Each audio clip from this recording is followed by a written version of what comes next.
to another session of This Life 2. As the sun rises, casting away the bleak darkness of night with hues of orange and yellow and pink, we find two young Cleiths who have found rest beneath the massive boughs of a tree in the Umbra. But that aside,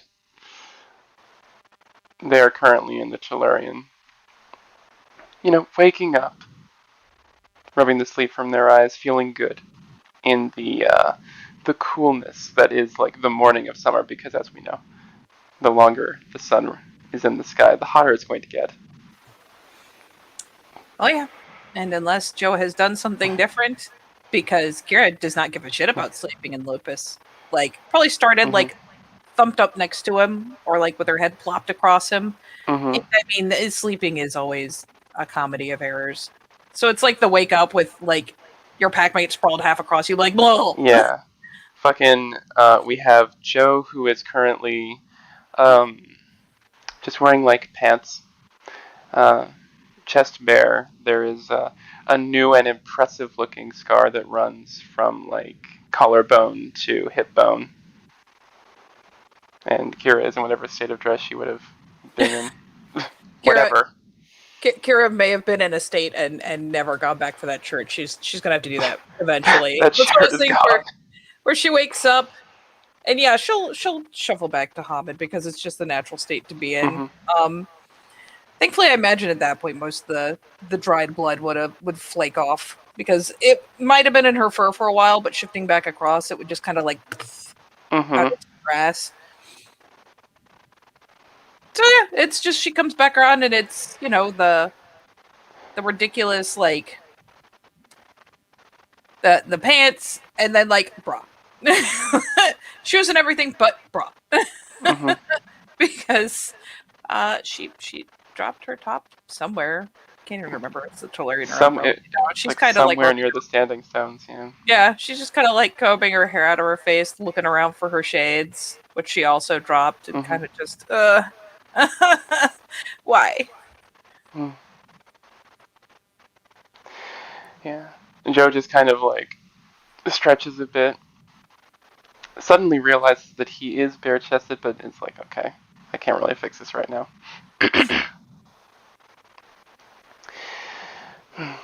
Are you feeling better? Hey, we're like the shirtless club, like finger guns from still laying on the ground. Just Yes, except you're actually a bit more covered up than I am, thankfully. I'm pretty sure if I wasn't, you'd faint. So It's a possibility. can't have that. You're not a very good No, conversationalist when you're unconscious. So that's really not my best moment actually when I'm unconscious. no, it's not the best. No, he just like sits down. She sits up. He sits down in such a way that it's like for a moment he obscures just the arrogance of the rising sun. Oh. Yeah. Oh, never mind. Like flops back down like Yeah. shade.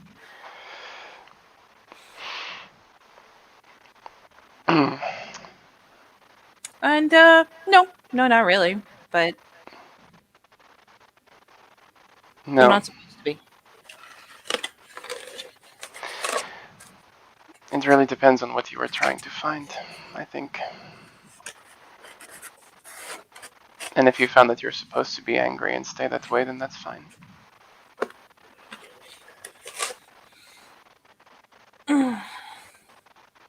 I mean, being fueled by anger has worked for generations. So Yes, a couple thousand years, Yeah. What's one more?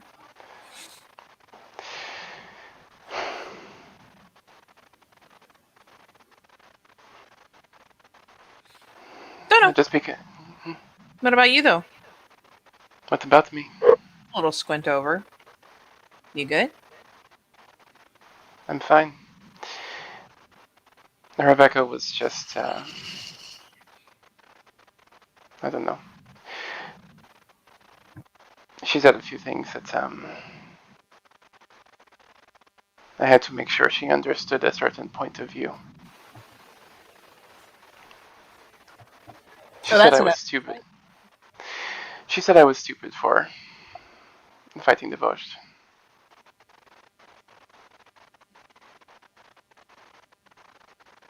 There's kind of a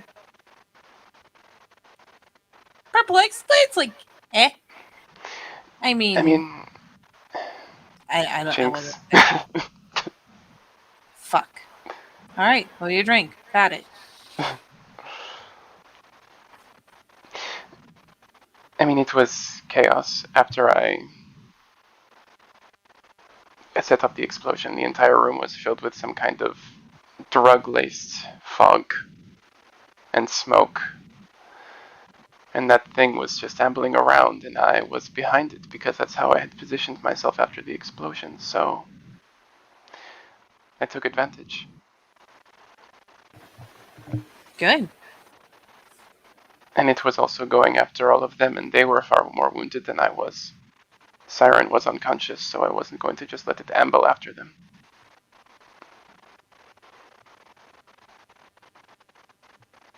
That when you took that wallop? It was a pretty fucking fast turnaround, too. Basically, it had just enough time after the explosion to pick up a piece of debris, throw it at our pack mates, and then I came from behind in his bow to, change its trajectory, and then after that it slammed into me. Well, good job. They got out. And we all did. Yeah? You're still alive. You must not have done it too wrong. I mean, I did nearly, Reach up, give him a good pat, like right on that fresh scar tissue. Like, there you go, buddy. Dunk, dunk.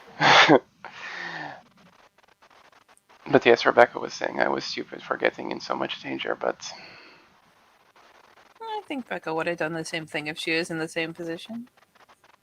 and if she had the same history with those creatures as I do.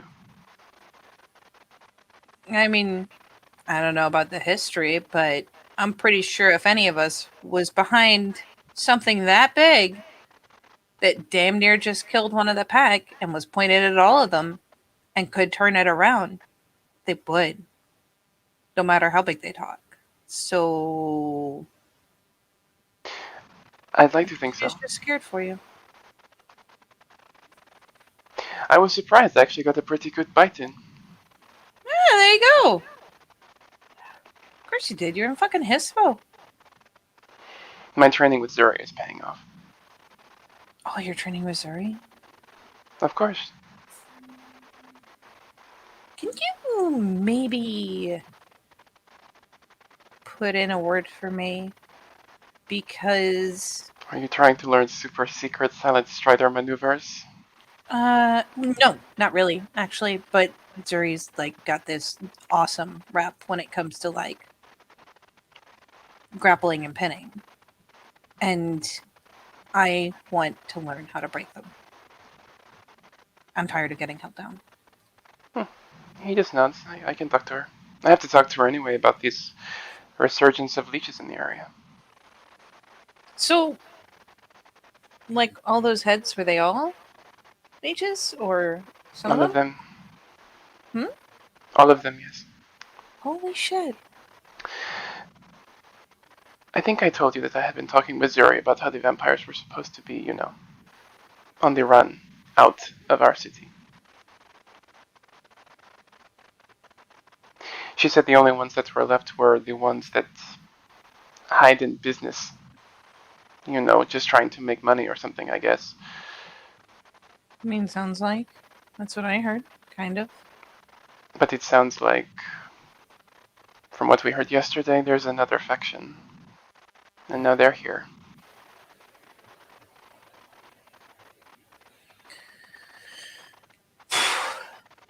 Fighting them fucking sucked. They were strong, like really strong.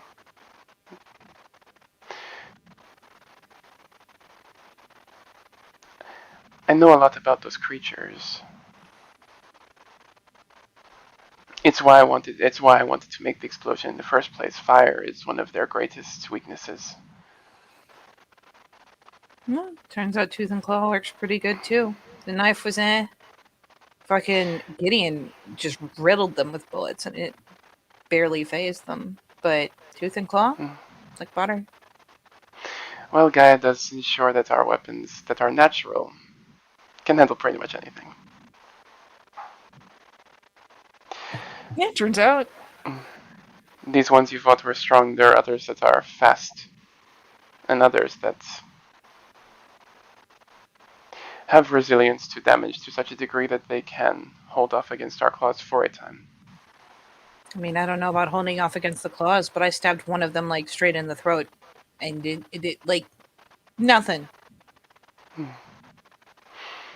Or pardon, the heart, and it just not even blood, nothing. Well, if you think about it, these creatures are dead. They don't have a nervous system to damage or blood flow to halt. I mean, I put a whole knife in there, like the whole thing. Their very nature grants them a certain degree of resilience.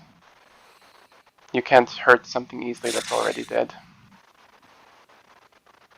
That sucks. And make no mistake, no matter how pretty one of them looks, it is a corpse that's walking around. There's like a brow quirk, like, oh yeah.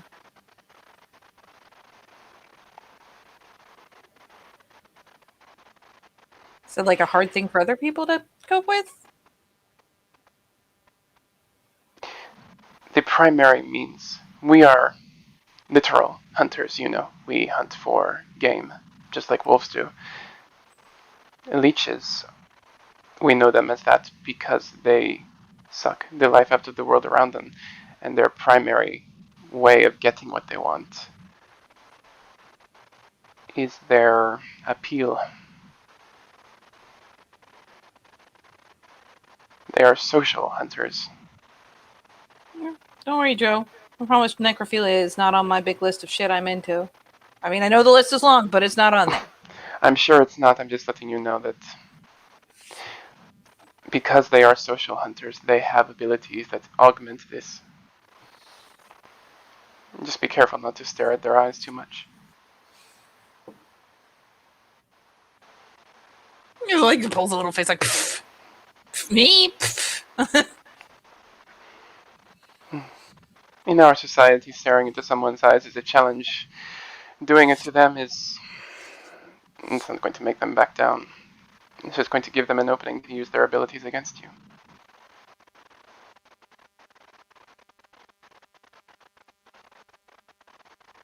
Or like some cobra stare shit. Like straight up Ka out of the Jungle Book. Very hypnotizing, causing fear, yeah, all the above.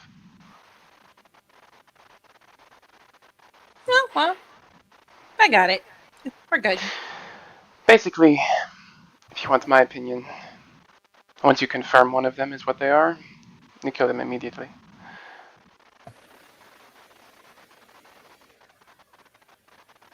I mean, I don't see any reason not to.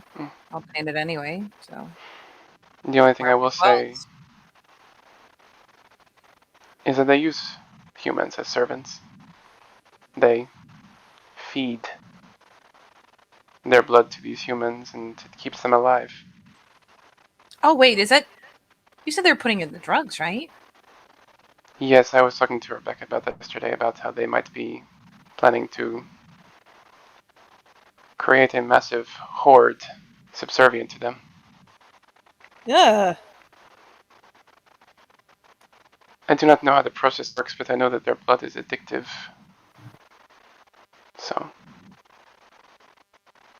No, I don't like that. But these humans that are shackled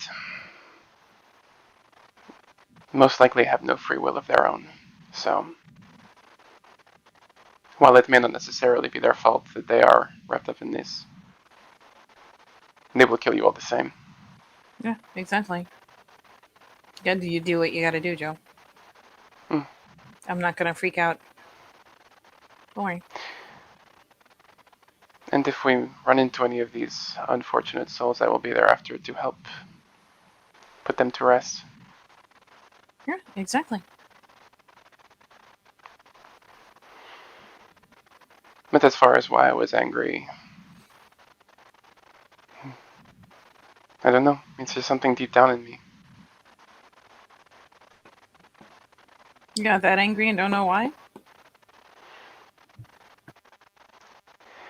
A long time ago, the leeches massed, and one particularly powerful one corrupted the heart of one of our greatest cairns.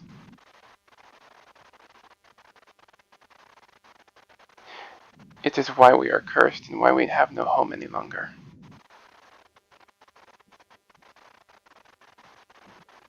And there are a lot of stories about how even the rivers in Egypt ran red as a result of what that thing did.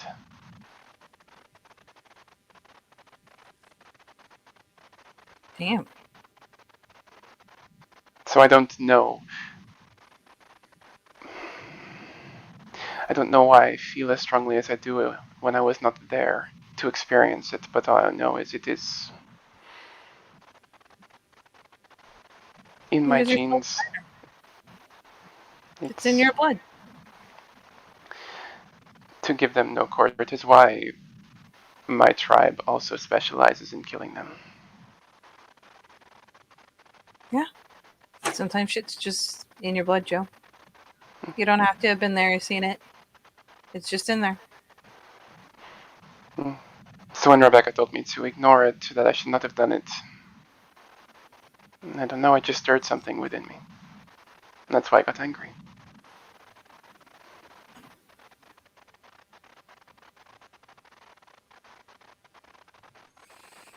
Well, Joe, she like sits herself up.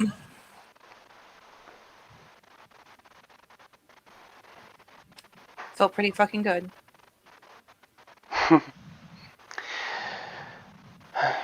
I can tell you it felt good to know that that creature was destroyed, yes.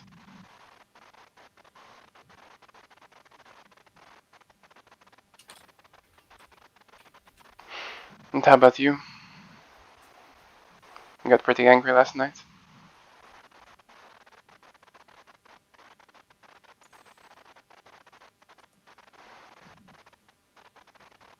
Yeah, there's like a pause and thoughtful look around. In the pack link, it's just the details are yours. I would not intrude upon your connection or your family. But if there's anything you need to talk about, I'm here.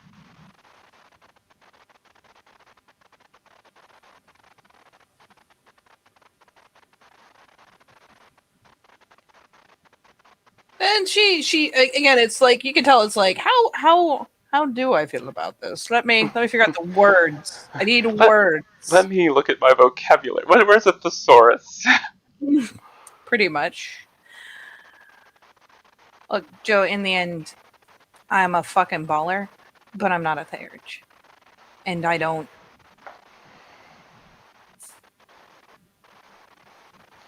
I don't know how to be a Theurge. Not supposed to.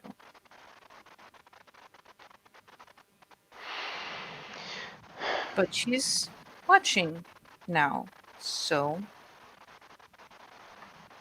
good.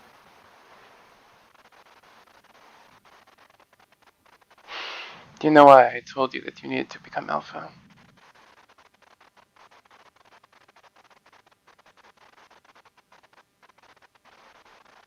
I remember.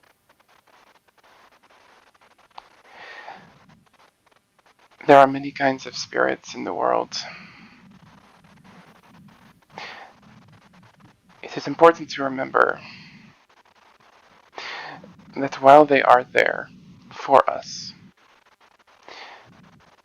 they do not intrinsically owe us any allegiance or loyalty or kindness, especially not the ones created by Gaia to represent what is by every definition something primal and chaotic and dangerous. I mean, she's a fucking queen. And the one you seek is a queen of rage, which means I should have gone with my gut. it is about, as I said in that story, the girl changed. And nobody questioned her ever again. It is about what you do, not what you offer or what you give up. It is how you proceed through your life. It is a question of whether you have the willpower to make her see you, regardless of what that takes. Even within our pack, not every member understands that we are each of us vessels for Gaia. And some of us are vessels of wisdom, and some of us are vessels of honor or glory. You have the potential to be anything you want. That is the benefit of your auspice. You carve your path. You can carve it in blood, or in soil, or in flesh, or whatever you choose.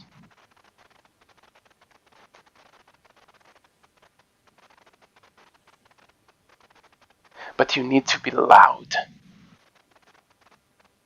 Yeah, it's a glance because, like, oh, Joe, you, holy shit, it's a surprise not born of like, she's not scandalized, she's not like, oh, startled. It's just the general, like, holy shit, you got it.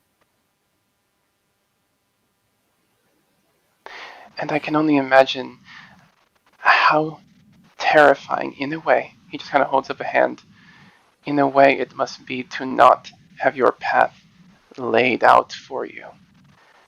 To know the tenets that will drive you forever. I knew at once what I was supposed to do when I realized who I was, because my path is laid by wisdom. It has already been set for me by 1,000 Garou or more. But every Ragabash is different.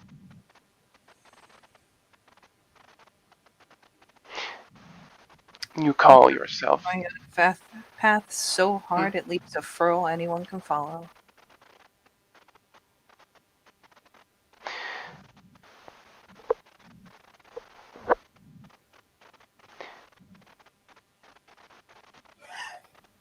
And if your path is to be what you make of it, you cannot do that answering to anyone else.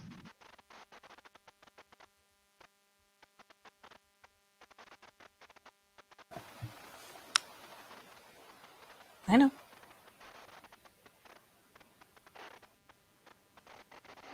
Do whatever it takes. I'm going to. But this gives me time to see. I've got you. You actually see that we're family. You're here for me like I'm here for you. Becky's trying to be. Becky's learning.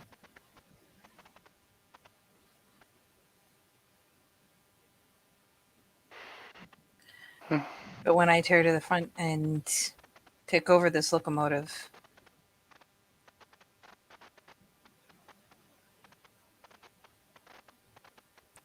be a hell of a thing to try to pull this train only to have someone putting on the brakes on the other end. Can't have that.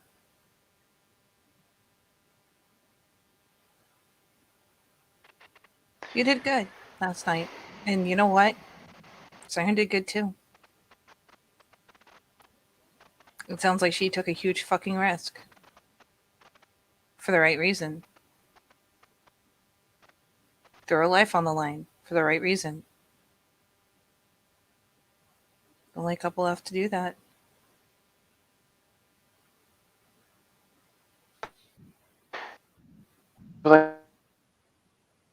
lost you.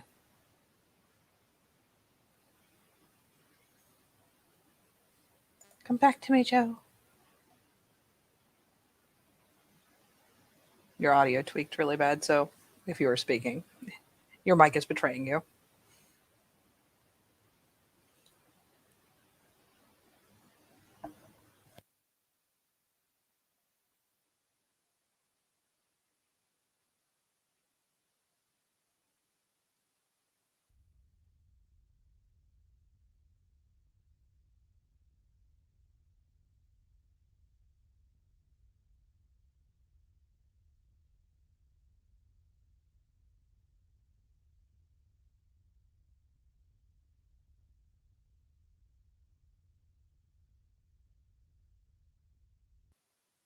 And then it was me! All of me!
Hello. Ah, beautiful. You have returned to me. I have. As much as I do love to fill the feed. He just said that she was able to make the right call when it counted.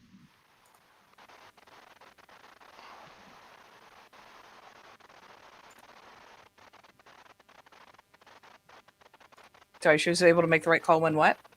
When it counted. Go ahead, Bob.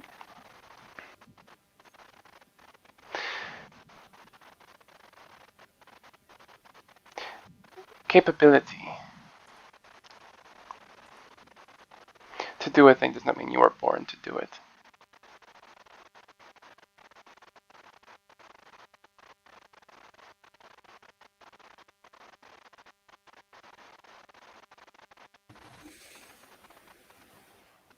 I mean, if you don't have the balls to actually do it, birthright doesn't mean shit.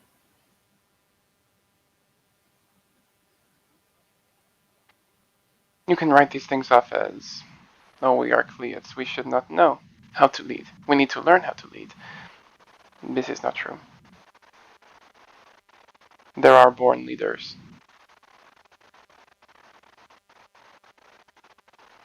I do not know if she is one of them.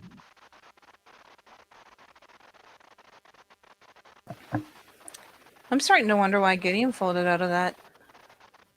She kind of glanced over to Joe.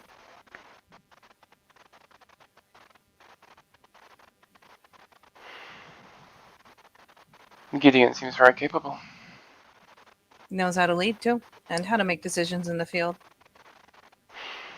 Maybe he did not want the spotlight.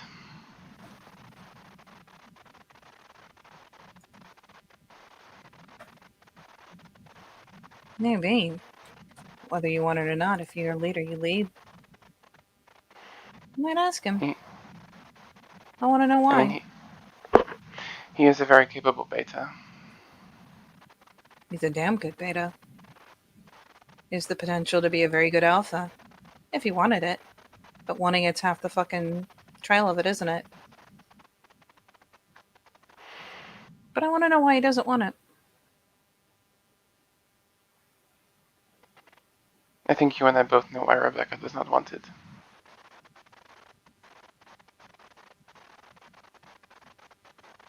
Yeah, there's a tip of the head and a shrug.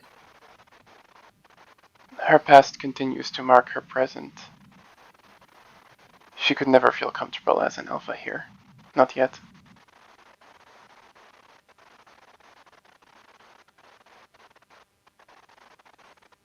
I suppose She's when still. you're watching your own steps so fucking hard, it's hard to watch everyone else's too. Mm-hmm. She still sees herself as some sort of renegade. Barely accepted.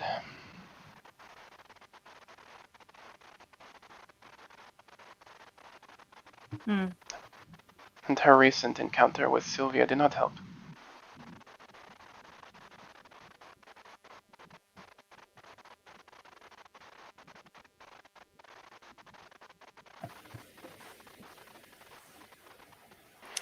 Suppose she's focused so hard on that secretly, or either whether she thinks she's secretly another, or she just thinks everyone believes it.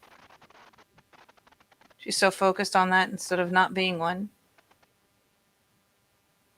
You're right. Most people blinded by trauma, they isolate themselves for one of two reasons. Because they think they will be hurt again, or because they think they will hurt others.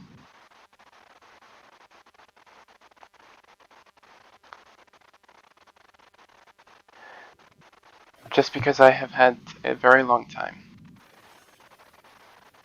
in a very different situation to be okay with what happened to me,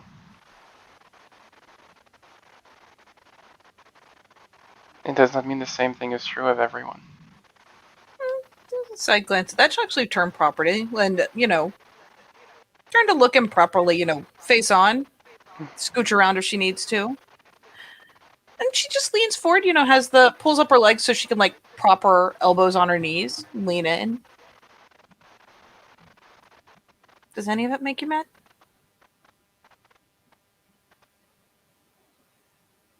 Does any of it really? Deep down in there, doesn't any of it make you mad?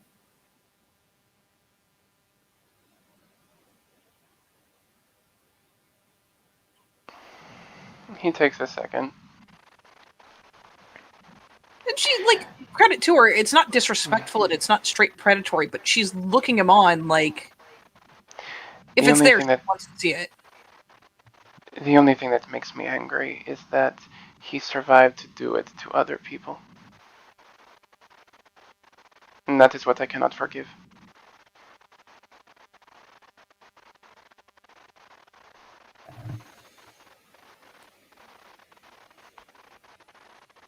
That's why he's on the top of the list. Alright, well, I'll be honest. Second on the list. I was about to say. Well, I think there is one other who might be a little higher. Well, I mean, it's a vicious little quirk of a grin. Second on the list. But this is why I am angry, not because of what he did to me. If I am entirely honest, it was not all bad. It was just not normal, by many people's description.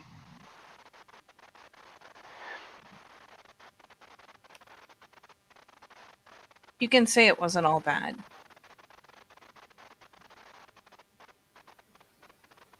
You know what? She, scooches up so that she can, plonk a hand on each of his shoulders, really square him up to her.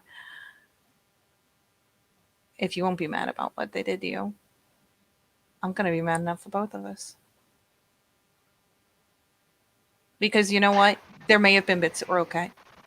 There may have been bits that were just weird, but still helped. But then there's the bits where you had to be kept offside and brought into the Cub classes late. And those bits completely fucking overshadow the rest of it.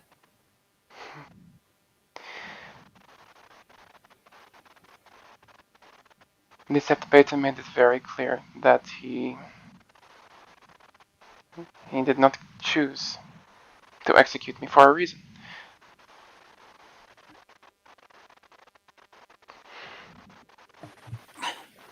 And what did he say was the reason? He said there was a purity inside of me. That everything that had been done to me left behind something somehow more ready for Gaia.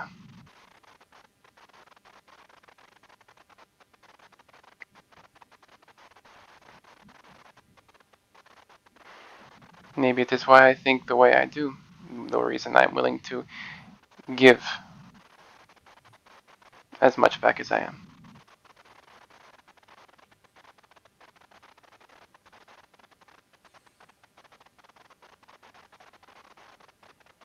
If any one of you died and I had not given my all to prepare us for a fight,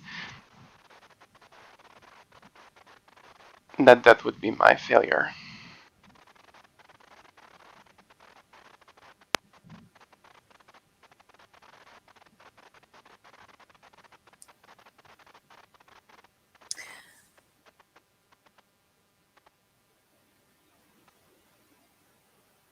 Then what he's doing to people now?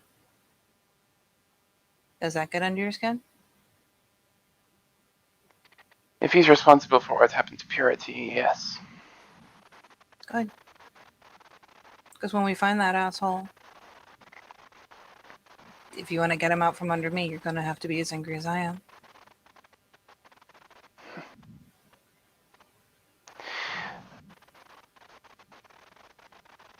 He deserves what's coming to him. I want it to be over this time. And I want to give his body to Owl so that Owl can reap all of the knowledge and help us use it against the rest.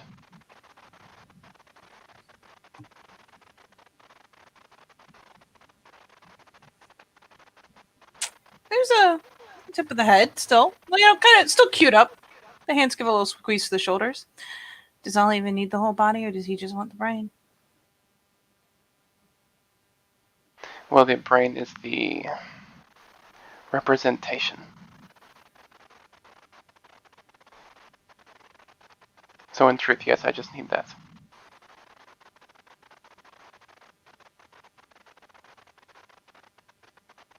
And whatever else happens, I'll make sure we leave it home.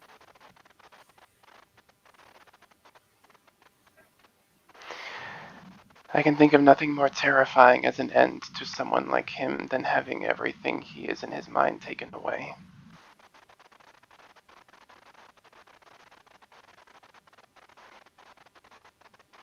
People with intelligence fear ignorance.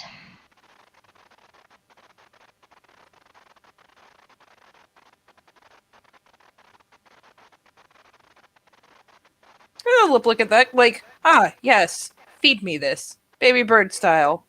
Give me something to make someone afraid. Just. Alright.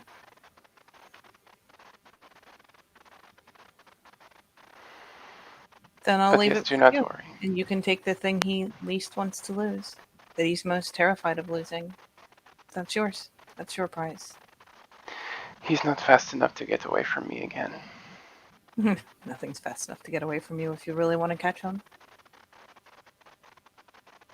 He's just the one you really want to catch. But yes, you ask me if I'm angry about what happened. No. About what he's doing? Very much so.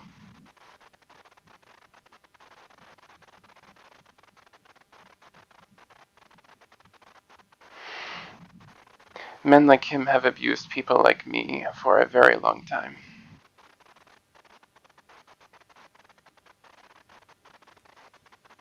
It's not like I'm the first person in a hospital like that to be experimented on. You better fucking hope he remembers your name. He may know me by a completely different one There may be some patient number that he knows me as. That's no. Oh, just the oh. No, that's not good enough. I won't fuck with his brain. That's all yours. But if he can't even remember your name, I'll take him apart in pieces until he remembers it.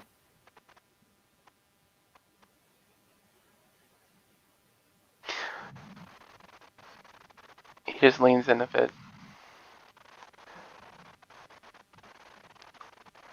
On a brighter note, you should have seen me pick a lock yesterday. The head tips a little bit, like, wait, what? Sidelined. What? It was like nothing, you know? Oh, look at you. I mean, I studied a little. When did you study picking locks? Well, I watched you do it, and then I kind of read a few things and tried it out myself.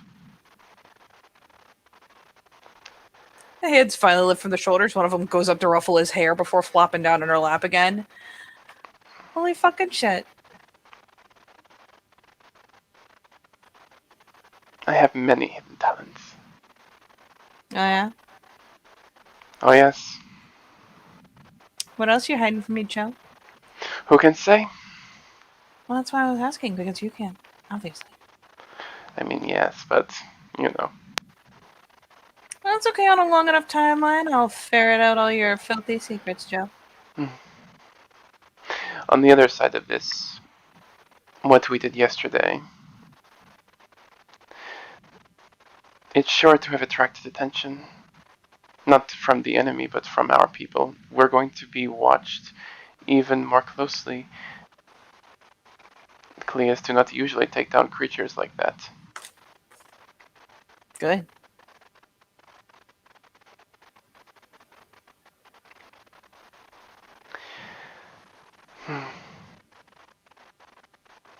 It is interesting to think, because you always wonder, does everyone rank up at the same time? But I don't think so.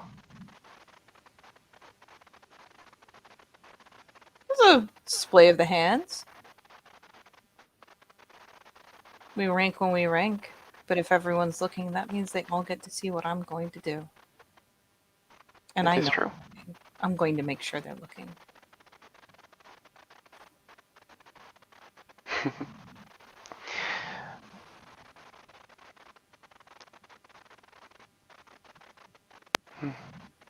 David Ashcroft. His name is just everywhere.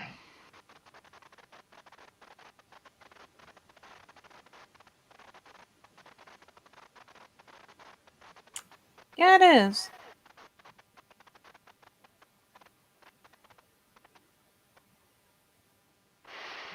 Digging for something in that mining town. And now responsible for the Sabbat being given what I can only assume are bodies.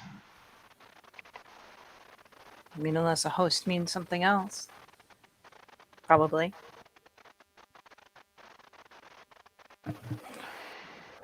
And they're definitely tied into that Magic Train gang. Something happened down in Detroit to make them come here. And that's what they said, right? In the Hanged Man. But they skipped everywhere else on the way and came straight here. And they're starting to vie for territory. Something is happening that is so extreme that Undergrowth had to call in the Thundering Cartel.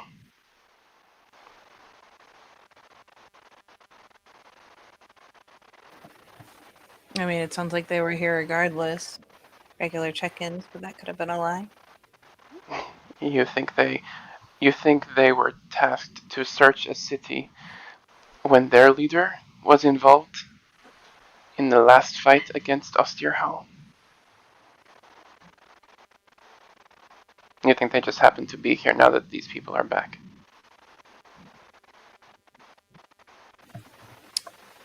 They were involved with Osterhal? The beast was involved in the Gleaming Eye War. That's all. I don't know exactly. I just know they're rumors. And if he is the kind of man that I think, and has the kind of people I think at his disposal, like that woman in The Hanged Man. What did you see on her? It's more what I know about her by reputation. She is a Ragabash who offers tribute to dark kinds of spirits like pain.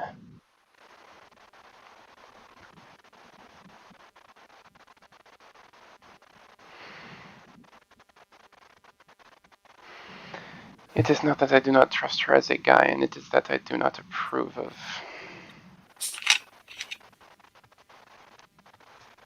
I don't know how to say it.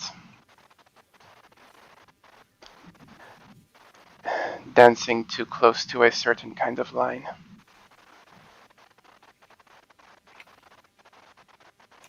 You know, Joe, might make a person think you got a little incensed earlier. If you disapprove of them that much after you made that promise.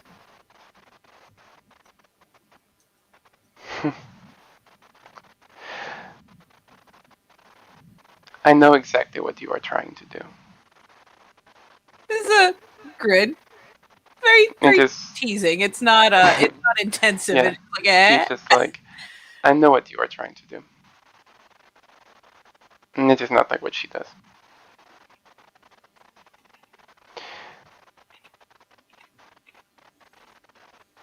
I may have opportunity to talk with her, and I hope I do.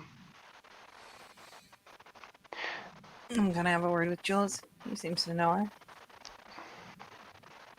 But the reality is, they are not here for no reason.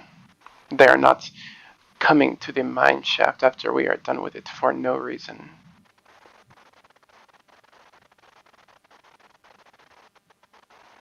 They're not just cleanup, they're looking for something. I know it.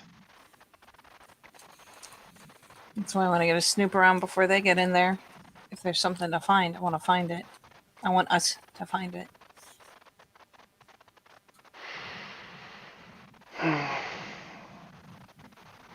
We should also check in with Perfidy. You gave her that laptop.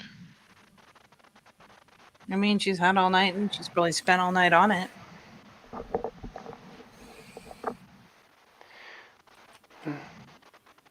Don't know how much of it she'll give us, but she might. The ones who found it. There is something else. I've been thinking about this for a long time. Well, at least as long as we have known about certain things. Do you remember? I don't know if I told you.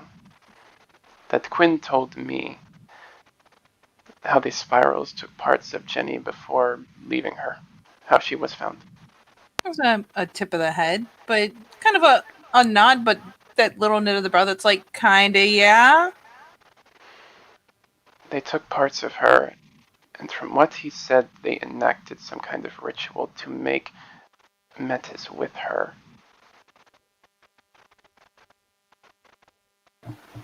With the pieces of her. You said something about that, yeah. That Theurge we saw looked like her.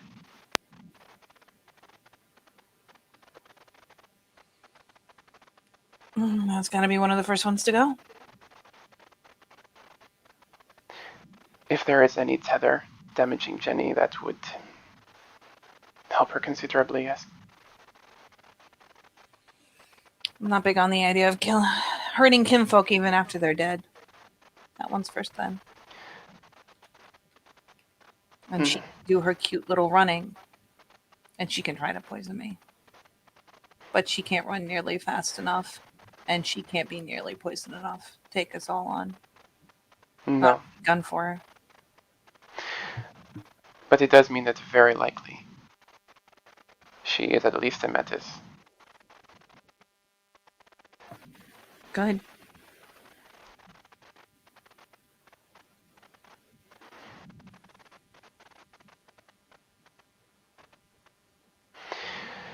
And we know exactly what she smells like.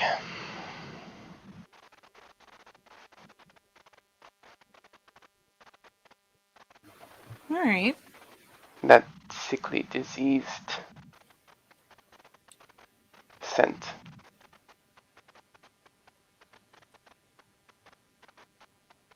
Not surprising given what you've said about her body being filled with poison. Oh god, yeah. She tasted foul. Damn near killed her, but bleh, Next time. burned my tongue. Next time she will not get away. Oh hell no.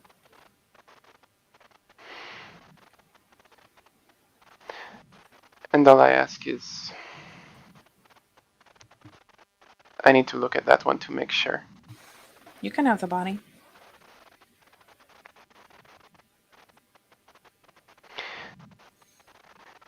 With everything going on, I remember you saying you need to make allies. If we resolve this favorably for Jenny and she can pass on, that will be good favor with the Shadow Lords. Oh well. But that one's not even for the bunnies. That's a kinfolk. I agree it's for So, her. I'm just, you know. I mean, you're not wrong. And it's not like I don't think about it, but in the end, she suffered enough. She should be able to rest now. Fucking I with agree. folk is bad enough when they're alive. Doing it after they're dead, not standing for that. I'm just glad I was here to recognize the signs. Yeah, I am too. I don't think I've really gotten a good look at what Jenny looked like. I wouldn't have known. It's like there's some connection between her and that Theurge. I think they looked so similar, and given what state Jenny was in, it's not a good thing.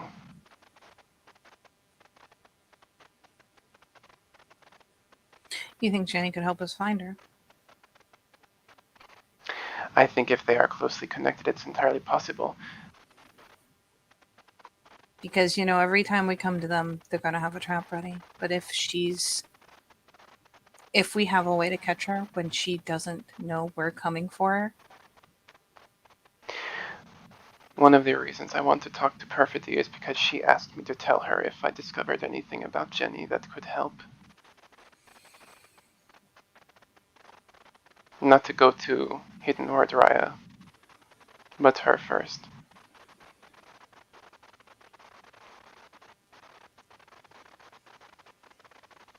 No fuck it. You want to make a morning trip? We can get them donuts on the way. Oh, sure. What? Donuts will solve everything. Everyone likes donuts.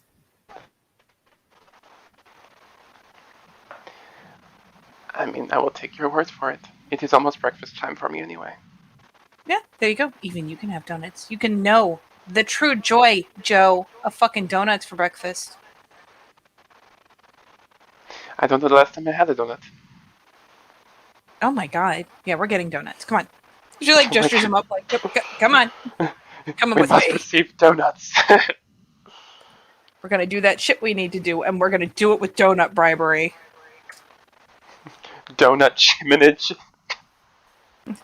Look, good bribes go a long way. Everyone likes donuts. Get some of those Boston cream. Get some of those apple fritters. Gonna fucking love it.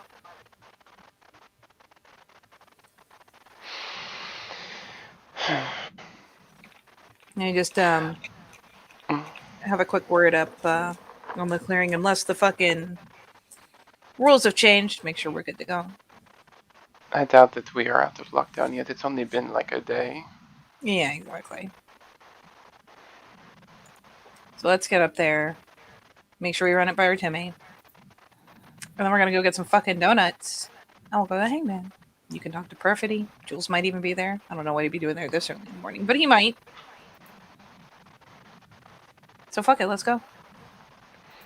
After you. I need to get a shirt or something, I think, before we go talk to the warder. Yeah, I need to find my shirt. It's probably... I'll get it on the way. Just... She's got to head back to the standing zone, find her shades, find her shirt. Who are you looking for exactly?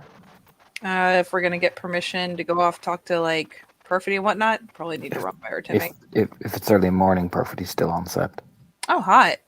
She stays at the public housing, remember? If you look at who stays there. She do. Then yeah, she'll just go retrieve her shit at the very least. And then just through the link is like, shit. Hey, Joe? It's fucking early enough. Perfidy's probably still here. Oh, you're right. Jules too, probably, if you want to talk to him. Yeah, more likely he's here than there. So much public housing. Sidetrack for donuts. And the donuts will have to go uneaten by us. There will be donuts one day. And she's like pulling her shirt on. Alright, I'm heading back towards the housing. And Joe will meet her there. Yeah, you get told the Perfidy's out by the training grounds, and like it doesn't take you long to eventually find El Perfidy. You know, you can hear the nice pop off of the rounds and stuff like that. Thankfully, the Crags gives it a nice echolocation, so there's not people crawling up your ass about gunfire and all that. Fucking sniper fire. You just hear it just popping off, like practicing. And then once she kind of sits down her stuff and takes out her earbuds and kind of just cracks her neck, she'll glance over her shoulder and see you two, and just sets her stuff down and just kind of glance over. You see part of her arm is this kind of plasticky metal, you know what I mean? Like her hand, her right hand. Oh yes, I remember this lovely lady. And she just walks over. Then she looks pretty fucking.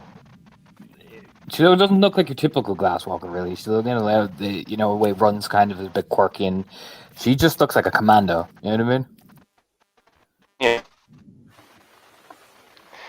I'm assuming you two chuckle fucks need to talk to me for a reason. Yeah. You know, kind of glancing at the two of them. Yeah, right. What? And how like this early in the morning? I assume there's not a lot of people around the training grounds. Nope. She probably does that for comes here for that specific reason. Because there's barely anyone around this early in the morning.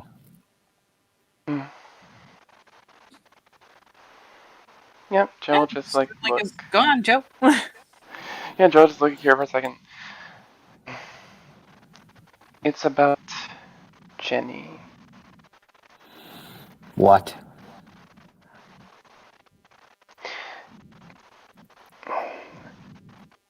Oh, turn it real quick. Is it Dana or Dagda? Dagda. Pronunciation-wise. Okay. Dagda. Dagda's Vigil, I believe, is his name. It is? Yes. Dagda's Vigil, Raya and I were talking about what happened. He told me that the pieces of Jenny were taken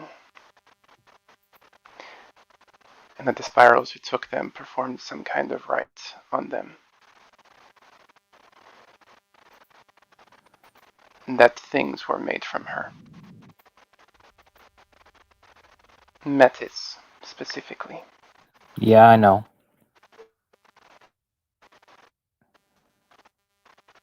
Spent a whole year trying to kill them.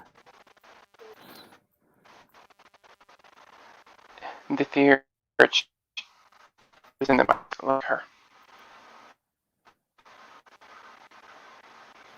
Got a little distorted there for a second. Yeah, kind of jumped ahead of itself. The Theurge that was in the mining town looked like her. That means they obviously made another copy, or it's one of the last few copies that were around.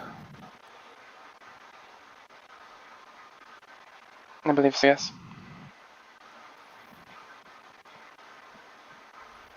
Okay.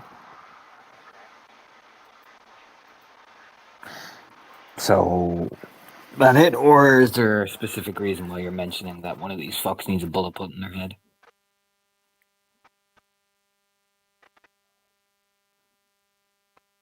And I simply wanted to inform you, since you had asked for any information I discovered. Like a nod. Very well. Consider me informed. You just look at Kira.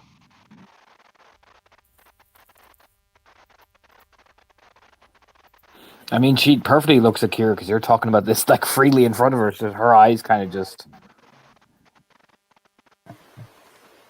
Yeah. Yeah. Look to Kira. Kira like offers the respectful nod. Truth be told, I was just coming along to see if anything had come with the laptop. I see. You told her about Jenny, I assume, then? French boy? She only knows that Jenny is connected.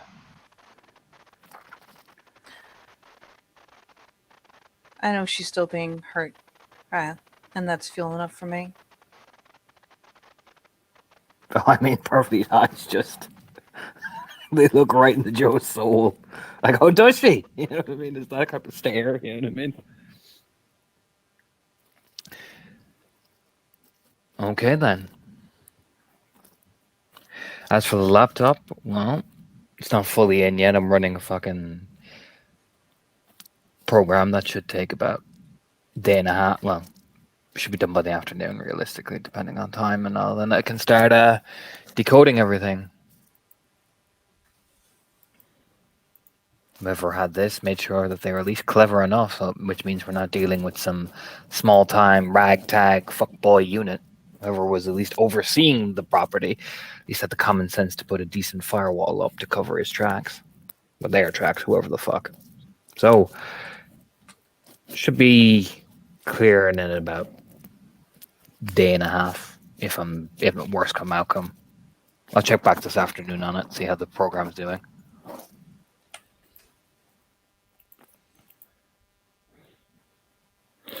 Much appreciated, right? Well, I'm gonna tell you what I told you, little fuckboys. The metal arm just catches like Kira's throat. It moves a lot faster than it should. You know what I mean? You fuck my packmate on that Jenny business, and I'll skull fuck you. We clear? I imagine there's kind of a croaking noise because the metal hand be strong. Mm-hmm.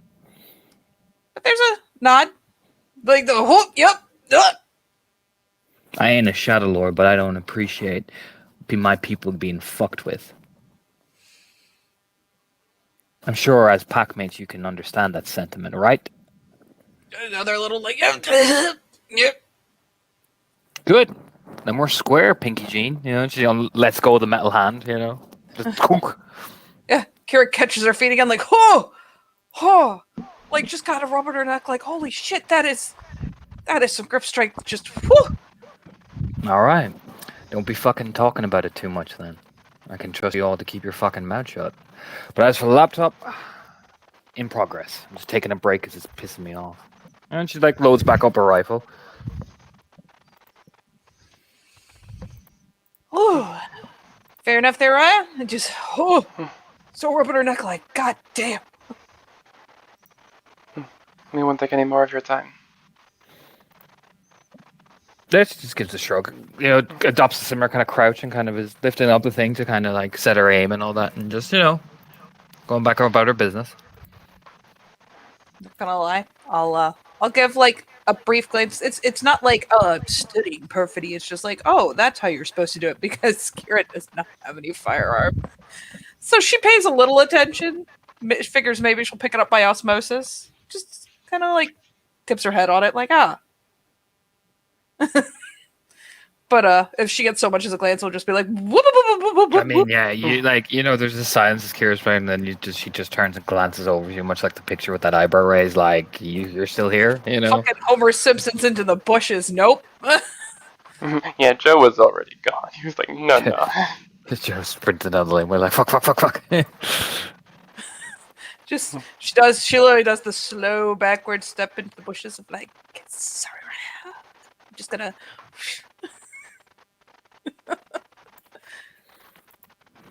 And then, as soon as she's broken line of sight, turns to run after Joe, like, God damn it! Wait for me! Why did you stick around to watch her? I mean, I haven't learned how to shoot. I was looking at, like, the shooty posture, because they do different ones for different guns. I mean, I'm pretty sure there's literally a large number of people that could teach you, including a great number of your kin. You're probably right, but I was just kind of curious in the moment. I wasn't thinking about it. I don't know. It seemed like a great idea right until she looked at me. And then it seemed like less of a good idea. Right. So, Yeah. what do you want to know? Jules may not even be awake, but it won't hurt to go look. No little Snoopy. Can go see if any of those skulls are still up or if Eagles crushed them all already. Eh? They're in the cracks. No, Jesus. That is where our friend Site Riot said to put them. Well, okay. I suppose you would know. That he would. It's almost like that's his whole job. Pretty much. Just, just fucking. It's like, Well, all right. And trot back. full of obvious statements today, are we? You know what? I need to go change my shirt anyway, so I'm gonna change my shirt, and I'm gonna look for Jules, and then I'm gonna brew coffee and see if that magically makes Jules appear when I don't find Jules. Since we did back up early morning, so fuck it. I'm sure it will make our packmates appear. Yeah, probably. I haven't even oh no, you need to change too. Fuck it, let's change and then brew an ass ton of coffee and see how many people magically appear. That sounds good. Thumbs up. Proceeds to take a brief montage to go and just strip off all the mission clothes from yesterday that she totally slept in. And so they got changed.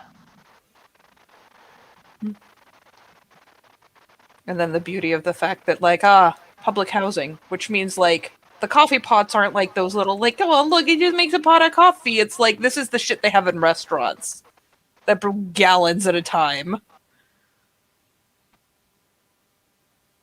So she will go, and Kara will proceed to brew coffee as black as her soul, as one must, if they hate themselves enough.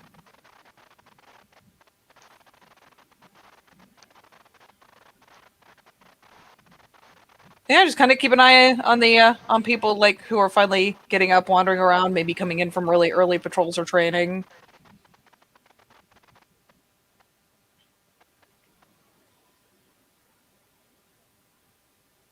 Where you guys at? Yeah, feel free to jump yourselves in. I'm just fighting with Manicam at the minute. It's giving me that usual frustrating update noise, so I will be in a second. I'm just fighting with my shit. Mm-hmm. Becky and Becky's ponytail enter the room. Fuck are you doing out this early? Making coffee, obviously. Yeah, true. Yeah. Look at me, making coffee like a professional. Professional who hates life. Do you think people will drink it if the spoon will stand up in it? Kind of peering at the drips as they're happening into the giant fucking carafe. I don't fucking know. Is she reaches into the fridge and just...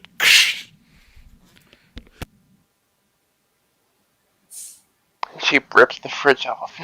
Yeah, what is she shing? What is happening? I'm The scared. can of something that looks nasty. Oh, gross. Gimme. You just made coffee. Well, let me try a sip. You don't want it. Do I not want it? You don't want it. Why? Does it have, like, pure cocaine in it? I want it more now. I don't want it. Oh my god, does that say 0 sugar? Yeah. Oh, gross. No, I don't want it. You're right. Yeah. Fuck all of that. But it's got 0 sugar. Yeah. That's half the joy taken out of the can, Becca. It's there because it has the shit I want, not the shit you want. Yeah, it has artificial sugar instead of real sugar. Good job. Oh, there's not even artificial sugar to carry me through this. I got these special. That's fucking disgusting. It works. Why do you love suffering, Becca? I don't really consider it suffering. It's over in like a second. It's just a little, like, stiff, little, frowny face. Gross. Like there are actual beltings that last for longer than this can. Actual what? It's not worth talking about. The point is there are worse things in the world than a can. A sugar-free can? No. The only thing worse than a sugar-free can is a sugar-free, caffeine-free can. The fuck is the point of that? Like, I don't know, Becca. I'm pretty sure they're just there to promote suffering. I'm here getting in one of my breakfasts, and I come to this nonsense. What did you, like, brew this coffee for? Was it an offering? Is it a chiminage of some kind? You're just there, staring at it. Did you use 3 servings? I bet you used 3 servings. It only takes 2 fucking pouches per fucking basket. Kira, I'm sorry. Sorry. Why are you all getting so stressed over? I don't know. Becca's really stressed Coffee. out right now. It's probably just because she drinks Satan. If she, like, starts pulling down mugs, takes one for herself, and just pours that bitch, like... The best part is she pours it, like, half full and fucking just drowns it in creamer. Like, just straight up, like, half and half. All up in that bitch. It's thick!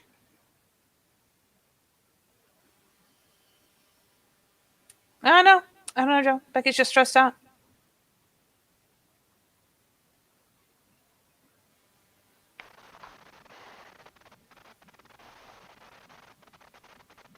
Probably because she's a morning Is person. this true?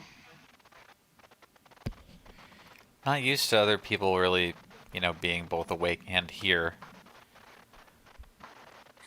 Fair enough, I'm usually out doing things.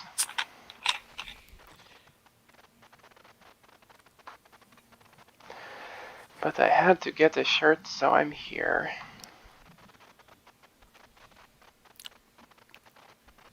Yeah, to be fair, your other shirt was pretty fucked, I bet. Wait, what color shirt is he wearing?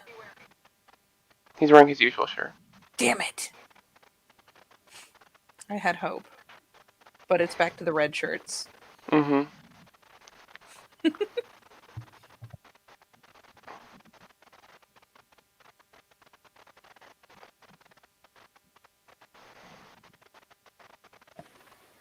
What about Gideon? Is Gideon dead?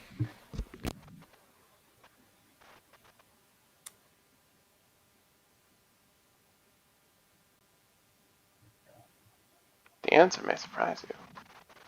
Ah, okay.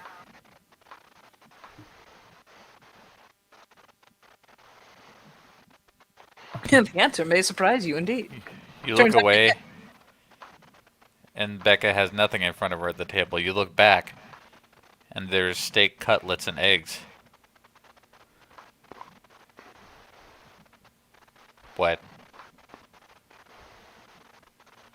This is why you get up before me, so I won't steal your fucking breakfast. See how it is. Oh, I have a different way to keep you from stealing my breakfast. As she pulls the bottle of hot sauce out. Yeah, Oh, we've already verified that that doesn't work anymore. oh, look at that.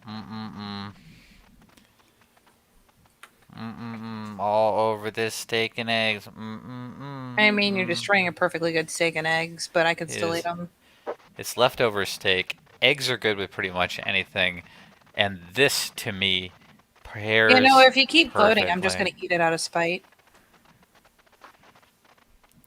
She picks up her fork because she's the person where if she has leftover steak, she will pre-cut it into cubes.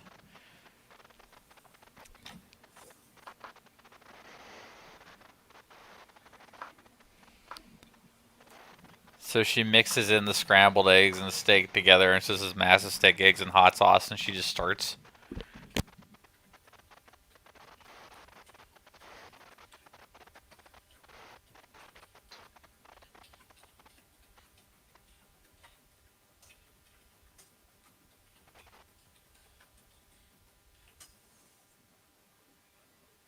In terms of NPCs, you've got these two outside, looking by one of the obviously the leather working tools. That's kind of near the public housing, so it's easy access. You'll see Thrin trying to like carve some of this big tough hide, kind of lit down. So and he has this girl helping, little Metis helping him. She's kind of ensuring pieces are like clean and all that sort of stuff. But it looks like pretty hard work. He looks kind of deeply concentrated and is kind of frowning at it, and it's not kind of when somebody's trying to get it done, but it's not coming out the way they wanted, and he's just kind of just rubbing his hair out of his face, kind of glancing at her, and she kind of gives a shrug at him, and they keep at it. These two are outside training. These two are getting up and looks like they're about to head outside. These two are sitting outside, just by where the lake is, chatting.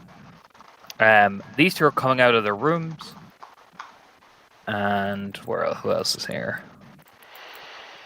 Oh yeah, Neil is just sitting down, probably just at one of the tables, just kind of rubbing his one eye, kind of lighting a cigarette as he's, clearly just up. He's up. But yes, the meta seems to be working with the kinfolk on some large hide. It looks like the two of them are trying to like whittle it down so it's in more craftable shape.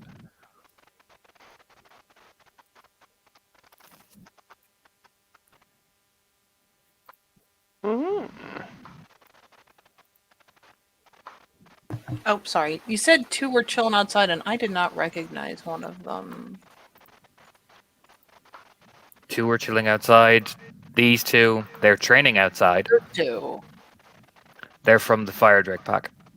Thank you. Trying to make sure I get people fucking committed here. That guy with the pommel looks hard as fuck. He is.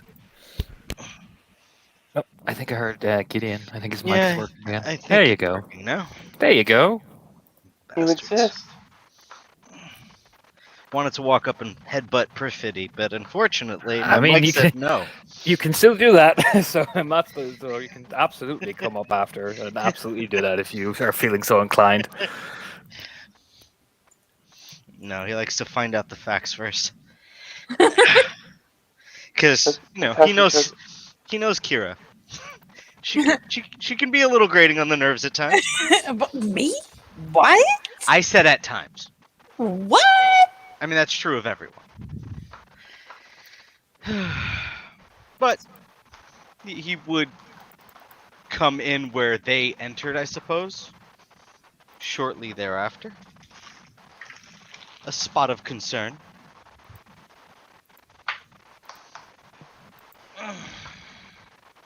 Kira just making a face over a coffee like, wait.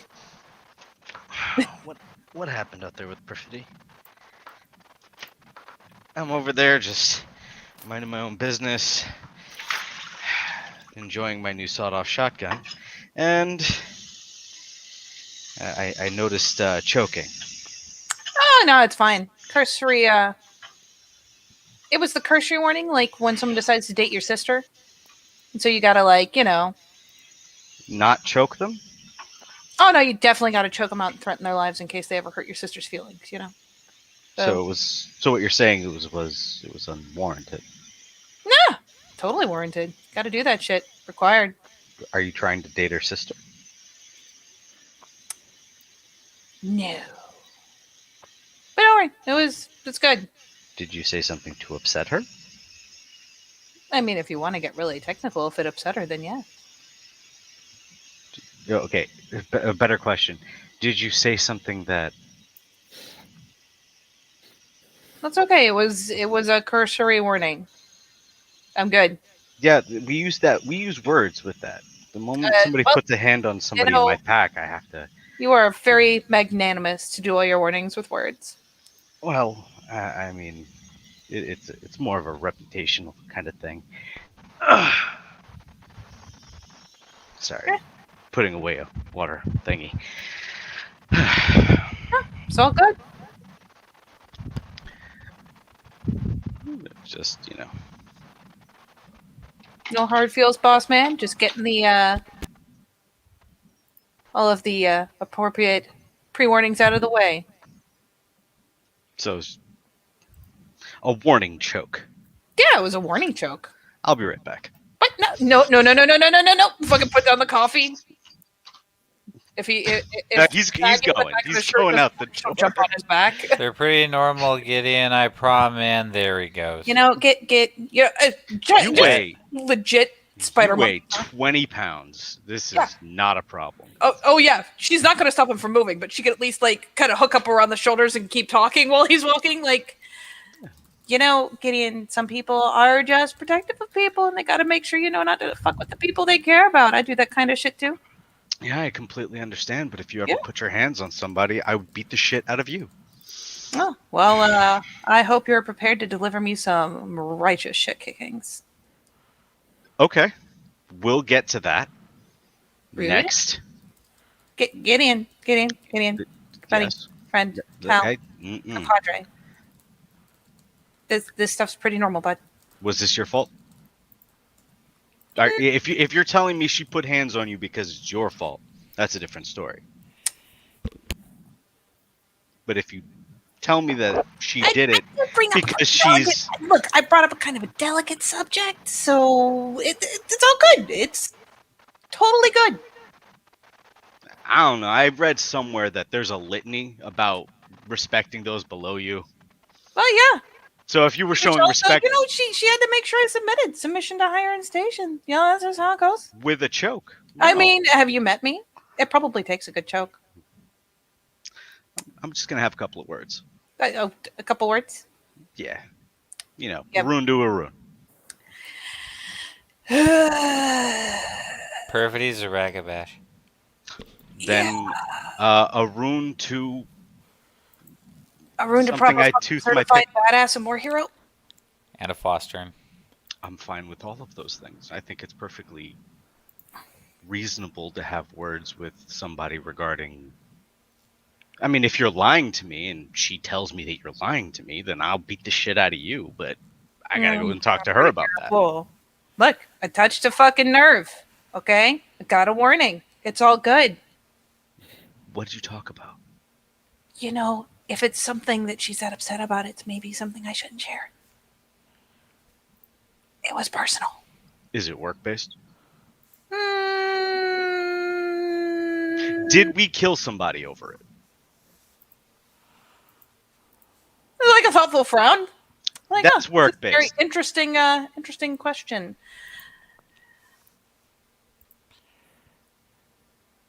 While it ties into work, it isn't the basis of the work.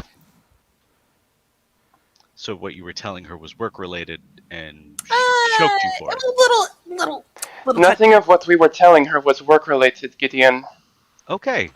Do not cause a tribal fuss, a pack fuss, over nothing. Like, seriously, it's good. I'm not even butthurt. I have the power to be butthurt.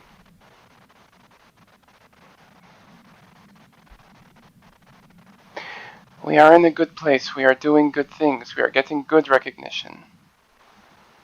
If Perfidy really had a problem, she would have done far worse.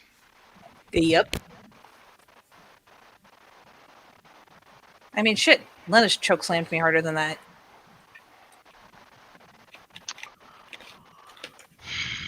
I'm pretty sure you've choke slammed me harder than that. I have not. Well, I mean, it was training, but indeed.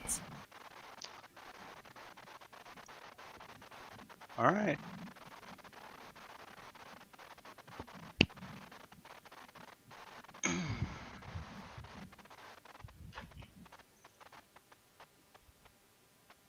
still hanging on. Hopefully he's turning around, but Yeah, he's going back.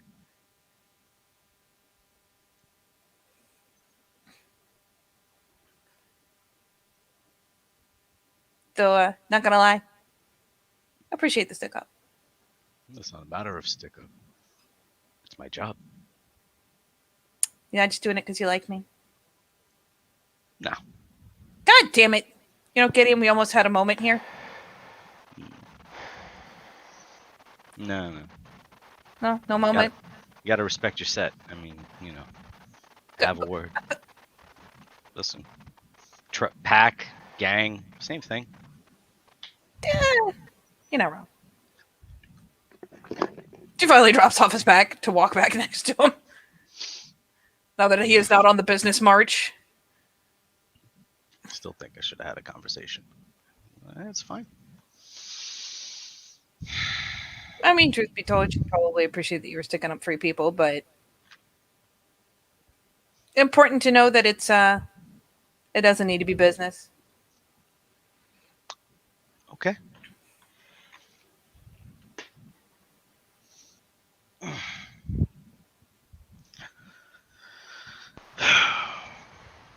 All right. Well, I guess coffee then. Yeah, coffee. I make coffee.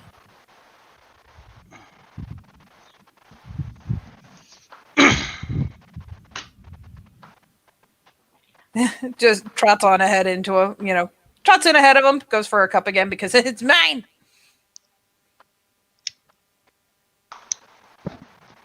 Pops back out to wave, and I imagine by that point, Jules and Sunshine have had a chance to walk around and do what they're doing. Yes, they're moving off to do whatever they're about to do. Looks like. Ooh, hey, Jules. Yeah, just turn his head over his shoulder. Yo, Any chance I can catch you sometime when you got a minute? what's the problem? It's kind of rubbing his face. Sunshine just keeps walking ahead. It's clear. It's like, it's that I'll catch up type move.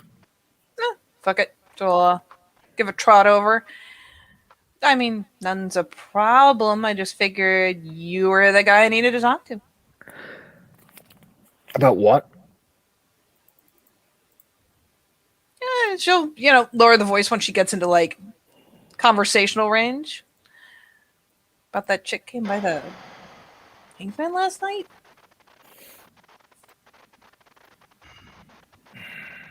Like, she obviously left a strong impression. I figured you were the guy to let me know, like, everyone's got rumors, but seem like you're actually in the know. If you're good for it. Yeah, he just stares at you blankly. And who's asking for you to know that? I mean, I'm asking. Looks like she left a pretty fucking strong impression, and you're not exactly a pushover, Jules. She's a girl from St. Cloud, that's all there is.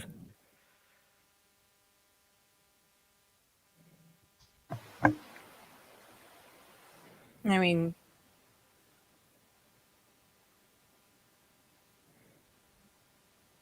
just kind of glance at him, like, how much of this is, like, how strong is this front? Pretty strong. He looks around, making sure he's, like, watching people watching you two, Like, his tired eyes kind of snap open a bit. And he starts watching everyone around. All right, my bad.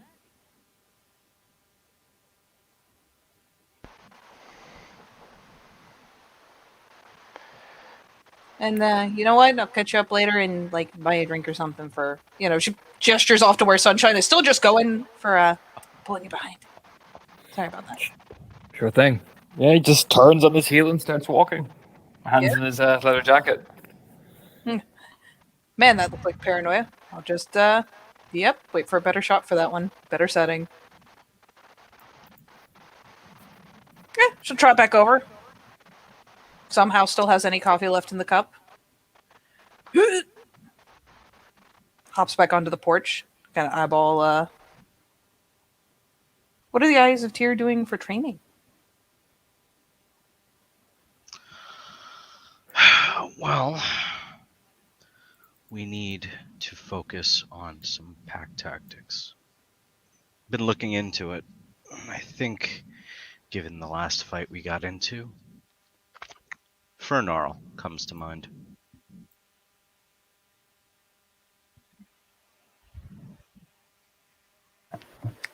I think Lana did like a 1 day thing with most of these, didn't she? Like that's the tear open a soft spot one, right? Yeah, it's fairly uncomplicated, really. Person really good with their hands, basically enough dots and brawl. Run up, grab armor, hide, tear it up, and then let you guys go in for the shot. I mean, it's going to be about +2 diff to get up to get up and in there, but +2 diff. The eyebrow is just going a little higher with each fucking mechanical term. How many dots do you need to pull that off? me? Yeah. I think anybody with a brawl score. What is a brawl score? Your ability to fight with your hands. Oh, that makes sense. Yeah.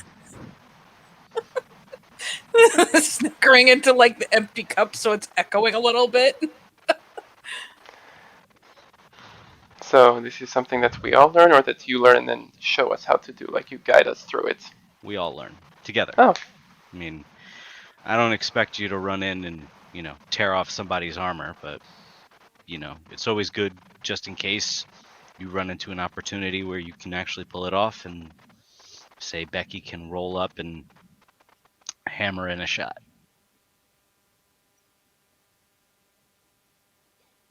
Generally speaking, if I wanted to go by in terms of probably the best case scenario, either me or Becky go in, open up a site, and let you guys just tear into it. It basically just removes their armor score. I mean, if there's two of you, one of you could even hold it still and the other one could rip it open. Yeah, even better, grapple. Yep, that's what it's called.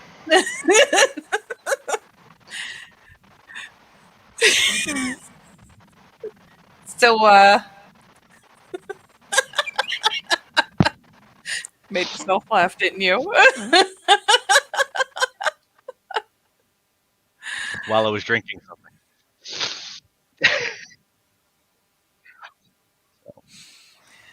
So, glancing sideways, what are the Isaac here, trading on, drilling on? What are they doing while we're talking? This looks like shield and axe training. Looks like Olga is taking her pack mates through the paces. It looks like they're just steadily working through it, form, stance. Kind of moving slowly forward, they're kind of just making sure that they have everything solid.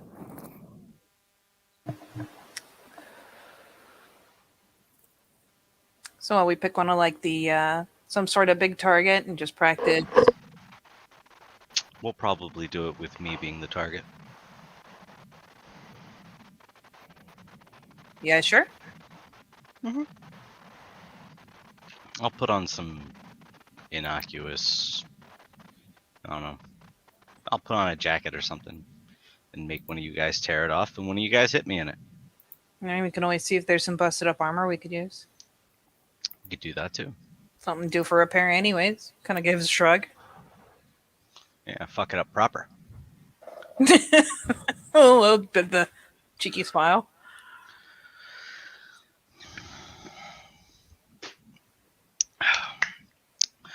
But I am open to other suggestions. I mean, we can learn a few of them up to our the lowest Gnosis score.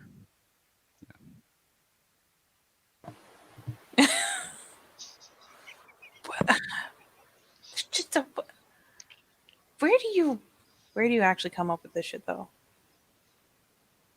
Just how I work stuff out. You know what? Just the little hand of the hand out that it seems legit. Seems fine. Seems good. Yeah. Hey Becky. Hey Becky. What? What's your Gnosis score? Eyebrow waggle. I.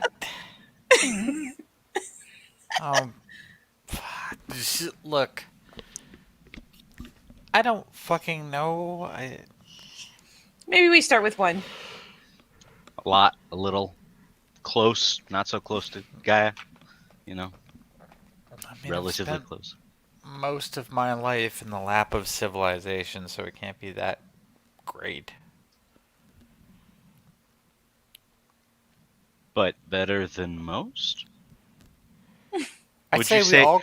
I'd say we all qualify as better than most. On a you- scale of 1 to 10, I how tell many you what. steps towards Gaia are you? Probably like a hot 2, which is a lot better than anybody else in Superior or Duluth.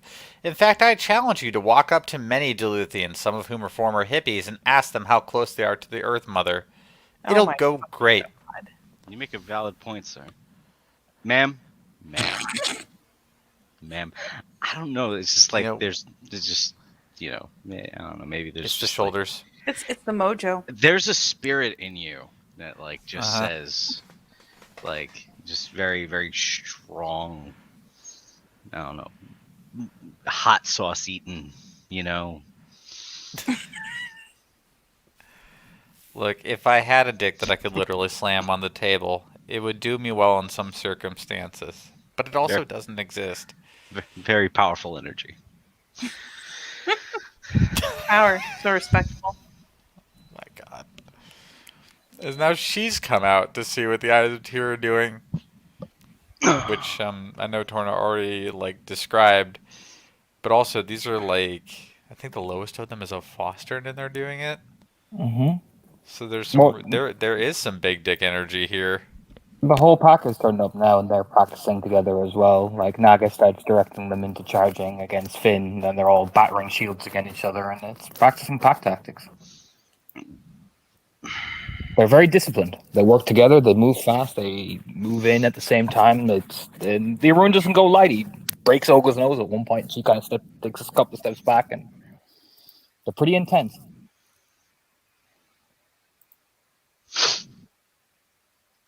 Are they all dressed like that? Yeah. Even with the Arun with blood, blood braided parts of his hair and everything. Yeah, they're all dressed in armor clothing and everything. With all runic sigils painted on them and everything. God, it's so fucking cool, but at the same time, I can't help but feel like I'm cosplaying whenever I put on armor.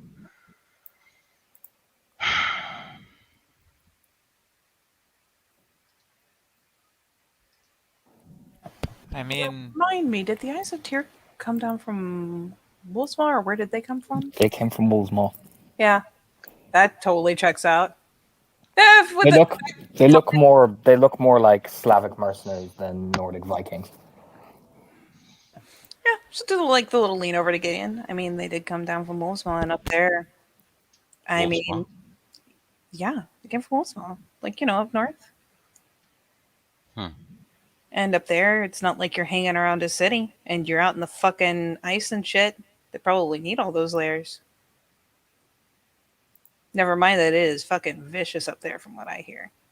Which families are they from? Olga's a Closen.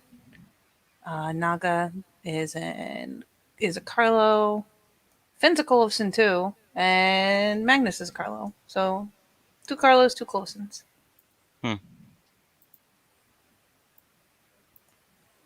Okay.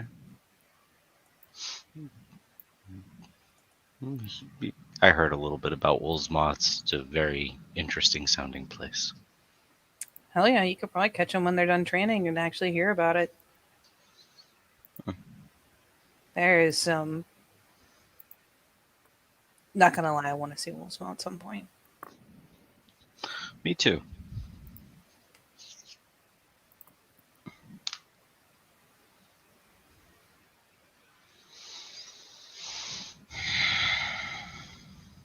In the meantime, he's just gonna watch the tactics.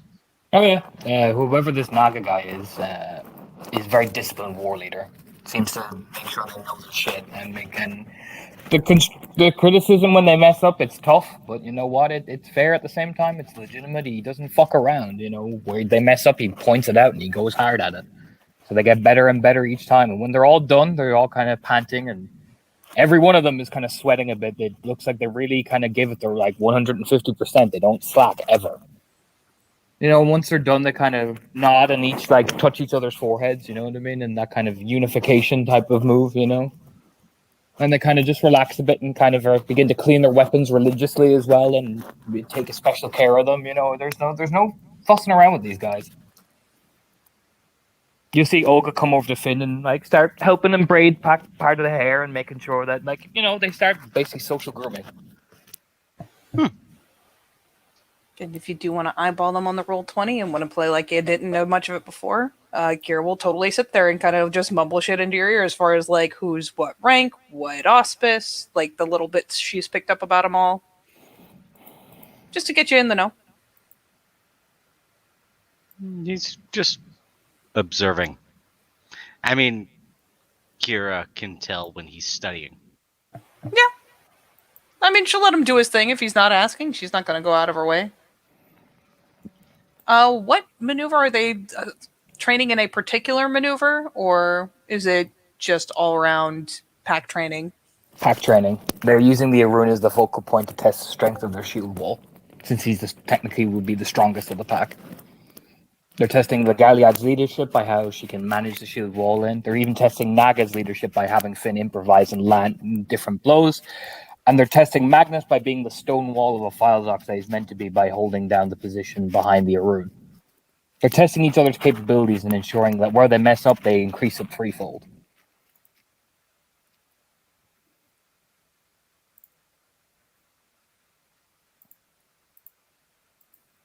And they don't stand arrogantly. They're not arrogant about it. They're just very grim and very determined to be the best of their auspice, to be the best of everything,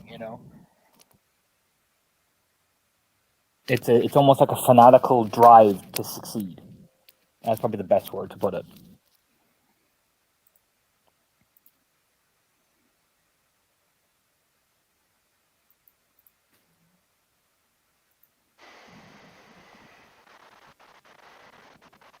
I do not know much about the others, but Dragon Vigoraya is very impressive.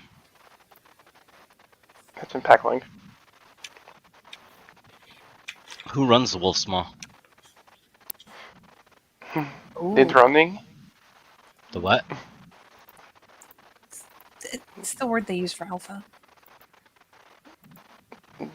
She is very impressive. The big poobah? I don't know. No, they're The Sept Alpha, they call it droning, like queen. Droning? Yeah, droning, yes. She is Lily Trimbuson. Hmm?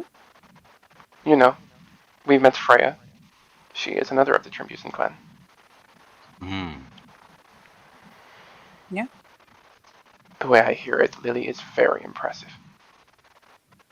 More head bobbles. Though with them cooling down, Kira will hop down and let the others keep talking. We'll go just snag 2 of the gallons of water out of the fridge in the public housing and kind of plop it nearby for them without invading their social space.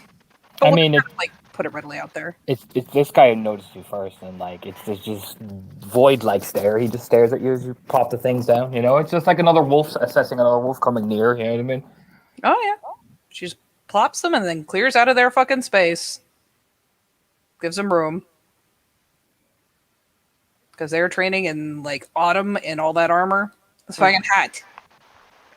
So yeah, she doesn't go full look away and scamper. She just kind of respectfully backs back out of that range of bearing notice and then goes and hops up next to the rest of her pack again. But yes, Lily is the current Sept Alpha. The one before her, I believe, was Maria. Yeah, was her mom. Yeah. She is a war hero from the Year of Winter. A lot of war heroes. I mean, the year winner was, yeah, it was really fucking something.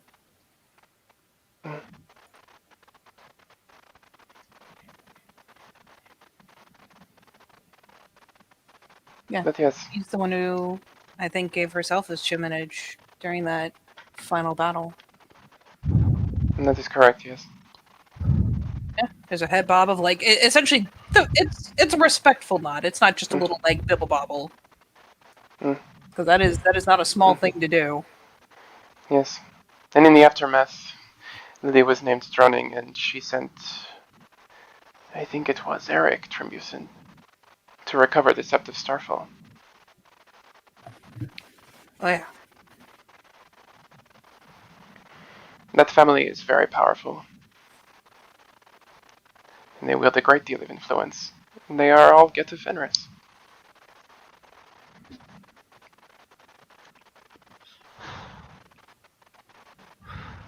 yeah.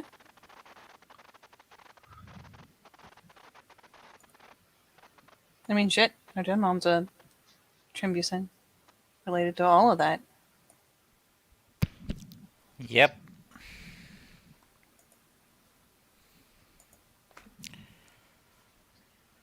Besides, it's easier to get spirits into things that are old world, right? Yeah. Yeah. Yeah, I think that. I think I remember somebody saying something like that. I mean, let's face it, me and my bat are kind of pushing the line. I was hoping because it's made of just, solid pine that be acceptable, but we'll see. Oak is technically a stronger spirit, but Yeah, but they don't you really wanna- sell oak bats, Joe. Well, no, but do you want one? Happy with what I've got, to be honest with you. She just, like, pats it.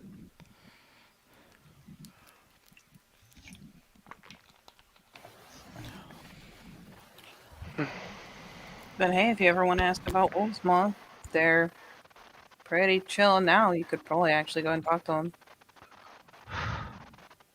Yeah. They're all together. Yeah, I get kind of starstruck, too. Not really. Starstruck, per se. Just, Okay, like, you're telling me that you can look over there and see the Dragon Breaker and not feel like a little, just like, ooh, because I'm feeling the butterflies right now. I didn't grow up in the community as much as you did, so you say Dragon Breaker. I hear person that fought a dragon. Probably. Definitely. Exactly. Someone who definitely fought a dragon and That- broke it and is still here. I as mean, someone that, who that has, alone doesn't get your blood up. You fucking punched a dragon! I know, and that's awesome, but at the same time, I wish I could explain how it doesn't feel real. I'm still. I mean, you want it to feel real. Take one look in the Umbra when they are fighting. You will see the dragon. Oof. I don't go there very often. Not as much as you do. During that fight in the mining town, it burned the veins alive. I saw it. I missed it. You do not see a thing like that and then go, oh. Mm-hmm. I mean, I ain't gonna talk shit about their game. They're obviously very good at what they're doing. I mean, shit. Even if you don't get all the details, it's still real clear they're good at what they do. And Naga is a good fucking alpha. It's also a different kind of fighting than I'm used to. I know how to use a sword. I mean, they beat it into my head until I figured it out, but swords, armor. I mean, the armor part makes sense. You know what I mean? But a 12 gauge shotgun to the forehead, though. Yeah. But, I mean, think about what happened yesterday. Yeah. It doesn't work for everything. These things lasted for a long time for a reason. My God, I still can't get over the fact that I unloaded 30 rounds of 9mm into that thing, and it just was like, no, it's fine. I mean, the sheer size and mass alone. One of those vampires took an entire. I hit on point. He took about half a mag of 5.56. As I was explaining to Kira, they are dead bodies. They don't care. Well, Joe, you know more than all of us combined. What does tune them up? Fire and sunlight. That's it. Yeah. And our claws. Yeah. Kira, like, does the little finger wiggle. Claws worked pretty well. When we finally just said, fuck it, hit Krynos. Went through him pretty fast. But yes, fire is the reason I wanted to cause the explosion on the Vazd. Fire and You guys, sunlight. you guys ever think about our claws? I think they were given to us by Gaia. Fairly regularly. Like, if we try a little, they can pretty much punch through most steel. We're literally born to destroy things. Rip down the worm. Of course we have what we need to do it. Otherwise, what would be the point? Oh no, I don't think it's like bad. I'm not questioning their success rate. They're great. It's just like, I don't know. I just think about them in a different kind of way. I don't know how to put this. It's like a religious thought process. Just kind of a shrug of acceptance. Like, yeah, fair enough. I try to look at it kind of like we have a bevy of weapon variety, and claws are just a very good staple. It's like a Oh. solid AR-15. It's like the little lean glance. Lena rolling out. Yeah, Lena goes to train with this pack. Naga bows very deep when Lena arrives. It's one point to notice, like very deep. Who that? That is the It's the den den parent. mother. Yes. It looks so different when her hair is down, but yeah, that's her.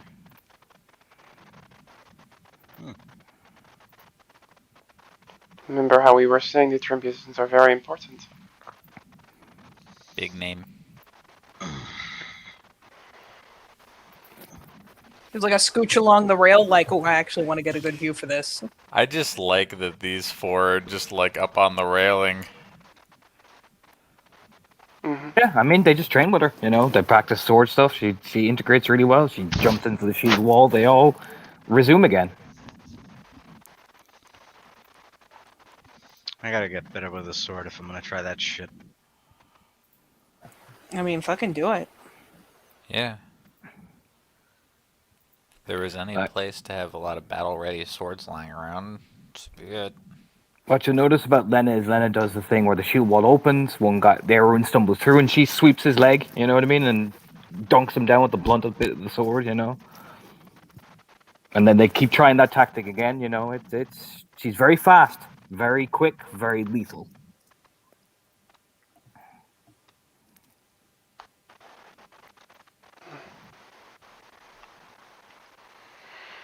Kira just vibrating and watching the battle raggy. Oh. Yeah, but they all switch places, and they just seem to be going through a regular thing. People are still out and about. The people who are obviously working on whatever hide that is are still doing their thing. The cubs are still beginning to start doing the morning training, you know, and yeah, it just seems to be a regular ass morning in Up to the Heart's Fire. That hide that they're working on.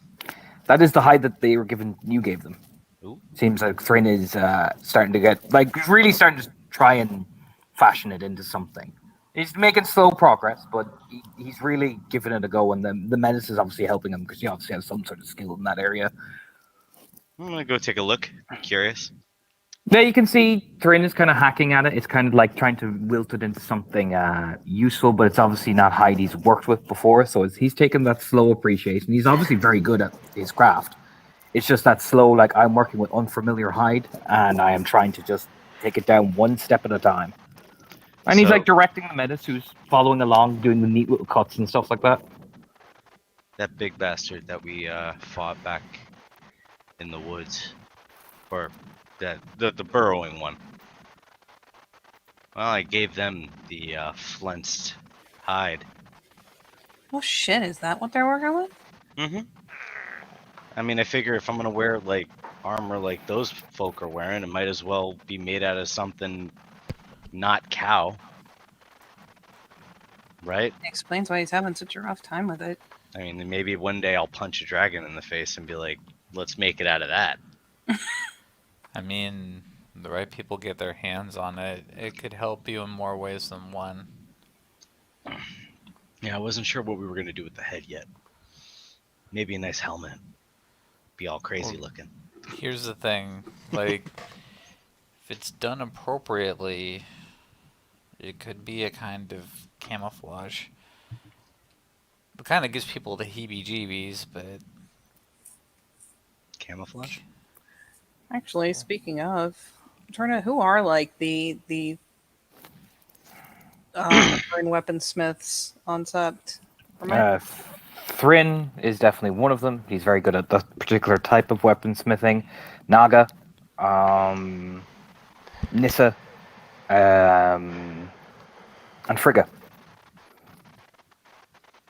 Is that the chick that stabbed me the other night? Yes.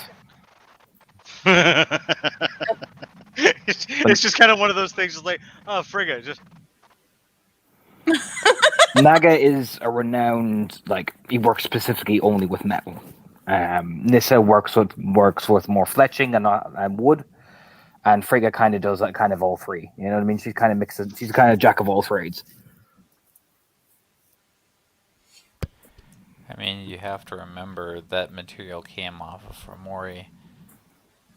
Like, well, I cleansed it. I made sure. I know that- it's I made cleansed. sure it was cleansed. And Trin did say he's probably bringing it to Aetherius to cleanse himself as well, just to be extra safe. So they, you know, it's clearly been like triple duple fucking cleanse at this point. So it obviously looks like he's getting to work now that he knows it's safe. Like, I don't doubt that it's been cleansed to within an inch of everyone's life, but, like, what I'm saying is, I heard, and Joe backed me up on this, that, like, sometimes when you steal the skin or the scales of these things, you can have somebody do whatever they urges do and get yourself a handy-dandy disguise. I ain't about that shit.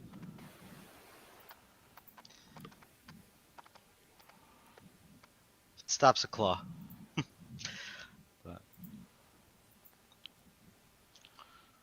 I mean, shit, it should be good heavy duty stuff. That thing was a bitch to bring down. I had to go for like one of the seams in the armor. Well, we'll see how it goes. Don't call me Rook for nothing. Crack a grin over.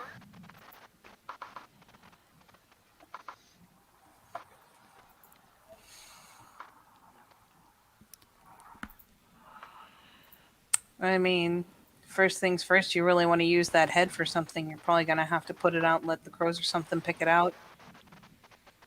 Get the, all the squishy bits out of it.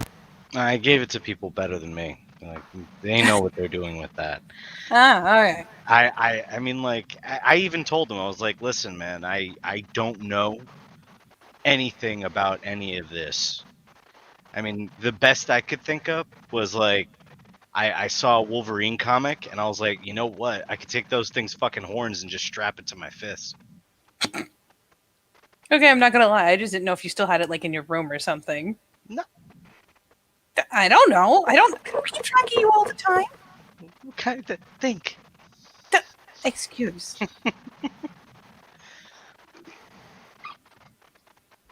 No, I don't like to live in filth. That's gross. I mean, you're a boy. You're required to be gross. How dare you? Oh, My room is thoroughly cleaned.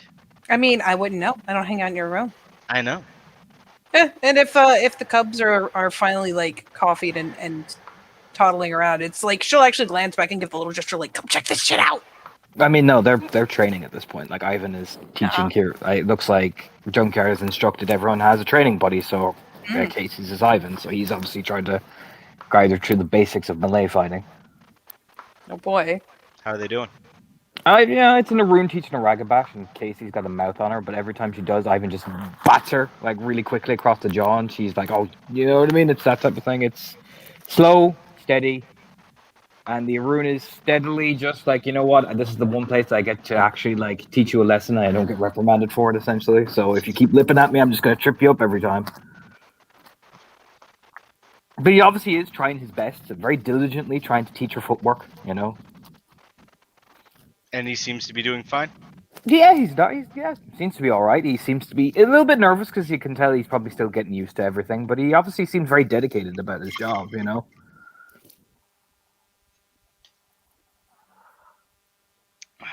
No, that's the wrong shirt. I'm wearing Green Lantern. No, Ivan is Captain America. We've decided. I have the Captain America shirt. Whereas Miss Fancy Pants over here is just a mouthy bitch and sassing him every single time. This poor guy just patiently goes through it, and every now and again she catches her with a trip up, and then you just see him smirking as he gets her back up again. God, And she goes out and talks even more shit. Yeah, Kira, I gotta say, I mean, like, it seems like all Ragabash are the same. Rude. I'm just saying. I'm noticing a pattern. It's our job to say the shit people don't want to hear. If we're good at it, you actually learn something from it. Yeah, but I mean, I don't know. I think hit her with the shield again. I mean, the Cubs kind of start a little bit low, but like that gives Ivan enough time to absolutely just belt Casey with the fucking shield again. She just kind of topples onto the ground like coughing. See the differences. So she like leans over to get you. See the differences. Smart Ragabash. Make sure they're not in reach anymore once they talk shit. That's what it is. Yes. 101.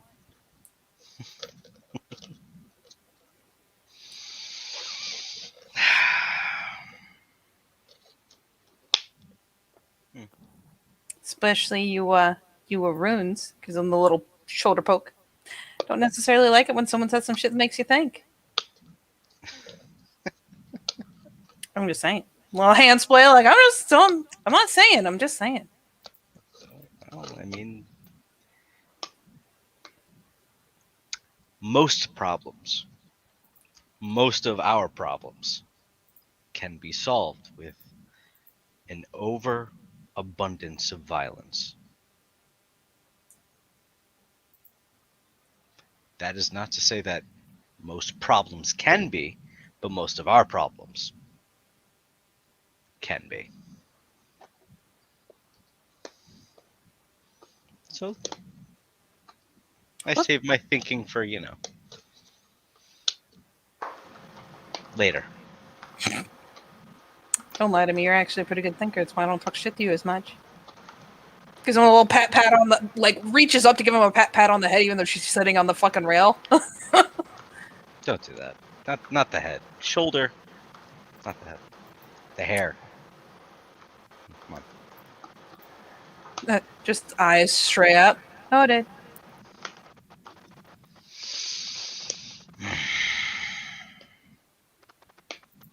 Yeah. Well, no time like the present. I'm gonna go put something on. You guys are gonna beat the shit out of me. Aye, Captain. I'll be back.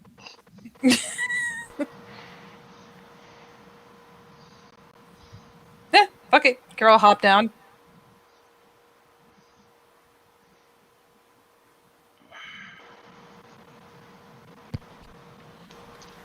Becky hasn't had to perch because she's tall. Now Becky waits. Because she has no idea what Gideon is going to put on. Gideon would just go into walk up to the two armorers and just be like, "Is there any like kind of shitty armor that you don't mind us destroying and you guys using for scrap?" Yeah, Thrin as he kind of like rubs his face a bit with some of the like the work and sweat. Yeah, there's practice armor down. Like we keep practice sets for the Cubs and new initiates and stuff like that. Just it's kind of free to use. Great. I'm gonna let these guys just tear away at me. Yeah, he just gives a thumbs up. Like, I mean, he seems all right with it. All right. The little Metis seems to be just diligently working away and kind of hacking at the wood.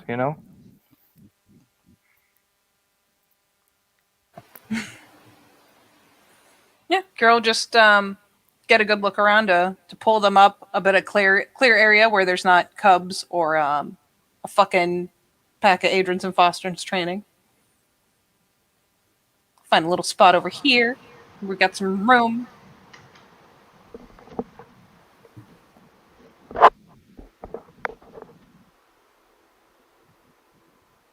Though she will ease up to Glabro, because if he's actually going to put on armor, if they want to actually have an effect on it, they're going to need stronger hands and a little bit of nail. Doesn't want to go too ham. Doesn't want to risk actually clawing him open, but she'll go for Glabro. Fuck it. Come on, Joe. We're gonna go learn some precision snapping a guy who's flailing around with armor on. It'll be great. All right. Becky like goes to Glabro and gets even taller.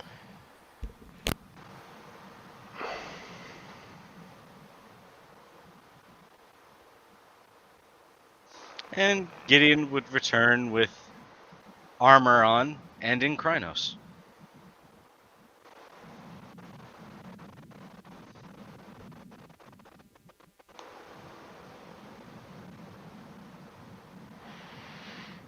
Fun fucking times. For the sake of ease, I'm just gonna say it's like, I don't know, some kind of leather armor. Yeah, probably practical, really. Alright, any rules for engagement there, boss man? I mean, you guys want to throw everything you got at me, feel free. I'll throw everything I've got back at you in turn. If you guys want to just learn how to do this properly, then we'll take turns trying to strip the armor off of me, and then somebody do a follow-up hit. Round robin. Tallest first. Work your way down.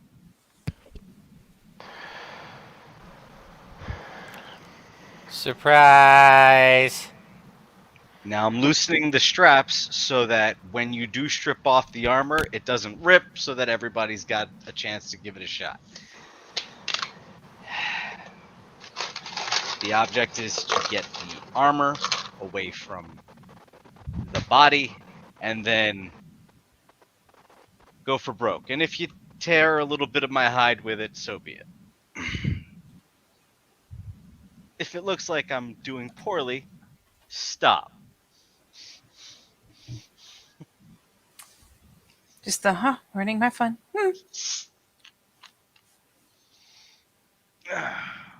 And we're going to go through it slow the first time and then in actual combat the second time. I just want to make sure you guys actually know how this works.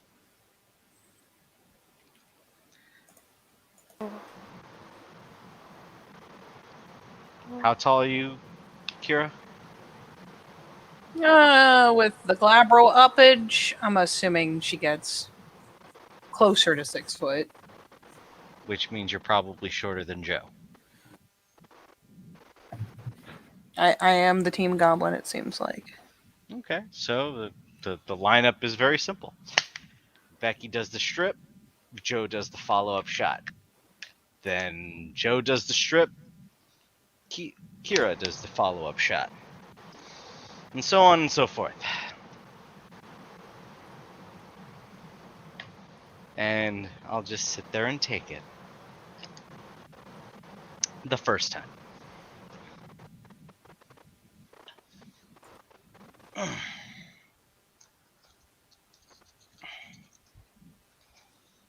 It's good practice.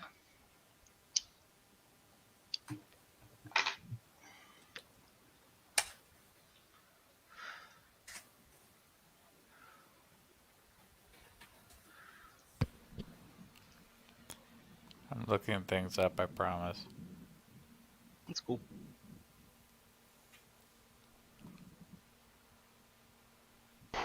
So springy.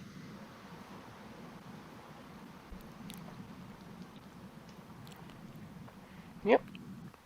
Do do do do do do do.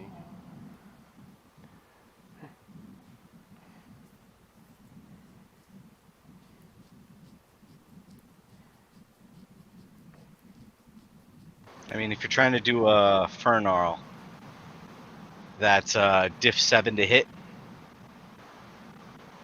And then every 2, I believe, yeah, every 2 successes strips off a point of armor. Which in this case also includes my soak pool. Just basically everything in my soak pool. Alright. And then the follow-up is just a +2 difficulty to hit me. Stop trying to hit me and hit me. Exactly. Boop. I'm just gonna get my soak ready. Okay, 7 and 7. Do you have a spec? Not for Dex that applies to this. Okay, so take 2, roll your damage. Jesus, hurt.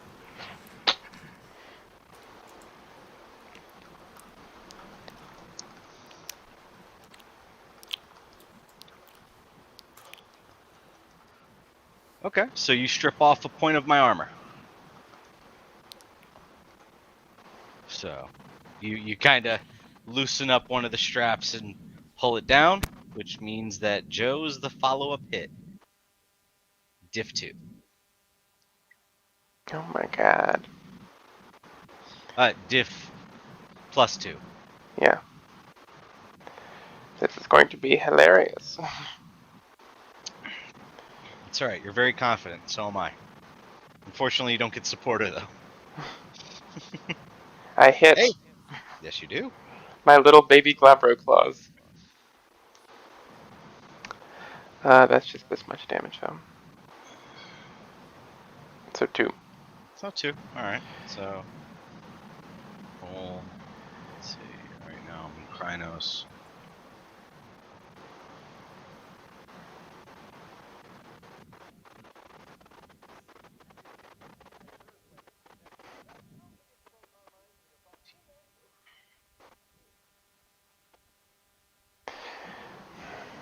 -1, so that's an 8.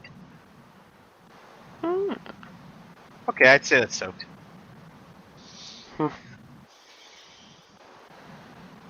Yeah. Alright, second tallest strips. And then you can follow up with your hit, Kira.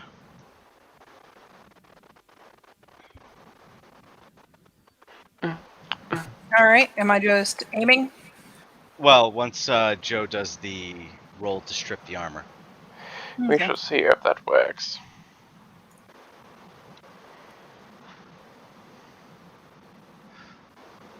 I get 1 success. Yeah, you do. Okay, Yeah. so that's to hit. Now you roll your straight strength damage. Mm-hmm. 2. 2. That's another point of armor off, which means that now I don't have the armor on anymore. I don't even have armor anymore. Look at me. Look at me. Look how fabulous I am. Now hit me. Stop trying to hit me.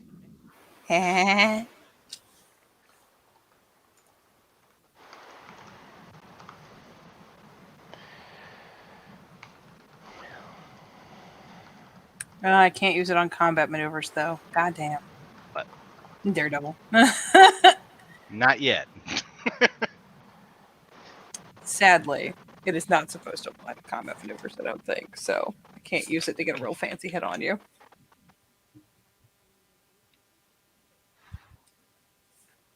So the armor stripped completely off? The armor is off, so you are just going straight up against my stem. Yeah, fuck it. Let's get weird. Let's see what I got here. Doop doop.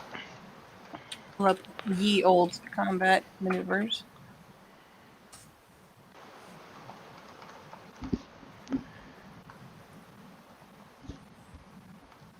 Can't dirty fight yet.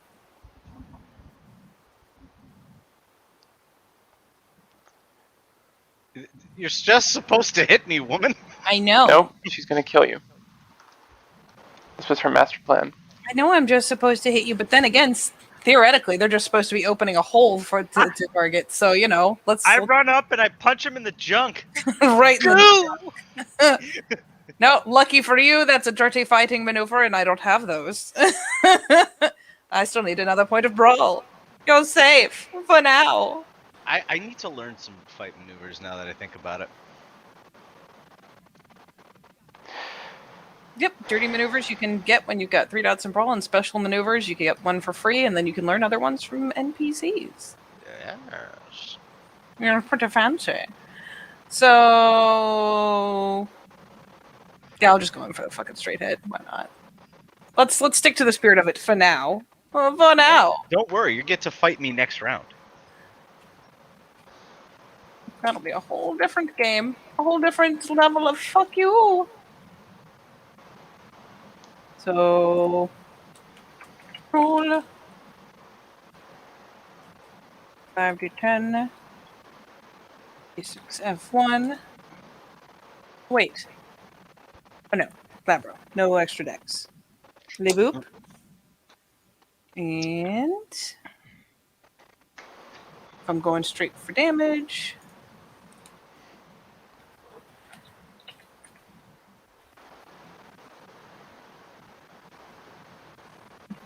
There is 3 bashing.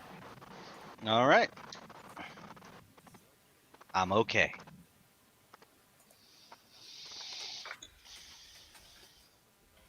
All right.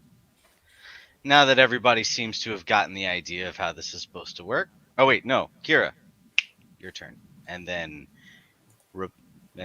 Becca gets to throw the shot in. I assume we're like, are we putting the armor back on you? Yeah, I'm gonna put the armor back on. Okay.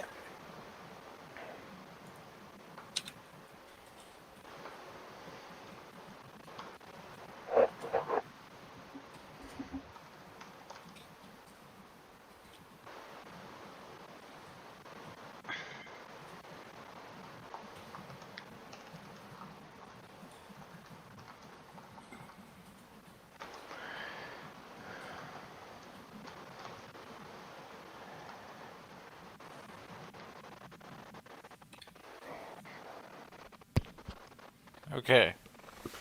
So is the idea that I'm gonna put the hole in the basket here, or No, do I just pull in them more? You're pulling the Luke Skywalker into the vent. Yep, Oh, Jesus. I'm gonna make the She's The making hole. the hole. and you're gonna be the follow up. Okay.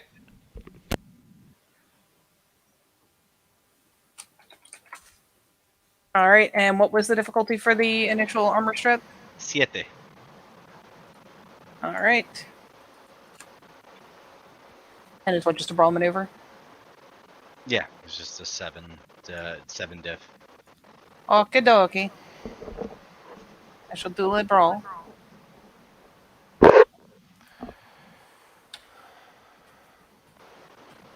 Let's see if I can get any of it off. No. No, you put more on. You. No, thankfully it just failed. But it's one of those things where she goes by and tries to get the grip and nah. She just can't get the fucking grip on it. Let's pull it. Well, I mean that happens too. It's all right. Becca can come up and take a swing. Yeah, all the sand, the hole's still there, so.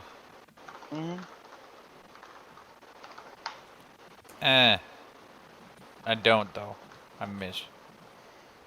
Fired. I missed. All right. Well, we have a general idea how this is supposed to work. He throws on the armor once more. Belts it on tight. Now we'll actually fight. Me versus the 3 of you. And the object is strip off my armor and hit me.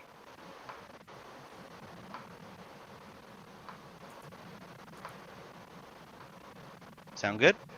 Mhm. Delightful. Initiative rolls.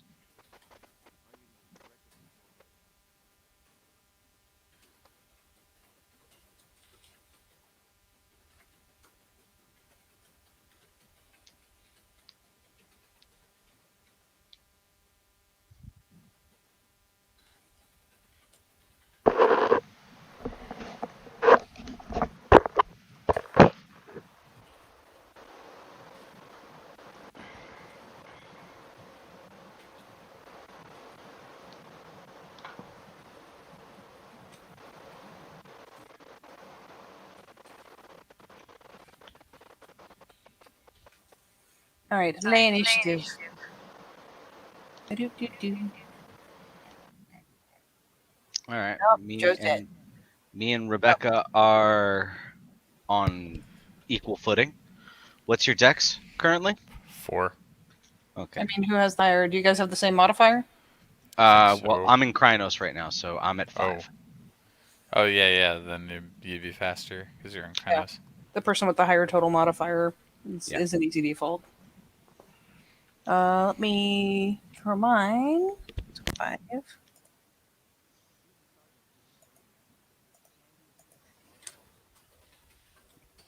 So you guys can go ahead and plan accordingly once I have an 11. everybody has 11. All right. Joe, Rebecca's got a plus 7, so we're good. What's your Rebecca's initiative? performing. Joe is stepped out. Oh. Joe had to step off to do a little bit of worky work. Okay. Got knocked down like, eh. Well, I guess it's just me against the two of you. Or he did what all Striders do and went, wait, my people need me, and literally flew away by flapping his arms. It scares everyone to death. All right, well. Throw up his dukes.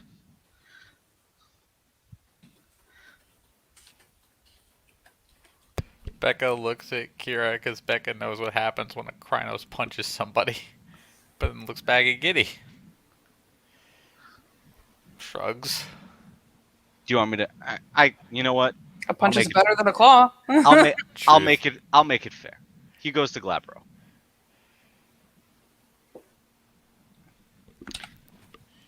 And like, all right, I think I believe technically you yeah. make your declares, the both of you. Well, actually, I guess it would be Kira first, then you, then me. Yeah, we all got 11. How fucked up is that?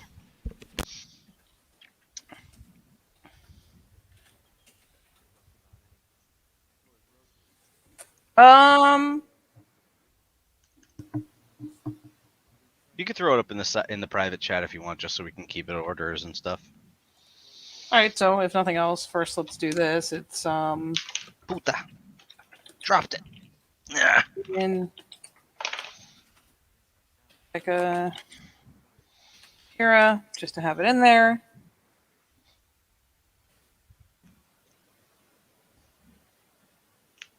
And then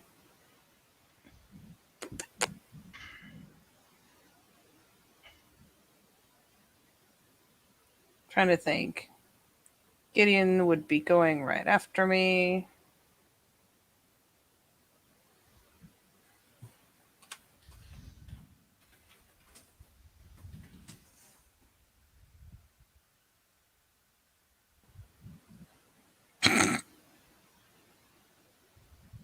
I'm gonna be a bitch and go for a sweep. Okay. See if I can bias around to see if Becca gets the armor off or not. And I'll spend 1 just because I'm not sure if anyone else is going to.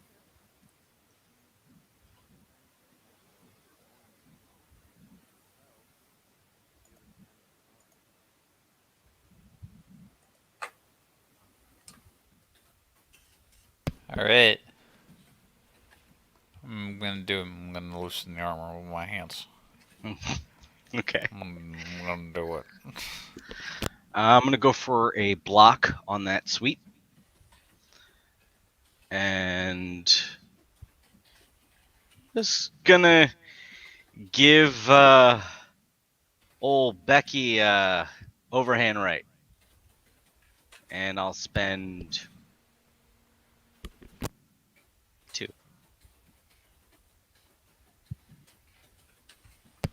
Oh shit, son.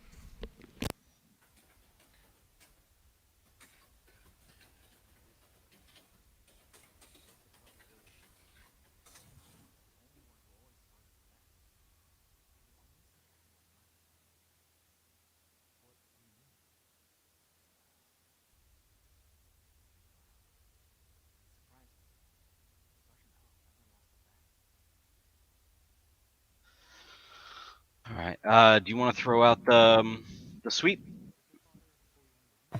or do you want me to just throw up my block first? I guess just you can hold the block react until it's mine. Like I already know you're holding that half of your action for when I roll, but just for the sake of streamlining, go ahead and do your Oh, bit, right, your right. actual Yeah. attack. Becky can do hers, and I'll do mine, and you have whatever you've held off to roll in defense. All right. So now I can allocate the amount of dice I want to each one, right? It's half, and if it's an uneven number, so like between your block and your attack, whichever pool is higher, take that one, and then split it in half. And if it's an odd number, you can choose where that odd one goes, but it's Okay. half-halfsies. All right. So yeah, I mean, this is 5 and 5 then. Goddamn. Well, I mean, block is strength based. Right. I am right. Block is Dex Brawl, just like Dodge is Dex Athletics. I think. Oh, yeah. I think so. I'll double check and make sure I'm not. I haven't done block in From what I understand, it's essentially like dodge, block, and parry are just like the 3 attacks, so they're dex based, and it's just one is athletics, one is brawl, and one is melee. Unless like I have been taught completely wrong, which is distinctly possible. So I will go and ferry that up real fast while you guys do your attacks. Yeah, I'm pulling up W22.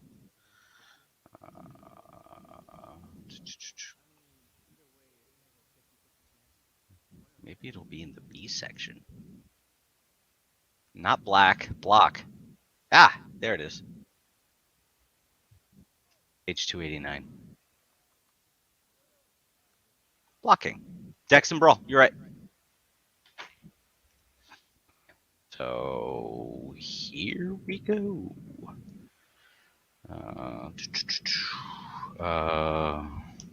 Punch is standard diff. And punch.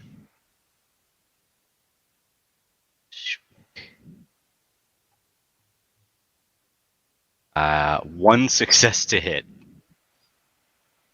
Or, yes, one success to hit. Okay. So that would be straight strength. Because there is no +1, right? No, there is no. Not for this, no. T6. Punch.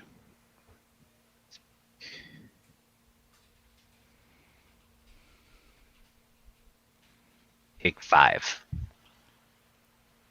5. Fuck.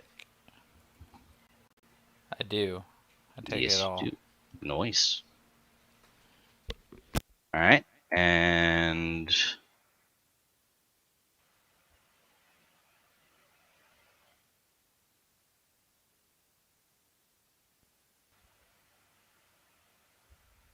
good, Beck. Not Beck. Yes, it would be Becky. It is me. Yes. Alright.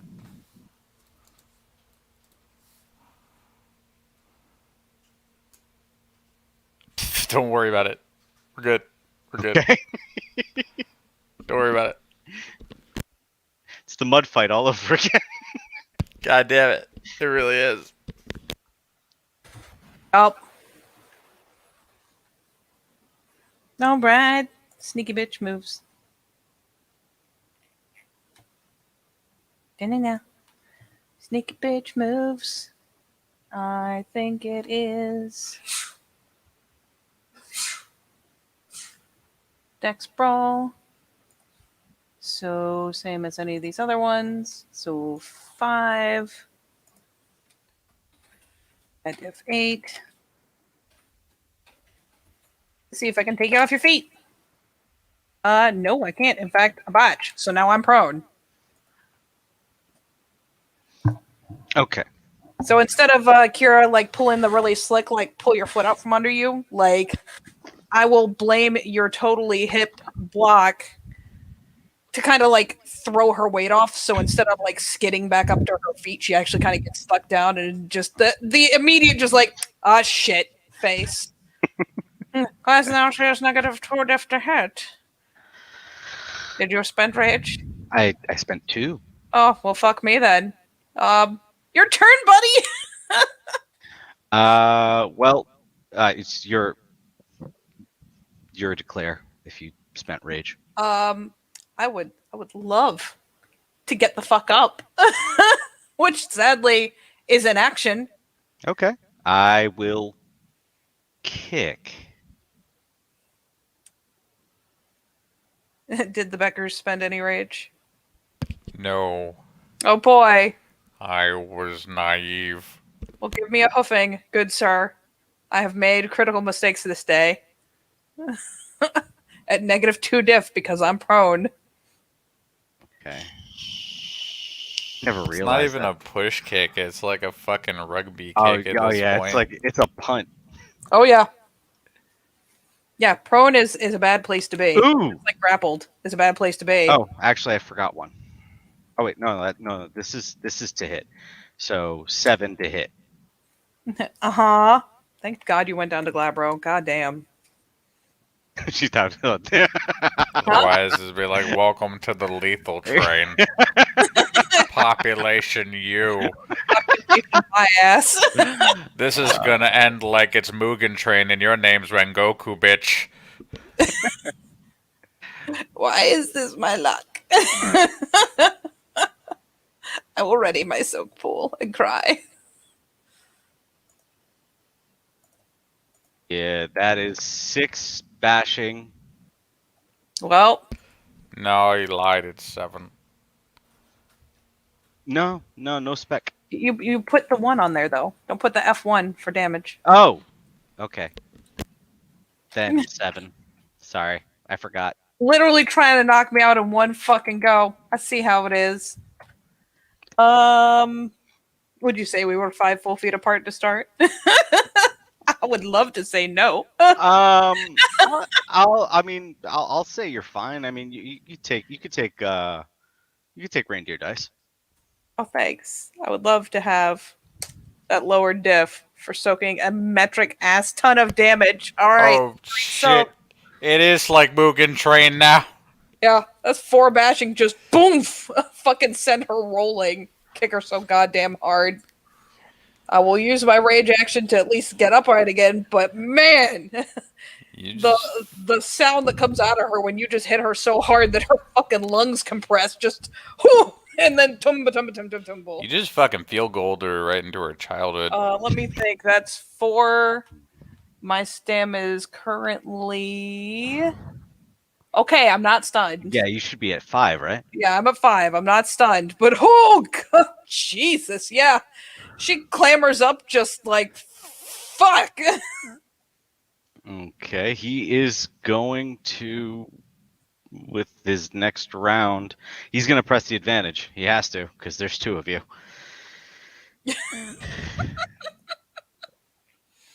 No. You know what? This is teaching. So he will turn his attention to Becky. And go for you know what? Oh wait, no, I can't do any maneuvers yet. Okay, so I'm just gonna go for a straight punch. So T6F. Bench. Let's pick. Alright, that is 7 to hit. Who are you hitting? Becky. Me. Oh, thank I am God. the next one who gets to learn who run Barter Town.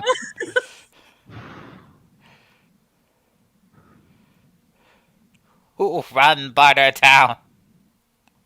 That's alright. My comeuppance is coming. I'm willing to bet these dice are not going to stay with me forever.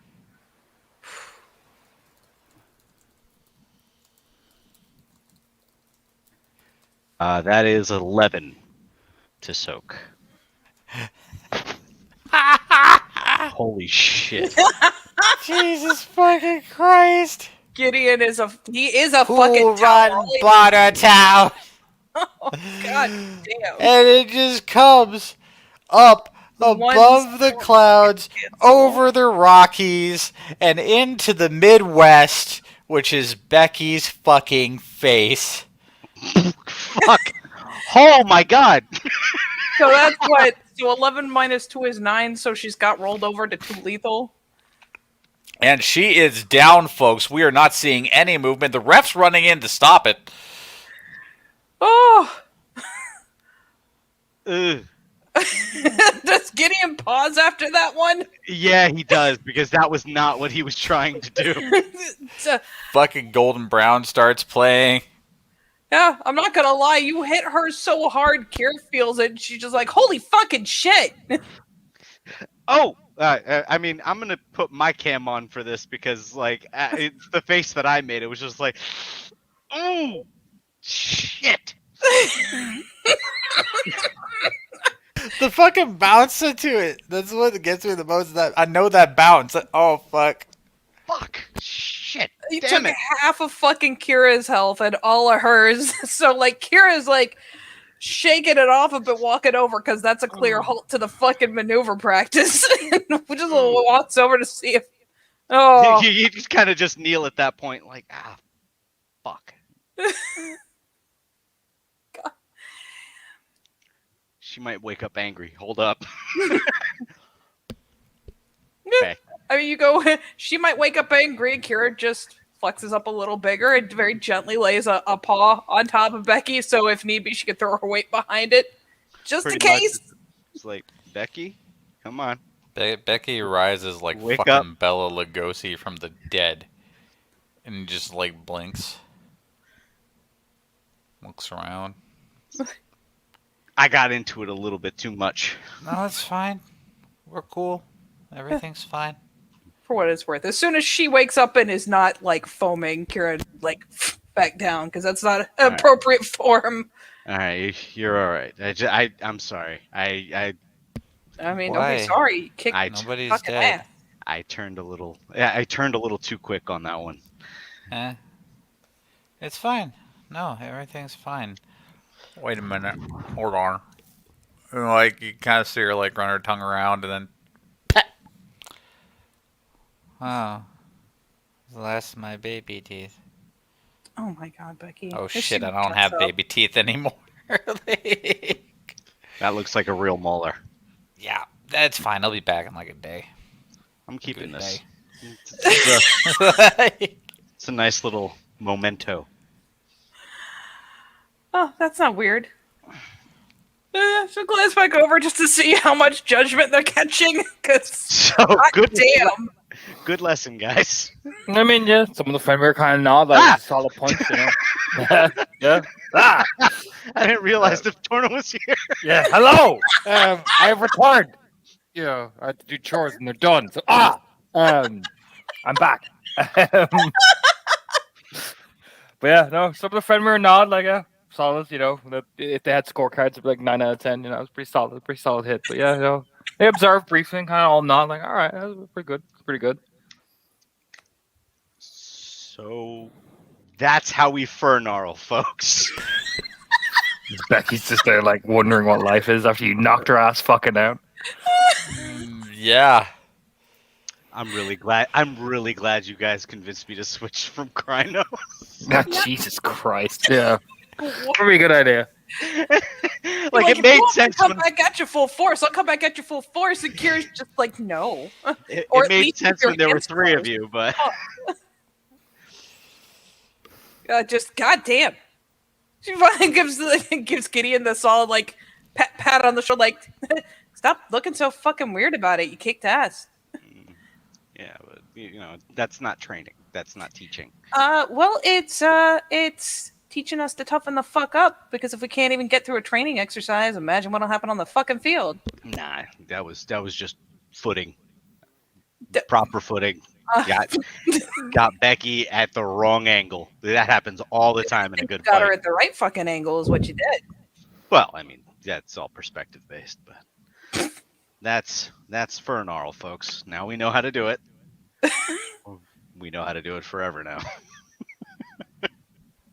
Right. Yeah, forever. Let's get you some ice cream.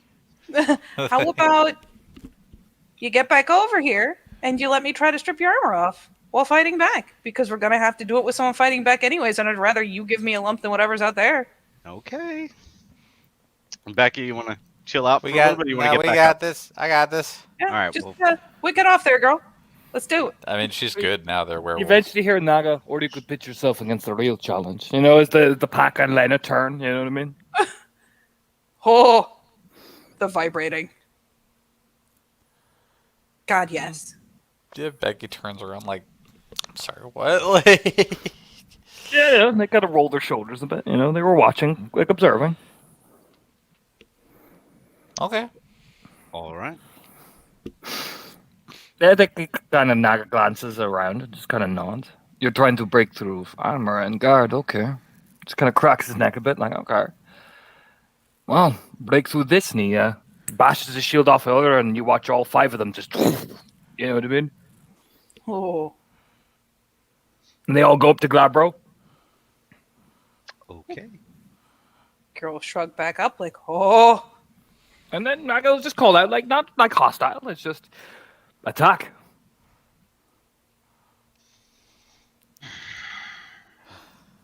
I am going to wait exactly 21 seconds. Exactly. That is specific.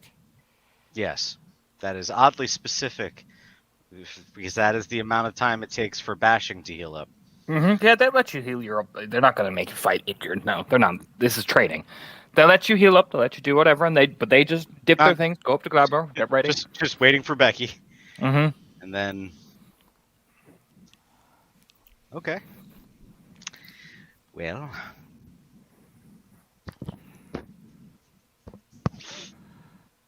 How you want to do this? Oh, just give me 1 second while I just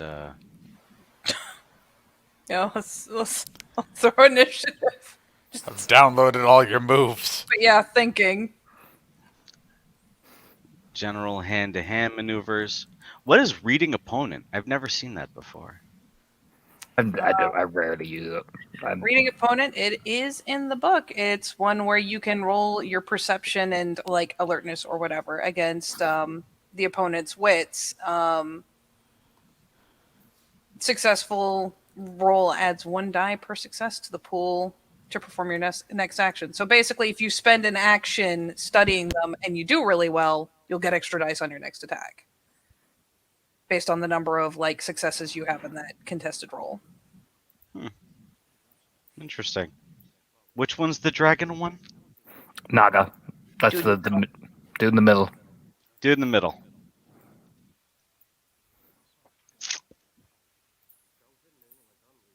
Well, I'm gonna open the hole. We're gonna go right through the middle. All right, let me set up a little initiative to do that.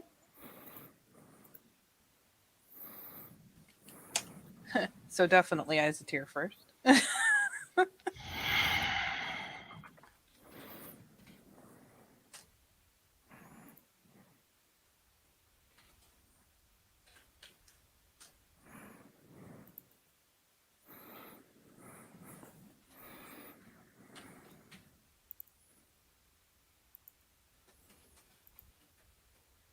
What do we have for?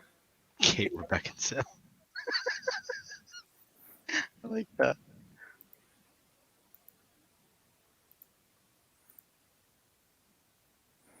$15 for me. All right, so you pull us up to 15, but sadly, either way, we're behind them. So, all right. So let me just swack that in there.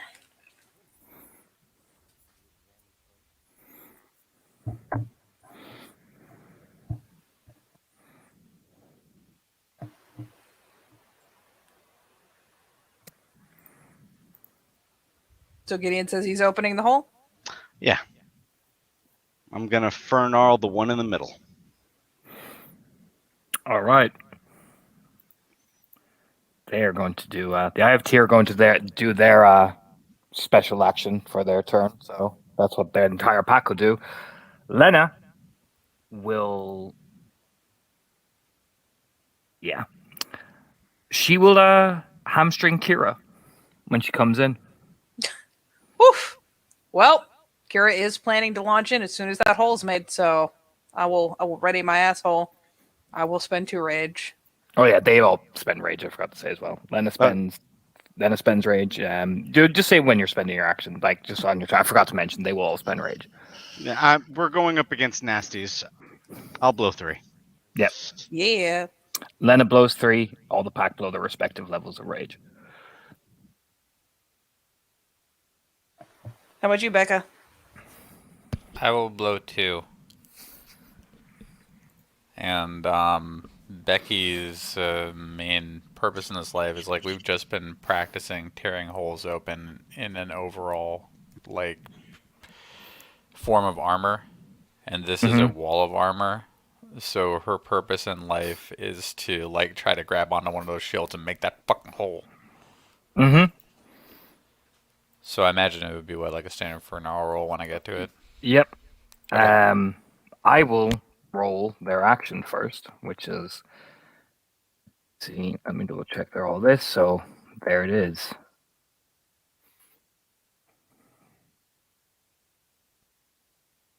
So it's that many. We'll roll for that. Not the best roll they could have done, but your 4-hour rolls are going to be interesting when you roll it. So roll your 4-hour rolls when you get to it, but Lena will roll her action first. Just hamstring. So I believe it's, yeah, she's in Glabro, so her dex is not affected. Yep. I assume it'll be essentially one of those things that when I go in, I'm going to get hit by the hamstring, and then if I have anything left, I can try. Okay. Yep. 3. Solid lift up and, boom. Let me double check my hamstring. So refamiliarizing with all of our shenanigans. So is it? She did the hamstring piped. So she knocks your opponent over and makes it hard to get back up again. Yep. And I assume you can only she move. has a melee weapon. Yes. Okay, that's still a success. So knocks it over. So let me roll my dex athletics to see if I can even get back up. 8.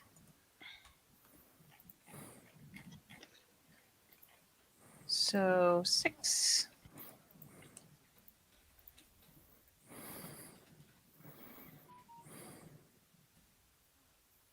Well, okay, I will be able to get back up, but it does mean I'm probably going to have to do that for that turn. So yeah, Yep. Gideon can still do his, but we know what's going to happen when I come in.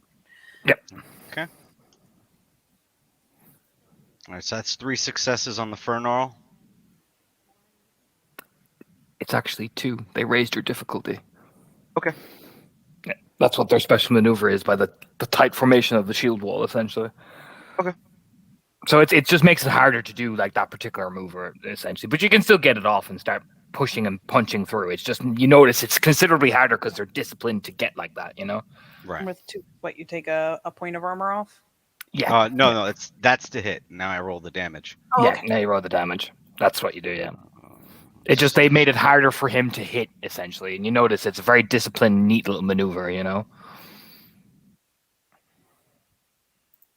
So I think that's 7. Yeah.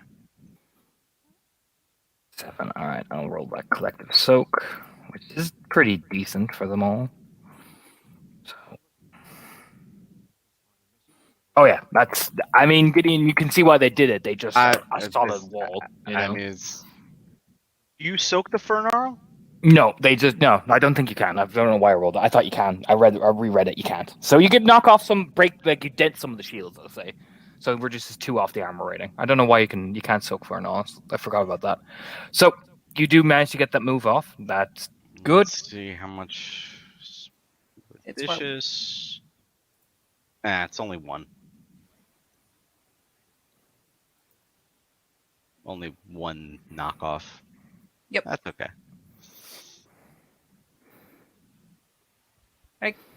Go gadget Becky. Yep. What's the new diff? Difficulty. It's +2 from the original Fernar gift. Oh, I see. Okay.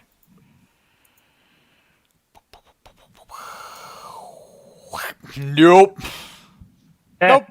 Gideon managed to get through, but like as you kind of look over Gideon, you see what's happening. It's that they're managing to box Becky in by like bashing her back with the shield. You know what I mean? It's clever. It's it's a neat little alternative to having your. It's obviously made as a countermeasure because you imagine Spiral Packs probably try to do the same fucking thing. So, but it works. You know, Becky can't seem to get it. And on her So- turn. Oh, sorry. Yeah, go ahead, Kira. Yeah, and on her turn, like Kira goes like basically based on where you got the dent in, figuring maybe it's a little bit more of an opening. Kira goes to fucking needle it, and sure enough, Oh, you- Lena, I assume, oh, ducks and takes her you ankle bought- out. Oh yeah, I did not realize Becky Oh yeah, botched. Becky botched. Becky's on the floor. I'm going to say from that they kind of just bash her with the shields and she slides. You know what I mean? That's probably the best way to do it. Is just prone. Yep. Then when Kira goes to dive in for hers, that sword flashes out between all the other legs. Does a good like slash across her ankle. It does make her tumble over. Thankfully, she manages to recover and kind of hop up, but obviously favoring the foot. Mm-hmm. So we're on rage actions now, I believe, right? Or is Kira? Yeah. So, Isatir will do a collective strike together. So I'm just going to roll it as one pool to make this easier on myself. They'll do that collective strike on Becky on the ground.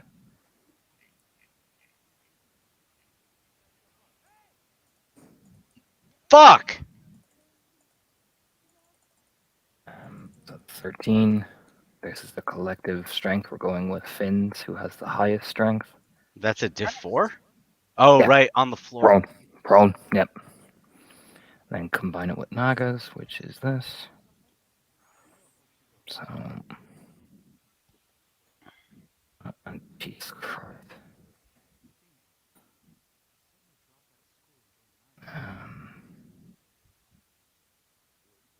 So that's 13 bashing, Becky. 13? Yeah, the 1.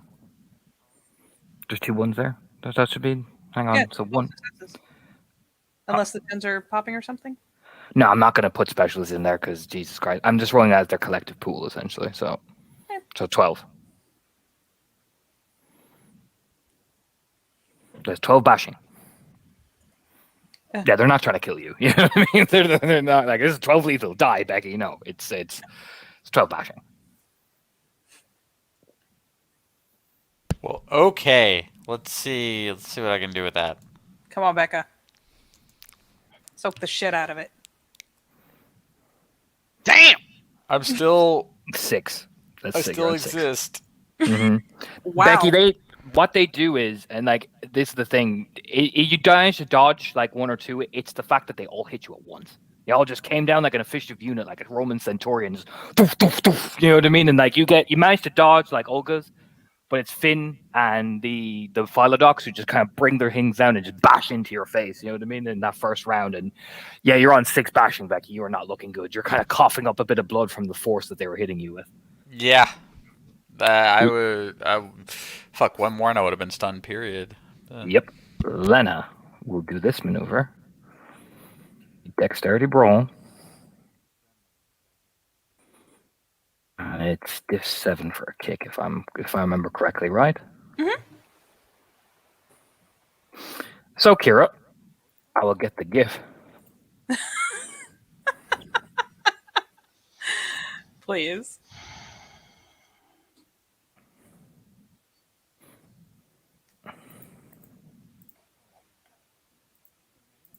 Yeah, it's +1 or a +1 def, +1 bashing. So, oh boy. Mhm.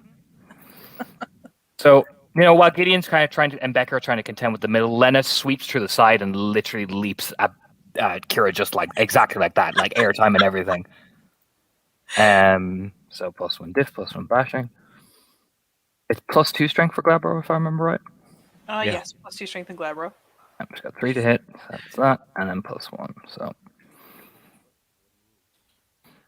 I bash him, Kira. All right. Took all but one. Mm-hmm. Pretty solid. Okay. Yeah, it's kind of an onslaught, really. They come at you hard. You know what I mean? They don't hold back. You can tell that much. They're properly not. They're trying to work you hard. So it is Gideon's turn now. I'm gonna disarm the one in the center.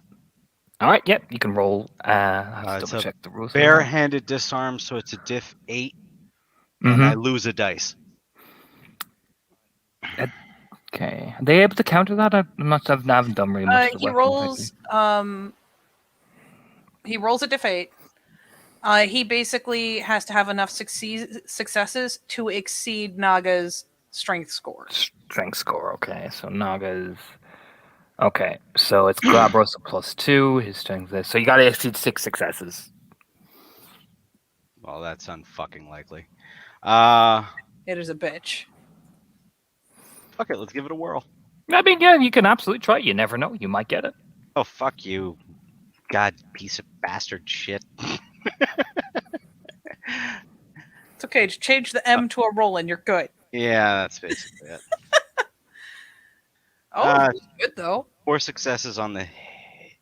So what do I roll now, Katie? Or You don't need to roll anything. He basically would have had to get, if Naga's strength is 6 right now, he would have had to get 7 to make him drop it. Yeah. Okay, that's fine. There's no opposing roll or anything. It's just a very difficult roll to make to force someone to drop a weapon. Right. So, rage round 2.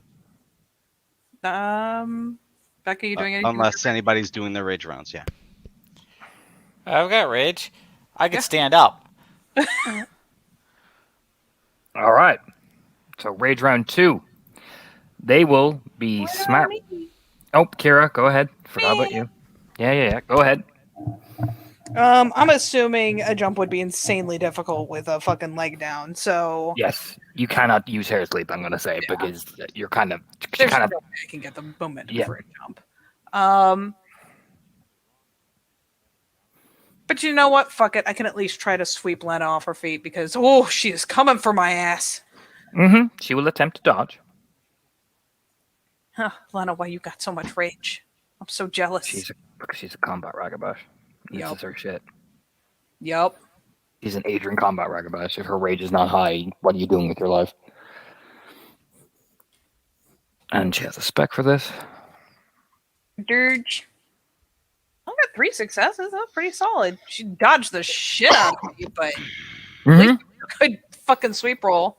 Oh yeah, she just nimbly leaps over you. You know what I mean? It was a good attack. Like, it was fast. Both of you were very quick. That's what you pick up off Lena. She's nimble. Very quick. Now it's like a rage actions. Fuck. Yep. Eye of Tyr will continue the strategy they have been doing, which is, you know what? Gideon is a force on his own, and they're going to try and tank him for as long as they can, but they don't want 2 runes coming at them. So they hit Becky for 1, 2, 3, 4, 5, 6, 7. Take away 3. They hit for 4 as a collective. Take y'all on. Do this all right. day. It's a collective strength of Naga and Finn. I'm going with Alpha and Arun. 1, 2, 3, 4, 5, 6, 7, 8, 9, 10, 11, 12. Bashing again. I'm gonna type this for academic purposes only. No, it helps us figure out how much rollover you've got. You got 2. You got 2. Don't worry.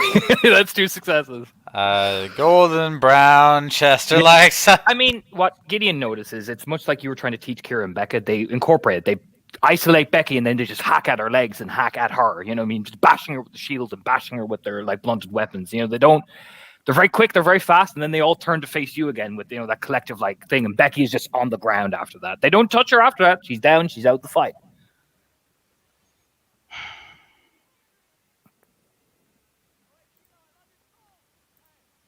And is Lena then, I believe, for a second raid round. She's going to play with Kira, but it will be a raised difficulty.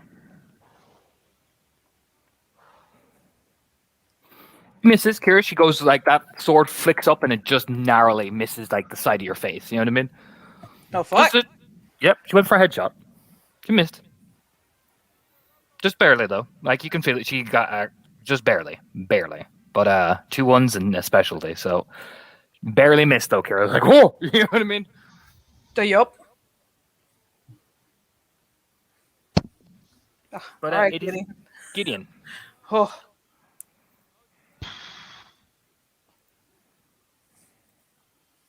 So they just wall shield with basically 19 dice to block. Oh, it's just a collective. I roll for the pack initiative. That's all. If you want to target single individuals, I'll have to roll their base stats. They're just attacking at 1 unit essentially. Like if you want to keep attacking Naga, I have to roll Naga's individual stat to soak. All right.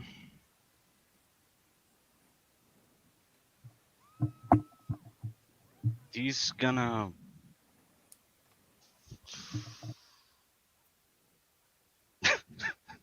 I wish I had headbutt.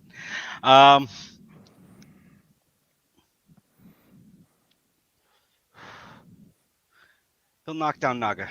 Go for it, man. Absolutely. He won't dodge since he's kind of stuck in the thing. So absolutely knock him down.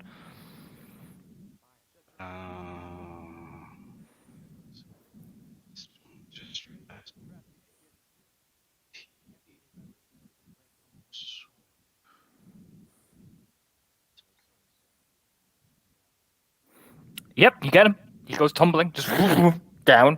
Which I'll actually roll some collective bashing for him, since he will probably get some stompage. So I'll roll Finn strength. All right, and I'm going to say he takes 3 reflexive bashing, mainly because you sweep him and Finn tries to step over to get in position, and he kind of stands on him. You know what I mean? So you can feel the you know what I mean, the grunt of pain. So Naga takes 3. I believe then Becky is out, so it's Kira. You know what? Which flank is closer to me if I turn away from Lena? I believe you'll be on the right side of this man. So he'd be that's left flank, I want to say. Is that left? I think it's left. I'll go with left. All right, so I don't think. Well, I do have a blunted weapon, so Yeah, they're all using blunted weapon. They're hitting you for bashing. yeah. Let me That's the thing. They can't. They only act once per turn. They're just all rolling collective. It's just a collective strike of them all attacking at once. So if you attack them individually, you have to roll their individual stats. It's a rage action, so I can't split it. But I'm gonna whip around and see if I can knock the flank. Yeah, by all means, you can certainly give it a go. He won't dodge. Oof. All right. It's not a ton of dice, but let's try it.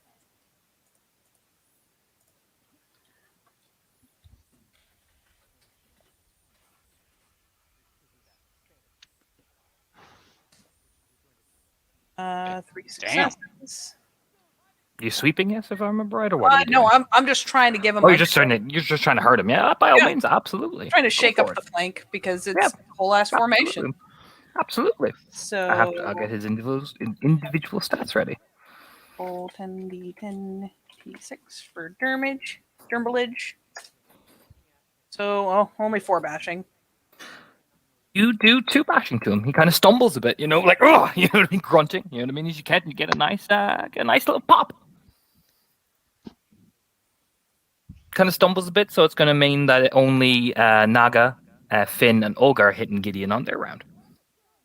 because he kind of stumbled back, so he's out of position, so he can't rejoin the line. You know what I mean? Or sorry, it's actually going to be Olga and Finn because Naga got sweeped. So, I believe it is the third rage round, which Finn and Olga can attack on, ironically. So it is just their combined strength and their forms. Air quote's going to hit you like this. I'll do this and then that. Naga will of course stand back up, and Finn will attempt. The other guy won't. He won't be able to get into position. So, but they'll only hit you for 1, 2, 3. That was a terrible roll. They only get 1 success on you. Yeah. So you kind of clang into them. You know what I mean? They're good. It's just that you managed to get. You've kind of whittled their numbers, so they can't attack as cohesively. But you kind of withstand the heavy shit. Lena, well, Kira, you gave her your back, which was probably the worst mistake of your life. Oh, I know. But I had to try a tactic. Absolutely. Process, but oh boy. Absolutely. Let me just make sure I'm rolling Ready. the right way. And her melee specialty applies. I'm just going to get this so ready.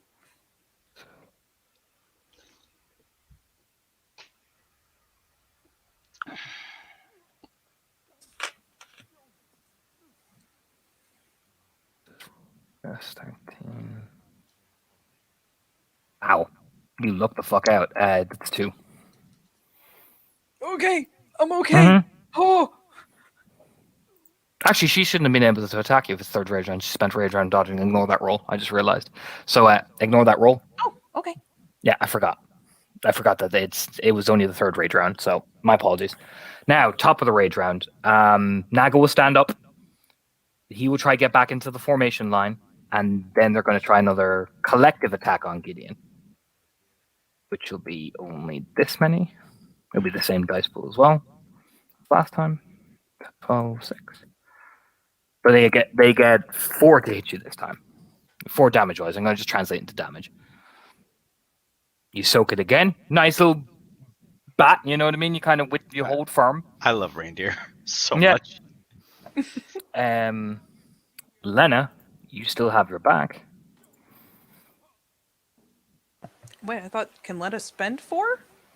We're on the main round now. Oh, you didn't okay. spend 4 rage. I thought somebody had. I was scared, man. No. I spent 3. Do I get an attack off? Oh, did you not roll your attack? Roll your attack then. Ignore that then. Sorry. No, it's okay. I think so far I've done 1 sweep. 1 sweep. Yep. Roll your new attack then in your third rage round. We'll just go wind back a bit. Yep, that was my mistake. So roll your third rage round attack. All right. So is he in formation yet or not? No, on the third rage round he's still prone because on his main round he's going to get back up on the main round. So he's still down. Naga's still down on the ground. So you get the prone diff. Okay, Naga's gonna get kicked. Yep, by all means. So T5 F1 kick with spec.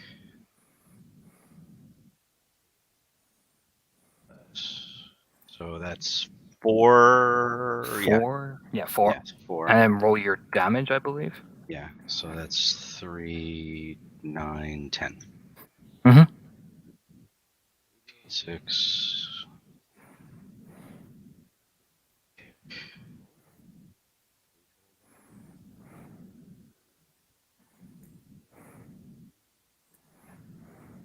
All right, you do a solid. He soaks 2 of it, so you do 3.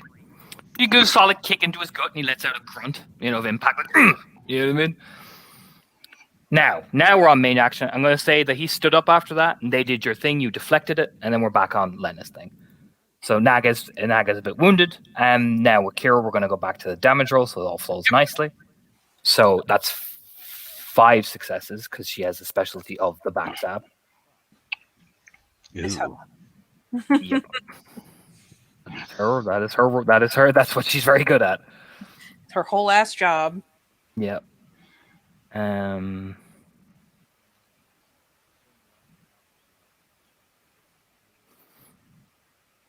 And that's 7 with the vicious specialty. I mean, ones don't cancel for damage either. So 1, 2, 3, 4, 5, 6, 7, 8, 9. Yep. Of which I can soak 5. So I'm still up. How much are you on? Oh, I'm at crippled. Yeah, I mean, yeah, she comes up right behind you and spends another 3 rage and just BAM! Right in your lower back, you know what I mean? I'm assuming she's like smacking me with the pommel of it or something. Just like junk spine. Yeah, Kira, you're barely able to move and barely able to even, you know what I mean? You're just like, particularly with that hamstring thing that she did, you're kind of just like, oh, fuck! There's the teetering as that pain just lances up the spine like, oh, shit!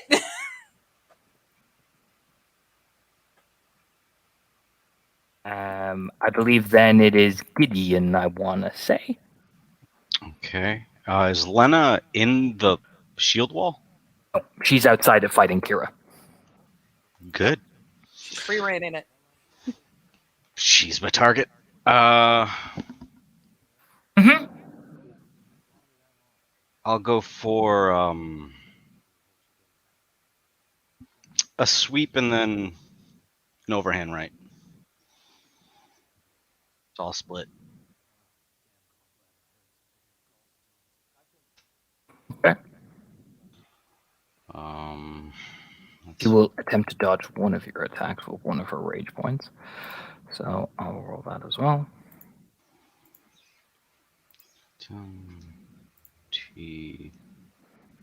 It's if 7 for a sweep. 8, if I remember correctly. It's a guaranteed fall over if you can land it. Okay, so it's an 8. Okay. Yep.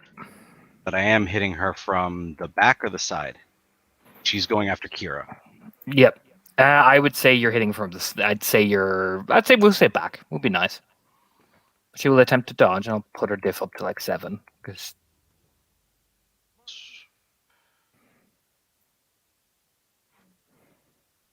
And she has lightning reflexes. Oh, you get her. She goes tumbling. And I'll do the follow-up.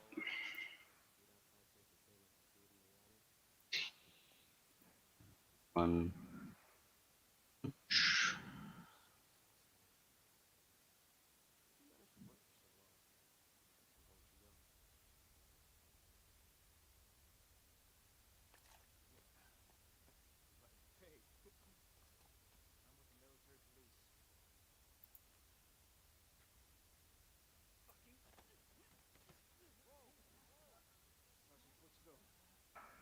This our special line. Let me just get this right. 6. Poked it. She eats it.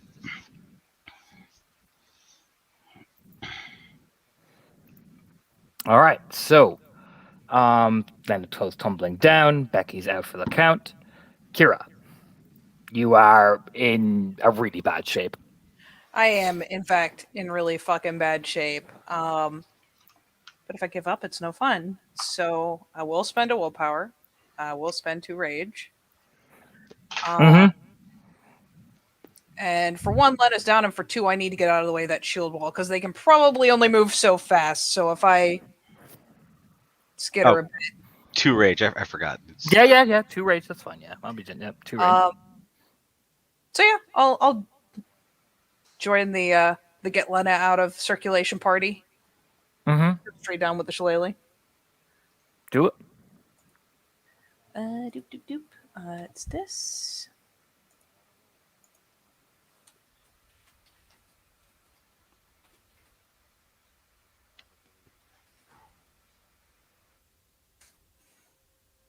And then 8. Yep.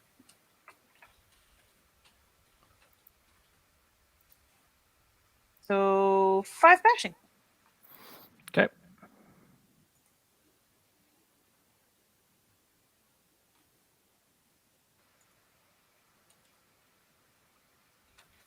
Wow. She takes 4 of it. So, I believe then we're on to the top of the rage rounds. So what the Eye of Tyr are going to do is very easy. So, We're going to go with Finn. So is this roll? Okay. So, changed, but his roll is that. And what difficulty is it?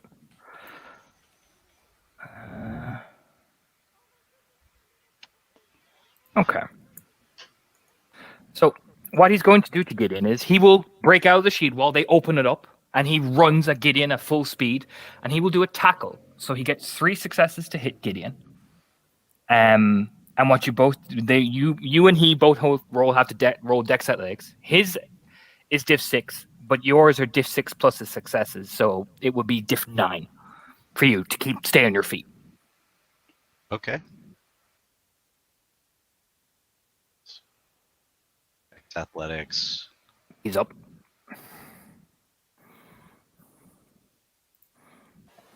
Go, Gideon, go. All right. And he can damage you. I'll just wait to see if you're prone or not first because you can damage as part of the tackle and stuff like that. So we will see what the prone is situation first, just to be easier. Lightning reflexes apply? I would say it would, yes. All right. Because it's all about trying to reflexively stay up again. So. Oh, you son of a... Always... shit.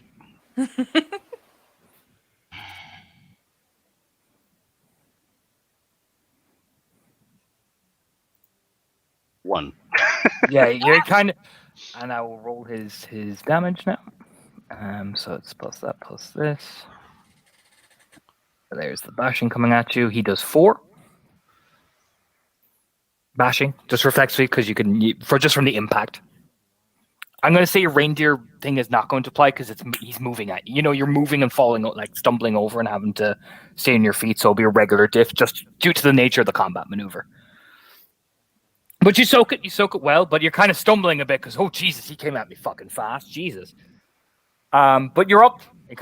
You're wobbling a bit, but hey, you're up. Lena won't stand up. Instead, she will spend a willpower, and it is a higher diff.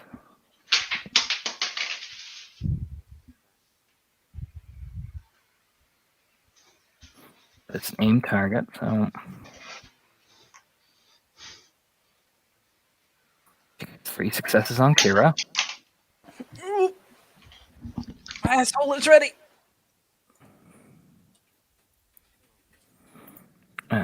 So it is. Strength is doubled because of Glabro, and then plus Eagle. Oh. Fucking eagle. And plus the blunt thing, which we're all going to. And she gets 2 for the man. And that. And her with Vicious, that is more than 7. So you just see her, she, lying there on the ground. She looks at Kira's kneecap and boom, just rolls her body and up, lifts it up, and strikes.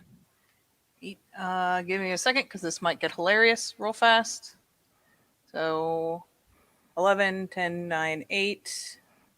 So 1, 2, 3, 4, 5, 6, 7, 8. Either I need to rage up or nobody sneeze. You don't need to rage up. You'll be fine. Okay. They're not going to touch you after this combat. You notice they didn't even go near Becky. They just moved ahead. You know what I mean?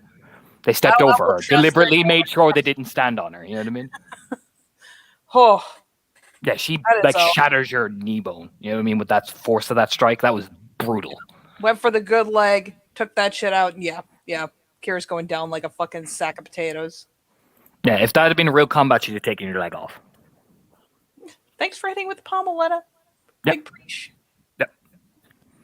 Oh yeah, they're not trying to kill you. They just hit hard, but they're not trying to kill you. That much is obvious. Even the way you'll see, the Cubs will move over and pull Kira out of the way and pull Becky out of the way. You know what I mean? They're actually very considerate about that.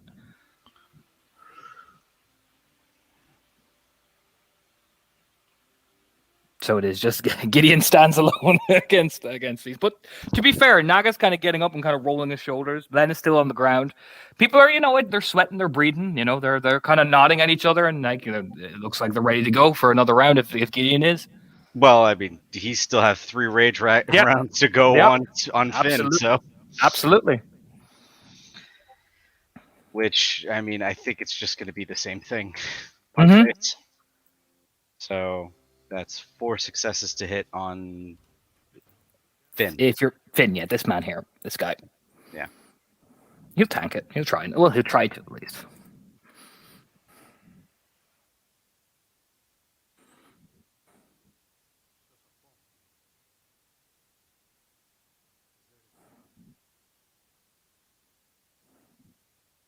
Solid hit.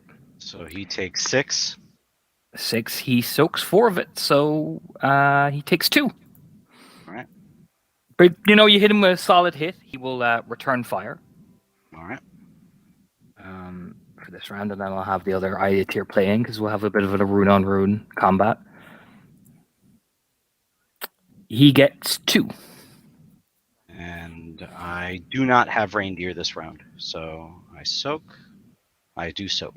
I'll have him roll this damage. That was just a hit, but I'll roll this damage now. It's just going to be base damage anyway, because yeah, it's just 6 soak. So if you beat that, then we'll see. We'll see how he does. Yeah, it's 2 plus Glabro, so that's not many, and then so we'll see. I doubt it will, but no, not even with his specialty popping. You soak it, so it's your next. Will go.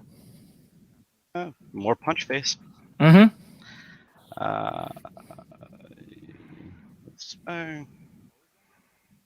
Oh, that's Nice. 8 to hit. Yep, by all means. So that's 6, 13, 15, 6.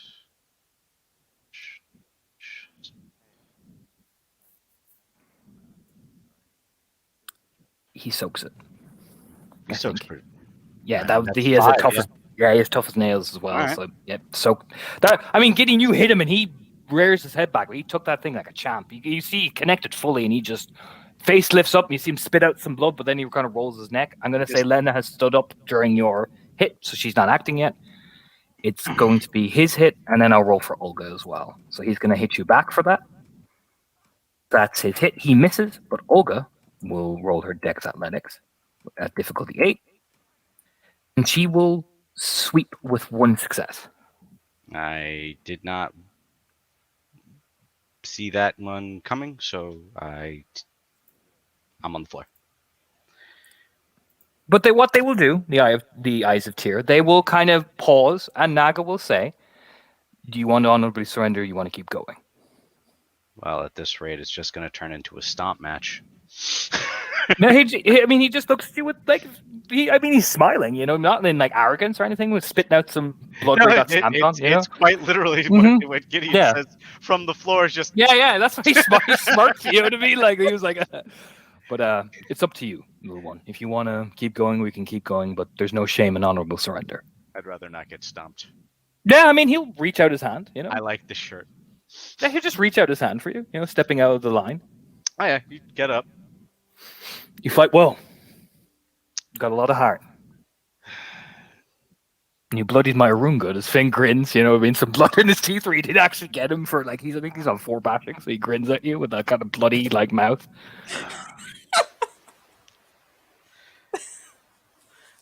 Yeah, Lenny eases up and pats your shoulder as well. Nice kick. Well, we've really got to learn that shield wall thing. We can teach you. I'll be honest, military, never dealt with any of that.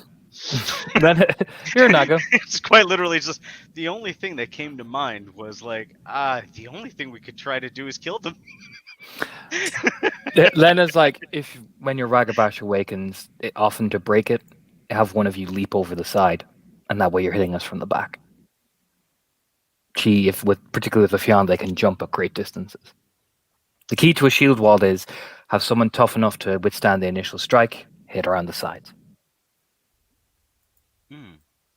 Okay. We can teach you it. Naga said it's if your pack want to train with us every morning, we can teach you the maneuver. It's no problem. I mean, we learned Fernarl today, so I figure shield wall's a good second. Yeah, he kind of pats your shoulder. I mean, with a grin on his face. Good. You fought well.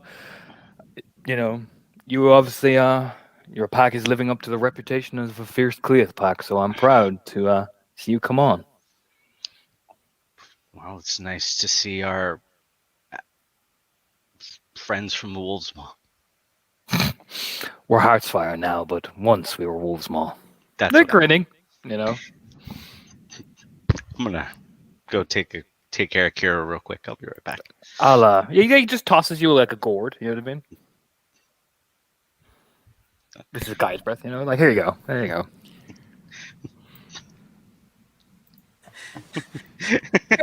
Like, I'm seasoning my Ragabash. tell when she wakes up because it's like, oh fuck, no, knock me back out. This is the worst. Just fuck me. It's okay. You got knocked out early. That's a good thing because, frankly, getting stared down at by 5 people with shields and weapons, it felt way too medieval. I felt like Frankenstein. Get up. Oh my god. Let me make sure I can, okay? Both my legs are fucked right now. I'll look over at Becca, who's probably woken up before she did, and just... Yeah, the Cubs, to be fair, the Cubs are bringing over water for you guys and everything. Kira, Kira like, Life. Kira like starts to try to get up, and it's just like, nah, fuck that. And takes Glabro. Like, no. One knee gone, one ankle gone. I'm just gonna... This is great. Becky's good because when you get knocked out into lethal, the book has the healing rate, and it looks intimidating until you remember a round is like 7 seconds.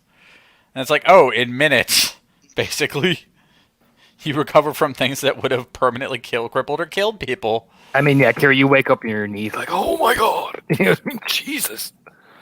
Yeah, that's why she woke up and immediately just started bitching, because it's like one knee shattered, the other ankle sliced, and she's just like, oh no, I want to go back to sleep. Oh,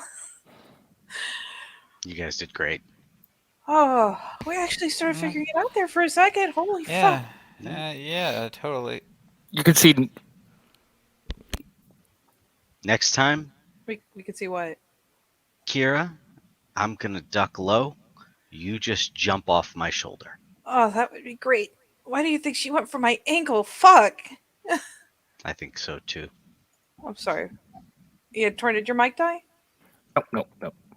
Sorry, you were halfway through and then it cut. So. What you can see is like Naga coming over to Finn and just pressing in with his thumb to like reset his nose, essentially. You know what I mean? They're all chuckling as after like the yell. You know what I mean? The son of a bitch! You can hear all the Fenrir just laughing in the background. Well, no, you guys did good. We just have to bear in mind what a shield wall means. You know, the worst part is I was totally gonna go up and over, but you really wanted to practice the thing, so I didn't do the up and over. And fuck, this looks a little like what? Like you have hurt me this day. Why would you do this? Then it just eases her blade over her shoulder and just winks. Like, Mom, why? I think it worked. I mean, you know, we learned something new. Yeah. Good. Yeah. Like puts up the fist from the ground. Like, you know, good hustle with the single target. Just. I mean, yeah, that's the only other thing I could think of. All right, let's go find out if Becky's okay. I'm good.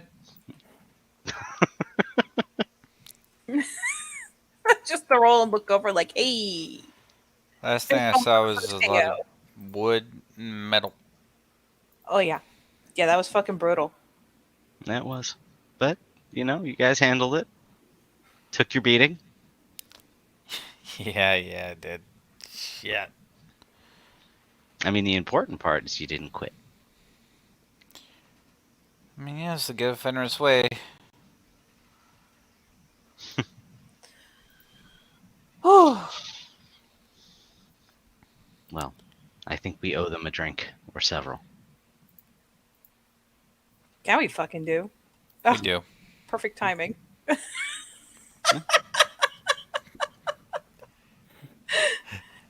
Good old Perfect chance for Joe to wander back over like I felt people getting shit fucked. Joe's like, I went away for 5 seconds and you all died. What the fuck? Well, so it went well. We got our ship pushed in a little bit, but just a little bit. What you will notice, Gideon, is like if you're going to get a drink, the Nagel point at like some of the water. You know, it's like you want to drink with us. You know, it's that type of casual, like invitation essentially. Sure, Fuck yes. definitely. Guys, come on. Yeah, no, Kira is 100% willing to come over and do whatever, like, essentially congratulatory, like the hand clasp and stuff, because, like, of course, they're more experienced. They were pretty much doomed to win, but that was still fucking sick. I will say this: they seem happy because you gave them a good, like, you made them, you gave it, you didn't bitch out at them. You gave them a good try. You bloodied some of them. You know what I mean? You were like Finn was on 4, Lena was on 4. You know what I mean? I think you hurt Magnus too. He was on 3. You hurt them. You know what I mean? You knocked Nag over as well. You did actually bloody them up a bit. And they respect the fact that you didn't bitch out or didn't pull punches. You went at them full force. You do get that vibe that they're happy that you. I said fuck it and fought for it, and you didn't make it an easy victory. You definitely get that like respect off them for still going for it and trying to win. The Fenrir are very simple like that in a lot of ways. You know what I mean? Okay, I'll be back in a moment. I have to use the restroom. But once you all come over and sit down, like Naga, pour some water. There's also some meat too, because he fucking throws it in. Everyone needs a drink. Lena's kind of, sits with them as well. It's Olga first. It was a good fight you all gave us. Thank you, Ryan. We definitely appreciated the chance to learn. The shield wall stuff is something we've been practicing for a long time, so if you're all game, we'll teach you it. It's a fun one. Kills a lot of foes quickly. Nobody expects us all to lock shields. Sometimes we've even done it with our claws. And just all strike once. Everything falls like a prison shank. Naga nods. If you can learn to collectively strike, it works. Oh, yeah. The unified overhead was absolutely savage and beautiful. It's difficult to do because you won't have to time it correctly, but if you could achieve it, Naga will say. He speaks slow like the Carlos, but he's got a much more pronounced speech. You know what I mean? He's more like a rumble rather than this slow pace like a tree. You know what I mean? Mm-hmm. Maybe probably because he's different spirit heritage. If you can all time it correctly, then you can achieve a great hit. But that can also come at the cost of you mistiming, hitting each other. It's a maneuver that needs to be practiced. Yeah, an eager head bobble. As I'm sure when one of us fell over, you noticed that we lose the formation entirely, and it takes time to reform. The one break in the chain can lead to a disaster. That is why you often have to choose a place to get at your back. So you can't be flanked, you can't be hit, you know what I mean? Where numbers don't mean much. But it can be difficult on a battlefield. Mm-hmm. And for Joe's sake, he will get, since it's all super fresh, he's going to get some flashes of, like, essentially the shield wall they were up against, the fact that there was literally a point where all 4 of that pack raised up and slammed their weapons down, like, in a perfect, like, unified dunk, which admittedly put Becky for a fucking loop, but it's essentially play back the greatest hits. But you do notice what, like, the weaknesses for Gideon as well. They all had to take time to reform and settle like that. And when you came up at them, they were taking time to make sure their shields are in line. You can imagine on a battlefield where anything can go, the danger of the success rate of pulling it off would be great. But if you make one mistake, you can open up your whole pack. You know what I mean? It's much like Fernal. It could work, but you have to be very careful with it. You know what I mean? It's mix and match. It won't work for every situation. And as you saw with Kira, one strike at the back and you can take a guy down and they won't have time to alter over towards them. You know what I mean? That's why Lena was so effective, because she was going around taking care of Kira. You know what I mean? Yeah, the flanker was taking out the flanker. Yeah. Yeah, it's basically, I mean, Gideon is sitting there thinking, like, how to utilize that sort of thing. It'd be great if you were boxed in somewhere and you just lock shields. You know what I mean? And let them just come at you in waves. You know what I mean? And spears. It's great for holding somewhere. If you can make sure your back is protected, you are ace. It's very good defensive strategy, if you've noticed. Yes. But with reindeer. Oh yeah, that's probably Reindeer, and we use spears. that is probably what you're thinking as well. Like in terms of a reindeer, stuff is the defensive game. So defensively, this could be a really great strategy. But you have to make sure you're in the right circumstances. Yeah.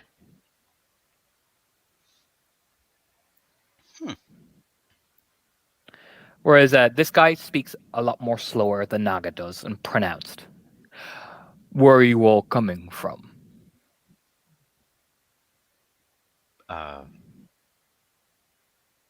Public housing. It's a thump on the shoulder. No, I'm sorry. Oh. Are you native or from different septs? Sorry. Sorry. I'm from LA. Not. Oh. Yeah. Yeah, just decided I wanted to come and see here.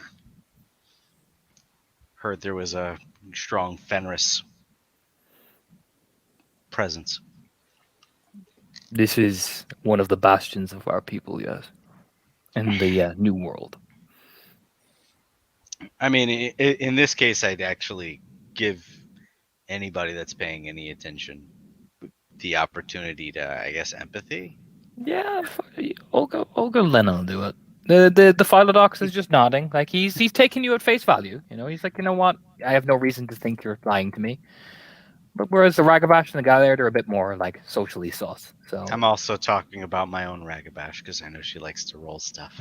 I don't know what you're talking about. Give me these dice. Perception, empathy. So Olga's got decent empathy because of being a Galliard. It fails, and then we'll roll Lena. 2. Oh, Lena got 4. There's definitely like, I mean, he's not lying. Mm-hmm. There's definitely like more compounded interest in there. Yeah. I mean, you know, Lena doesn't comment on it like straight away. She's not like, ha ha. Listen, brother. You know what I mean? Yeah, the fucking exclamation mark appears over her fucking top of her head. She just nods as she's listening. These two nod as well, you know. Olga kind of was like looking and then just nods herself. You know, they seem content with what they're presented with. That's okay. I'll ask about that later. In the meantime, Kira will like pop a hand up. Step to the reckoning. I mean, Finn's head eyebrows like kind of lift, and like they all kind of look over at Kira like, oh, really? You know what I mean? Crack the grin like, yeah. We know that, Sept. Naga just says nodding. Respectful head nod back because I mean they're still higher rank, but that's right. No. Nodding. We know that Sept, yes. Although we stayed in when we were in the old world, mostly on Sept of the Valkyrie. As you can imagine, it was right on the front line border. Mm. But we do know that Sept. We did it, you know, just kind of like, yeah, we know what you're talking about. That's more in Norway, if I'm correct. Yes. Up on the coast. Valkyrie is in Denmark. Mm. Then Olga's like the High Trimison presence as well in there, so yeah, she kind of gives the spread around, like, you know how it is. Yeah, there's the nod. Like, oh, well, that totally checks out. And then Finn just grins. A lot of good killing in there. You know, that like bloody smile. Like the point over, like, my man. That's what I hear. And then they'll turn to look at Becky, like, burp, burp, burp, burp, you know what I mean? The 4 heads, you know what I mean? She'll just say it. St. Cloud Ray. I mean, the best part is the Carlos just have the same look at the pictures, like that's their expressions. You know what I mean? Olga kind of tilts her head with this kind of lupine like gaze, and Finn just goes, "Oh shit, that must suck." Oh my fucking! I'll never get over Finn. I love him so much. I really do. He's got a good heart. But still, you're no longer St. Cloud. You're fucking Heartsfire, man. It just reaches over with that big fist and just dumps your shoulder. You know what I mean? Yeah, and she's more beefy enough to take that without flinching. You know what I mean?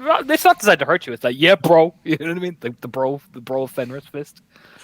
Bro, Fenris Fist. Oh my god. Yes, Raya. Fucking A. Fucking Fenrir too, so fuck all that shit. She nods. I mean, he nods as well as kind of the little bits of the blood kind of flip out of his braids, you know what I mean? Like, yeah. Whereas Olga's just kind of just staring with that creepy ass fucking stare of hers. She's just kind of just watching Becky and seeing how she responds to like the camaraderie from Finn, you know? I mean, positive because it's positive. What you put in the world tends to come back to you. So she's taking his positivity well. And then the Fenrir heads will all turn and look at Mojo Jojo. Oh my god. I was born Gallo Reyes. This is the only sept I've ever known. Yeah, and it's Naga who reaches over and gives you like shoulder squeeze. And then you're a native. A native of Winterwolf. You give a grin. Indeed so. And then wear it well. Don't be ashamed of it. Winterwolf survives the harsh conditions. Therefore you will. I believe so, Reyes. No, there's no belief there will be. You know, just like squeeze the shoulder like, yeah! You know what I mean? No try, only do. Yeah, pretty much. Yeah. You don't give me that. Do now. or do not. Yeah, exactly. Yeah, no, it's very straightforward. Just very cut and dry. Of course. Magnus just sage dodges in the background. Yes. Trying is what we attempt to do. Doing is what we will do.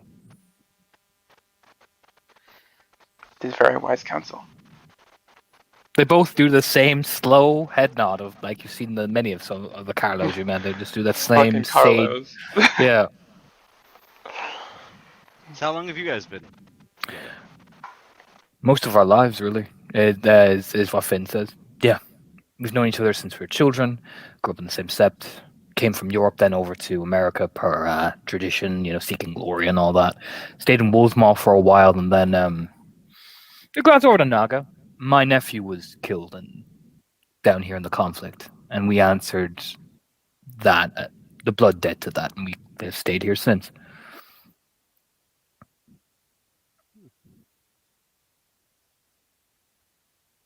And that was about a year ago now. So, but we decided to stay. It was a pleasant, more change from the colder winters and a lot more warmer. I can imagine being tied to Fire Drake. We kind of appreciate the warmth. Yeah. I miss it. So, but it's been a good sept. It's treated us well, and we have earned our place here and fought many battles with many of our sept brothers and sisters. So we are happy. Lena, just kind of like, I originally came from Fafnir's Brood on St. Petersburg, you know, around that area. My brother Ajax moved over here with his family. A lot of my clan like to go to the New Worlds to earn glory because we have a big sept here called Pride's Fall up on the Great Lake of Michigan itself, you know, way down. I followed over when I first changed. And been kind of going up and down the coast and settled down here. And became Den Mother after that. Dig it. Yeah, I mean, she smiles and nods, you know, very like serenely, you know. But there's definitely like a closeness between all five of them. They all seem to know each other, but they seem to pay particular reverence to Lena as well. That's one thing.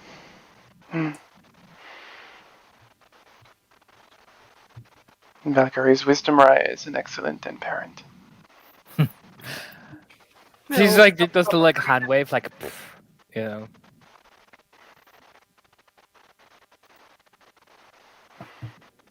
What are you saying, Kira? It was just like when Joe says that there's the little toomp toomp of agreement.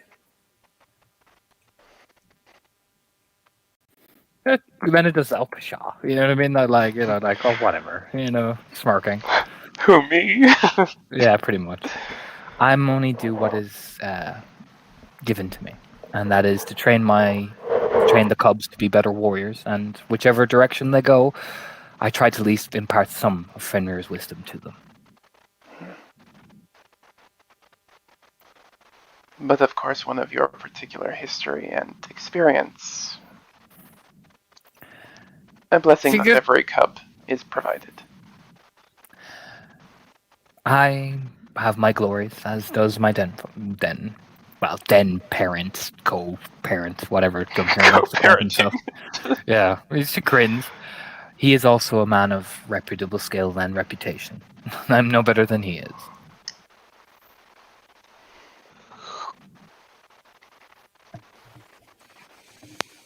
Mm.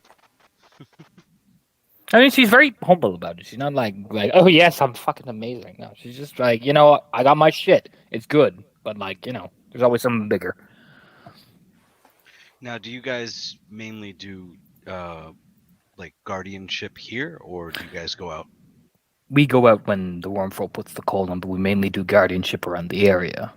When the Wormfall calls us to battle, we're the vanguard. Okay.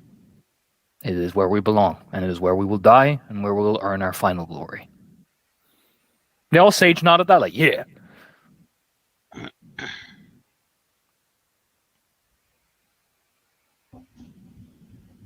But we are all experienced gurus, so we tend to, if packs needed, we offer advice, counsel, and we assist in various matters as well, spiritually or umbrally too. We've had to kind of pick up a lot of the slack since our Timmy Raya's pack took a more home ground advantage due to her ascension to warder. So we have picked up a lot of the umbral affairs.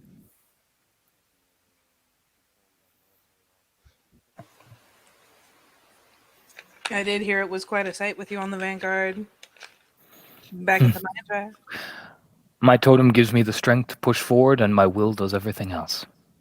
Yeah. My pack mate does the same. They all like do the of their chests. You know what I mean?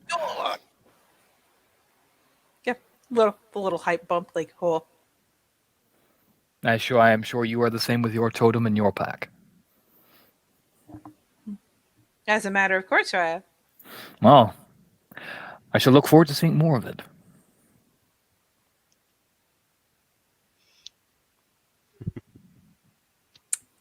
I will make absolutely sure that you do.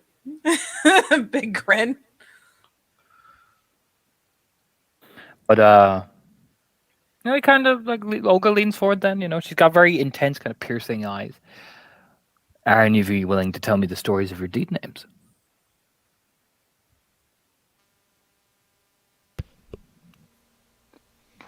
Joe immediately, like, you don't even need perception and empathy to see how guarded he becomes.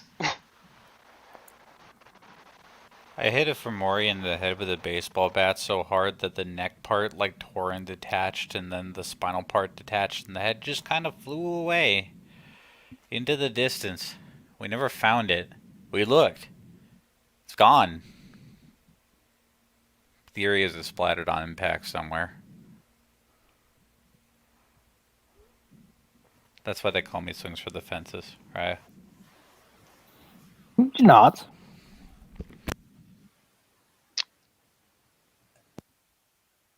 You look over at Kira. Kira's doing the look over of like, are you gonna go first because you're the beta? But if you're not, I will vibrate out of my skin and do it myself. And I know you want to tell them. That's just, of course I fucking do.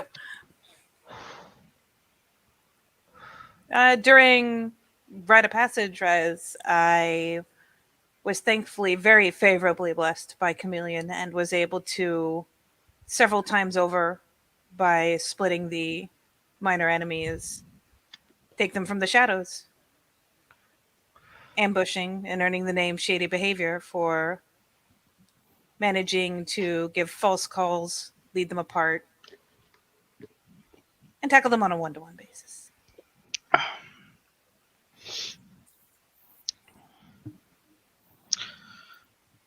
In my case, during the rite of passage, we were put into a position where we were outnumbered, but we knew the terrain well enough to know there was a bridge. So I moved the pack to the bridge, and we held it, and I stood at the center like a rook. Nodding, like, okay. Yeah, she nods, like, she did seem to be just taking note of each one, doing her kind of Galliard duty, like testing the weight of your tails, and just nodding to herself, like, okay, interesting. She does look at Joe, but she doesn't prompt an answer, but she notes the silence, but she doesn't comment on it. And in return, they call me the Call of the Dark Beast, is because I summoned an element of the Great Father Wolf to bear down on the Butchers of Kinfolk for my Adrian challenge. I howled so great and so mighty that the spirit of Fenrir channeled himself through my howl, and the butchers of such were ripped apart at the seams. I ain't gonna lie. When she says that, he does look at her hands. Her hands are not missing, but hideously scarred. Like, there are drag marks all across her. Like, you can see it's extending up her arm. Like, someone ran their teeth along her hands to test her will.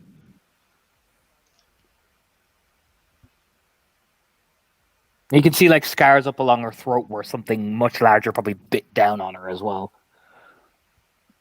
She looks pretty fucking metal, like some mad shield maiden, you know what I mean? Looks like Fenrir took out of her by testing how her body would handle it. And then Magnus, they call me the Gavel of the Jotun, is because I passed judgment on those corrupt of our tribe. I found once a person who was trying to corrupt some of the earth spirits, and due to some of the mortal perceptions of Norse mythology, I brought the judgment and wrath of the earth on him, and binded him into the earth, so he forever may suffer for it.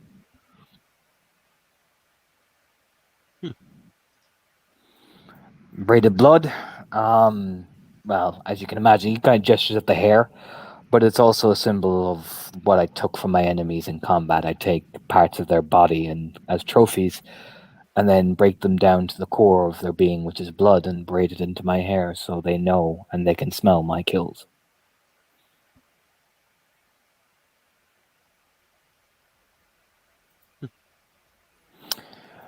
Naga leads back because everyone looks over at him.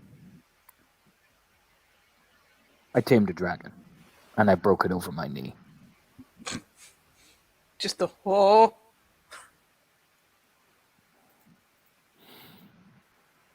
Our totem spirit summoned us on a quest. Not for the right of the totem, but it was something dishonoring Fire Drake. And it was one of the corrupted elements of another dragon. Due to my heritage, his breath did nothing to me. And then I broke him. I broke first his body, and then I broke his will. And then I threw him down the mountainside in Tailden, never to be used, and to eventually be worn down.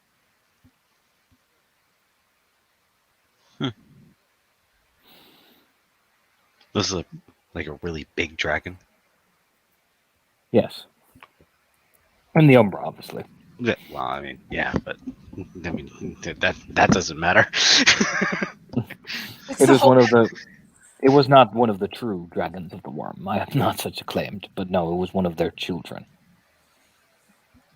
That was part of Gideon's like, so it was really big, right? And Kira's just like, how big? Well, Its war. When I went alone, my pack bade to come with me first, and I refused, for I must face it alone, is what my totem told me, without fear. Then the pack nod, like, yep, we remember that. yeah, we remember this very distinctly. That is a tall ask. But I am not a man who refuses my totem, or the challenge. And I went to the mountain, the highest mountain in where we were going, and I traveled.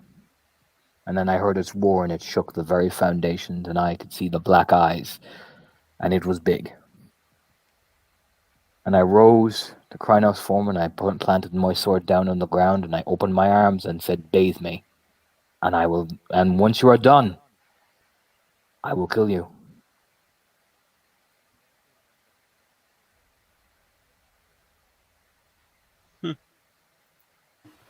Not gonna lie, Kira's hype gets so real over story time that it's like you're pretty sure she's about to have like a fucking cardiac event. It's Yeah, I mean, yeah, It's a little intense with the length bleed. Just Olga Willard, we were on site nearby, but he had to face the challenge down on his own first, and then when the attack came, we ran in.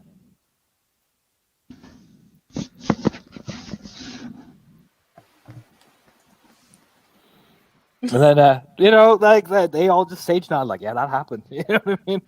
Like Finn's like, yeah, it was a good fucking fight, hell of a fight.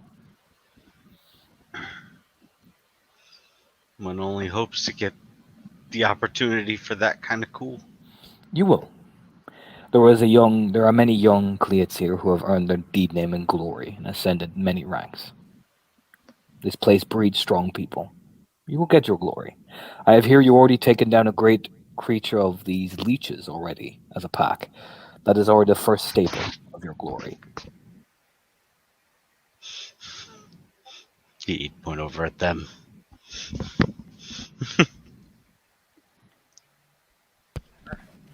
Can I just say I've never in my life seen a Naroon so willing to deflect glory onto other people. Yeah, Holy I mean the Fenrir kind of just like head tilt, but they nod like, okay, you're about that life, all right, that's cool. Not that Kira has any issue with that. She will always poof when she gets pointed at. And Becky being Becky, Joe blew it up with science.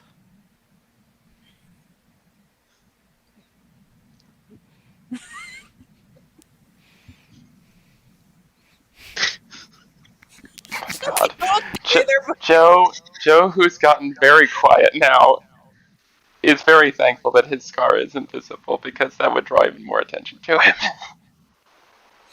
Joe gets a good shoulder clap because you know what? He still did good. He may be weird about it, but he did good. You touch him, and it's like you break him out of something. Oh. Obviously, he was going through a bit of a moment because of the mention of his deed name. Just snaps him. It's one of those things where there's an immediate, inquisitive note in the link. Becca was pointing out how you blew up the, Vosht? Oh, yes. Yes, he just says aloud. Yes, I, created an accelerant and waited for the creature to enter the room, and then detonated a mass explosion and ducked between its legs so that it would take the brunt of the impact. They all kind of nod like, okay.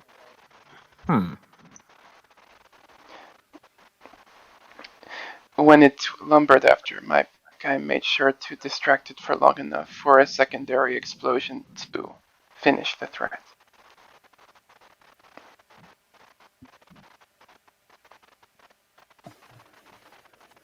Kira got the big proud grin that's right, my man. Look at him.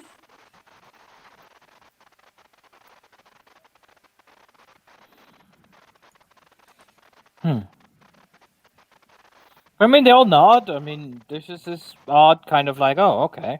You use weaver tools. Okay. And my own fangs.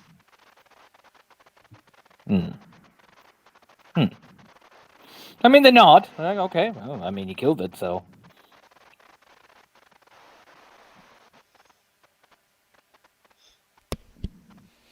Yep, sage nod. As for my deed name, Reyes, on my rite of passage, I assisted the spirit of a young girl who had been abused and helped her find peace. I mean, they're not. It's a respectable goal. A respectable deed. He just nods lightly.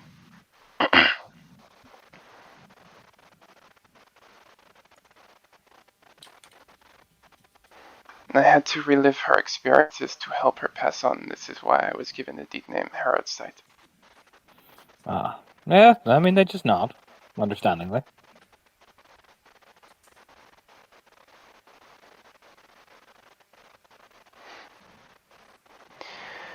I can only imagine what it must have been like to be standing so close to the maw of a great wormish beast and to feel no fear. I'm Fenrir. If I die, it will be in glory. and no fear will touch my lips, for I know that I will return to the Great Father's hall, praised.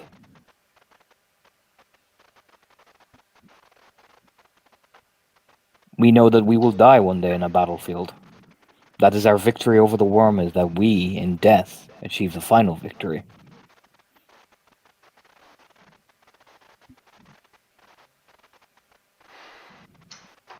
I understand. They all sage nod. So to not fear death, it is much a part of us as Fenrir as it is hefting the axe. The only thing is, we are born to die, but we will live to be remembered. From the moment I arrived here, I have heard nothing but the annals and stories of all that your tribe has done for this place and the steps surrounding it. You need have no fear of anything being forgotten. I do not fear it. For so long as the nation thrives, we will all be remembered. It's a good way to live and a good way to die. Just the nod of like recognition. That's some good shit. There's a sage nod. If you don't believe in something, you're nothing but a rabid dog in a chain, and we Fenrir will never be chained.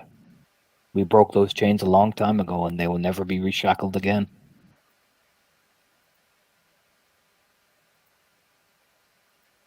Yeah, did you hear Olga? And at the end of it all, death. The only thing you'll have left is dignity of death. We chose to go proudly.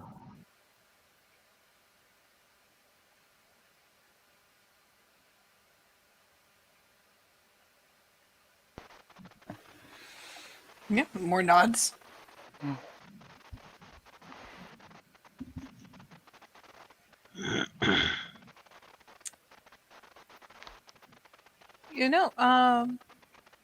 If it is not an odd thing to ask, Reyes, actually not long ago we were discussing what we've heard of Wolf's Le Mans, what it's like.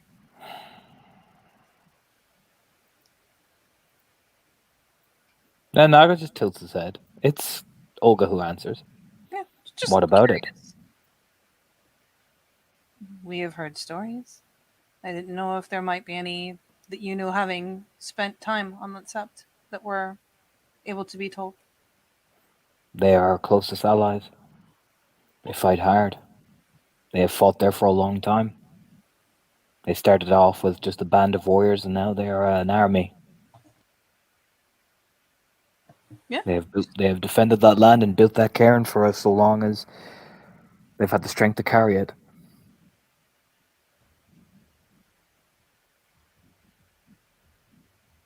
They are of the older way. The truest way, some may say.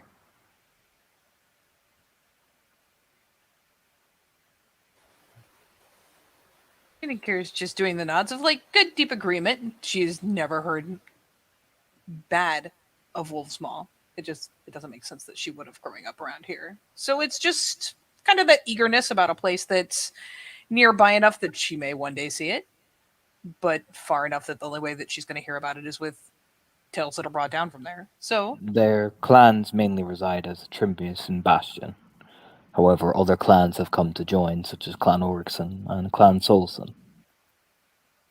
Some of the older clan members of other clans, such as Horixon and Iverson and Clausen, have also come and flocked under the banner to, for some in some cases, to go out in glory, like old wolves would do.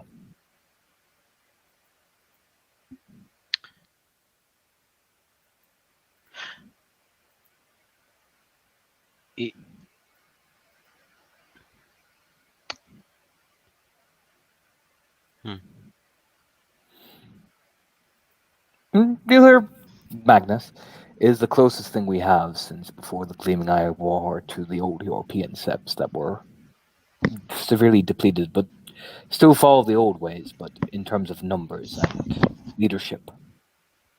It is the beginning of the rebirth of such things.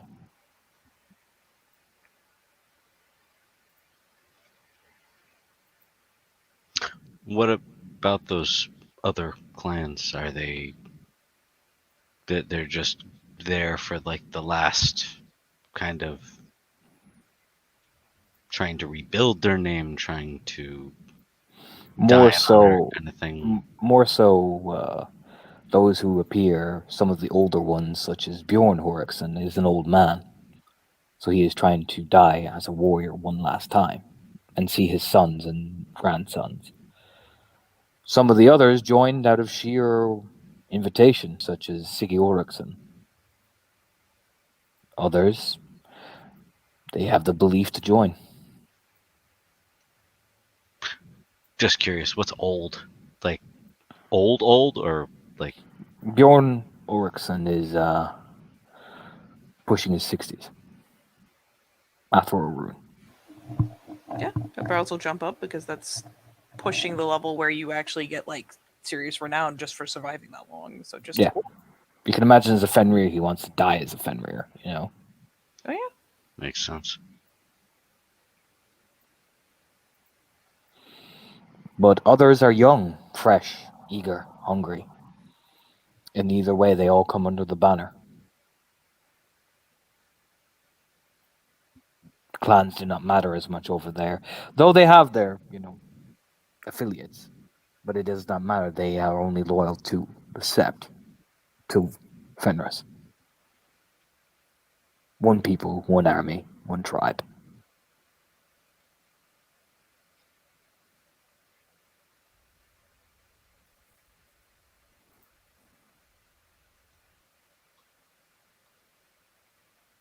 Hmm. My sister, Maria, set it up that way, so it would be a more unified purpose in its combat. They would not be bickering with each other, they would merely be doing what Gaia told them to do, which is slay the worm.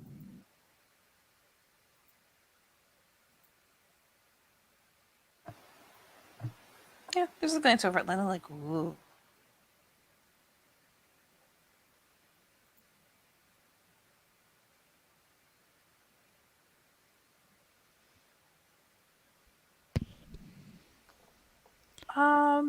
Torna, how many stories would we have heard about Lily back when because she did come from here. She did. But you would have heard that she was the original leader of the Ravens of the Lost. But she earned her reputation here. Went over, got to Adrian, and then was crowned Queen of Wolsmon. That ascended her rank up, essentially. Maria Trimbison's the bigger name because she was around for a long time. Mm-hmm. Her and Lena were members of the pack called the Sentinels of Skoll, along with Ajax Trimbison, who died just before the Year of Winter, and a couple of other members of that pack. And you would have heard of the Fianna that rolled with them. You would have heard the basics, like the general stories told at the campfires. It is all there in the Year of Winter lore. You'd know all that, like.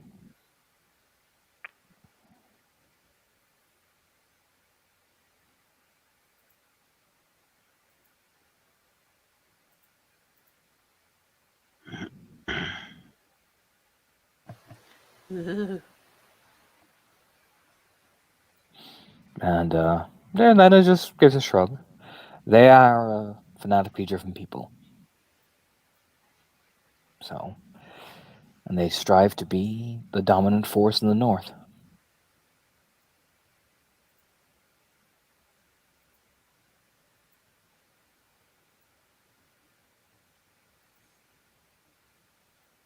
Oh, and in light of the expansion, she just kind of like nods. They assume they've kept and held that title. Yes. She Yeah. gives us like a less tightish smile. Indeed. Yeah, bobble bobble. Like, well, Why are you thinking of all going up there? One day. I would like to see it one day, right?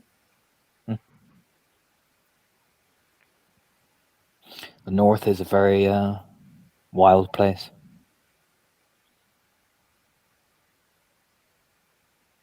If only just to, see Fenrir Sept up close and meet its people. One that's more steeped in the old ways.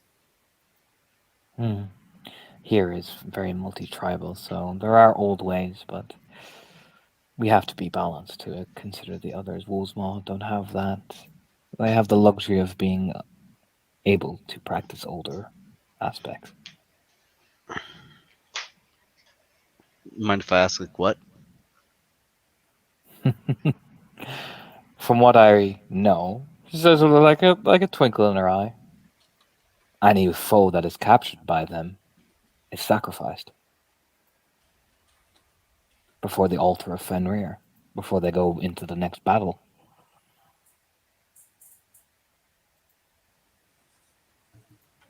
On the one hand, Kira is kind of excited. On the other hand, Kira's also waiting for that look of like, it's time for get only talkies. Pick up the Thayer and get the fuck. So Yeah, pretty much. He kind of does eye Joe with that like instinctive dim mother vibe of you don't talk around it. Yeah, come on, other tribe, go on, get. yep, she gets like it's admittedly it's exciting because that's kind of similar to home. Though she will give Joe the little nudge after, like come on, I'm still thirsty. Yeah, don't I just walk off. It's time for tribe talk. I'm not that fun. Yep, like wow, man, what a convenient time to go meet those. Is Becky going? Becky's a get a Fenris.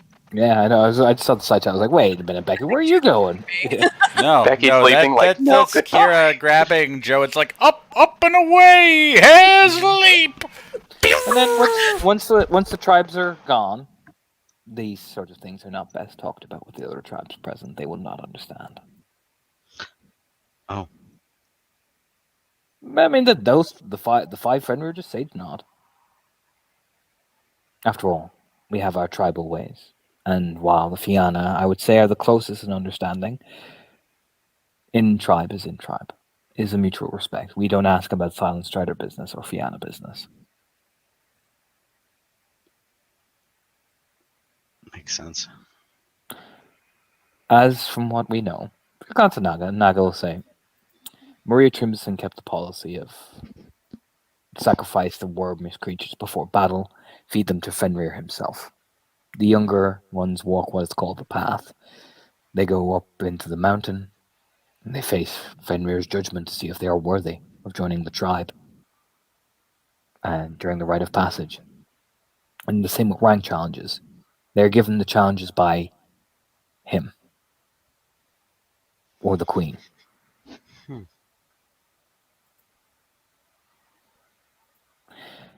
With Lily's ascension to leadership, as she has ties to Seadrake, some of that sacrifice is turned into ritual drowning.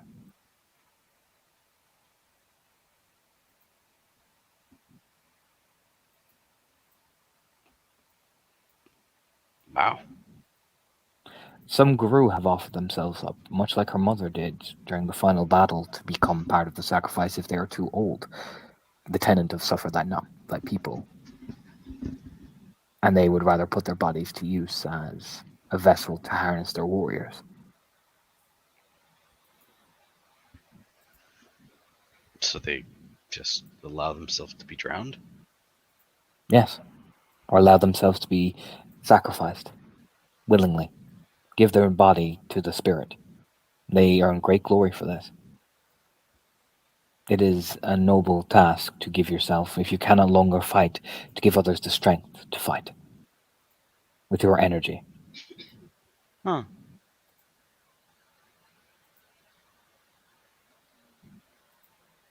This sounds ignorant, but is there like a tangible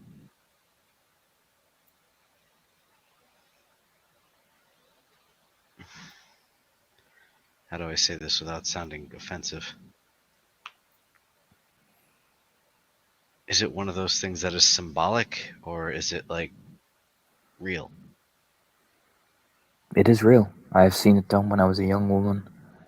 An old Arun could no longer lift his claws, and so he presented himself to the Alpha and said that I am old.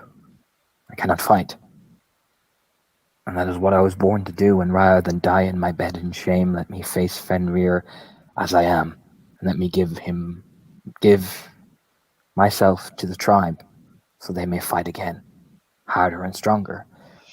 And they gave him to Fenrir. And then we felt his energy into us, and for that battle, we felt like an Arun.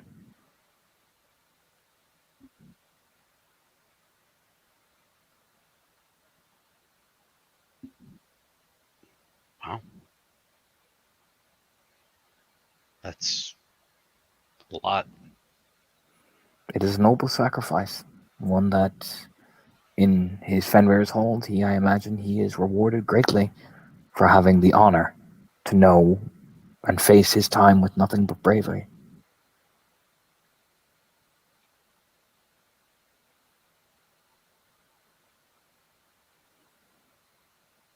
But they are followers of the more older ways of our people from a long time past. They'd show no mercy to any of their enemies. They take wherever it dwells and breeds to its nth degree.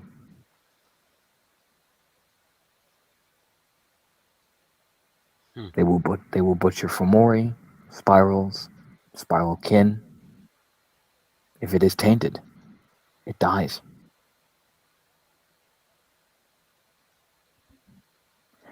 But they are big believers in hospitality. You come into their home, they will treat you with respect. But you break their hospitality, they will not tolerate it.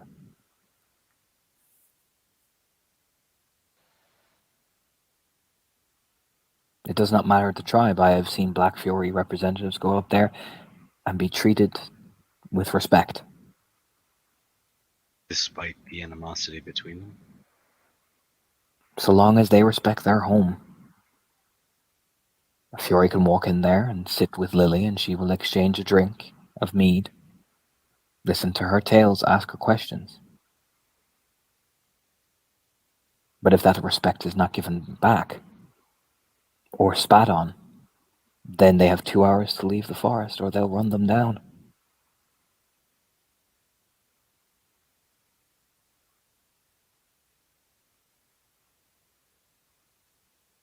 If you come into their territory unannounced, they consider you an enemy.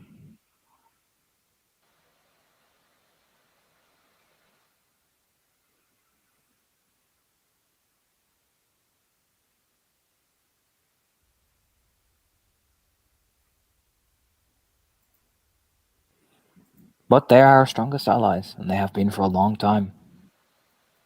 They have never betrayed us or never done anything disloyal. They have maintained a healthy respect between our steps and theirs. Stood with us when conflict came, even when the Civil War happened. They refused to bend to St. Cloud trying to influence them. In fact, they ran St. Cloud off their land.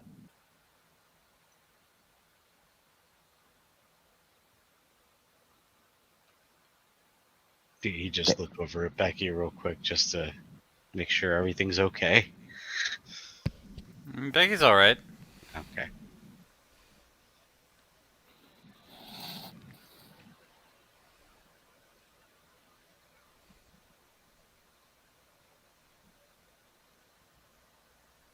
She's listening closely because this is some heavy shit they're dropping.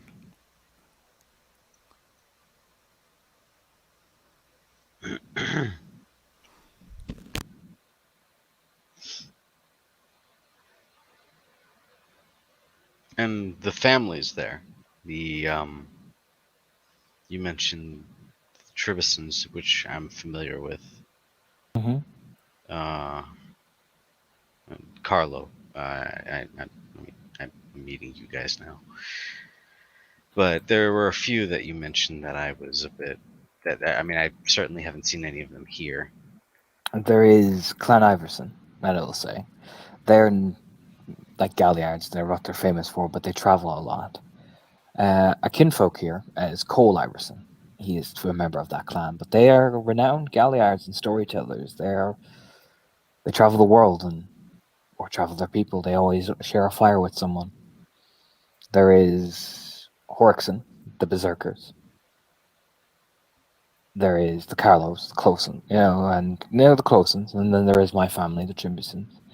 But there is the Ulrichsons, although there is only a few there. And the Solsons, they are tied affiliate family to the Ulrichsons.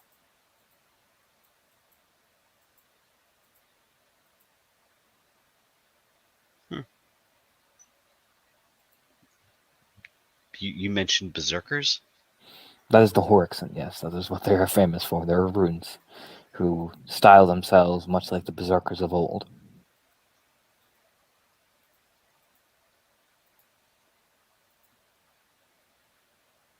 Oh. They harness their rage and practice that art of being able to control their frenzies.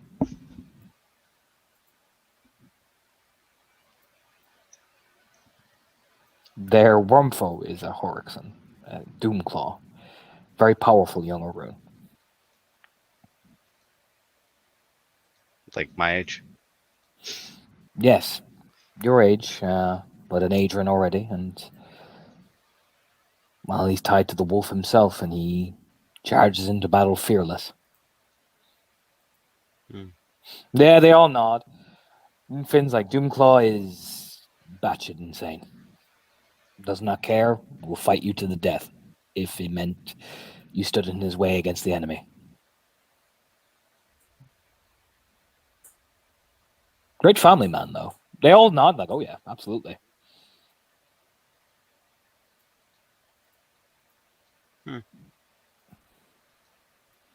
After every battle, I've seen him pick up his kids and play with them as if he was the most happy farmer on the land you've ever seen. But on the battlefield, no fear. He's married to my niece, Dana. And I'll say.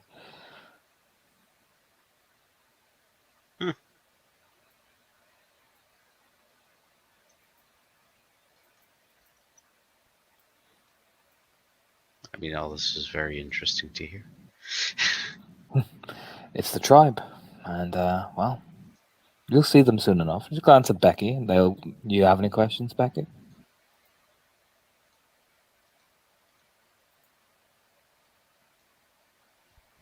There was another group I heard about past them, Starfall. Yes, Lily's brother Eric, her older brother. He led an expeditionary force up there to reclaim a lost sept of our people from a clan that we thought had died out.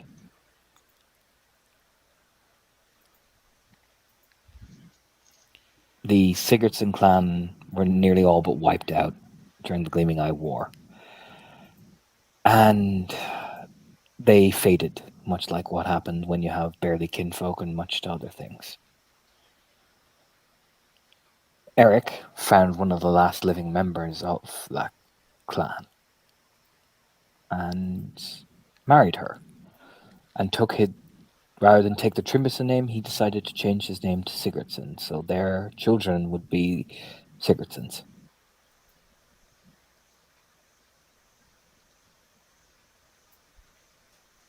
A bunch of members from Heartsfire and from Wolfsmaw went with him, and they fully reawakened the cairn and now breathe life around that area again.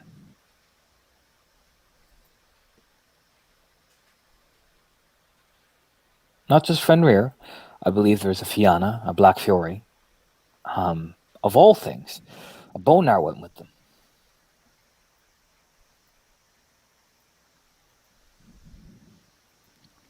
You and Becky's like, oh, wait, what? Huh.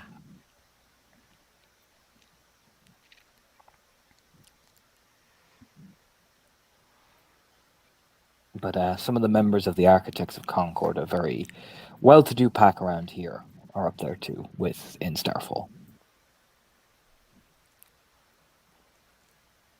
I see.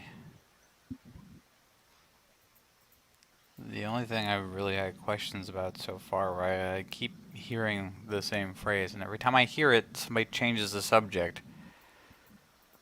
But people around here get mad or get involved. The word Dreadwolf come up.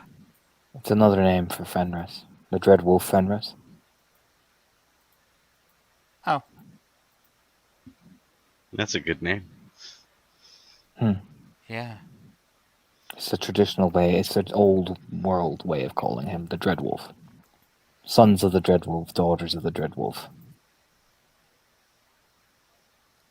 She was perfectly satisfied with this answer.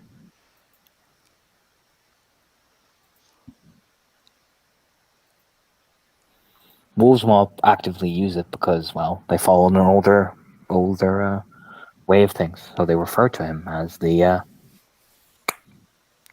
Dreadwolf Fenris.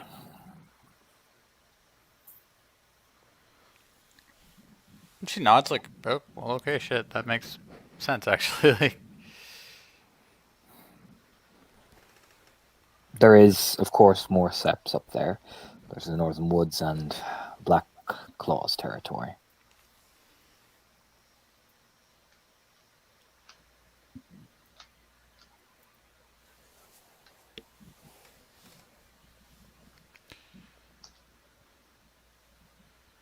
she nods. She looks like she's trying to think for a second. I mean, you do see the reactions from the Fenrir when they mention Black Claws. Well, some of them are like, ugh, you know. I wonder why. Lena herself, when you mention the Dreadwolf, she kind of just kind of shakes her head at the mention. But I mean, she just seems to be very to the point about it, you know.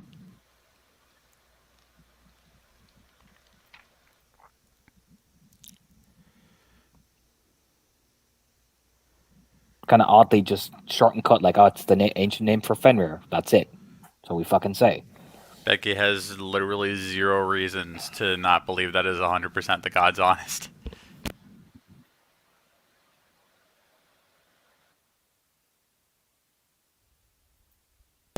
Well, in that case, I know we don't. I know Cleats don't normally get to hear these kinds of like discussions, but I'm not blind. In one direction there are Silver Fangs, in the other there are Shadow Lords. Who knows what's going on further afield? What's our tribe's plan here? I mean, What's Naga our and Lena, agenda? like eyebrow raise, to hold the sept. Keep this Get Fenris country. Nods like, yeah, it's a pretty St. clear direction. St. Cloud tried to take it, and they got driven back to when they came.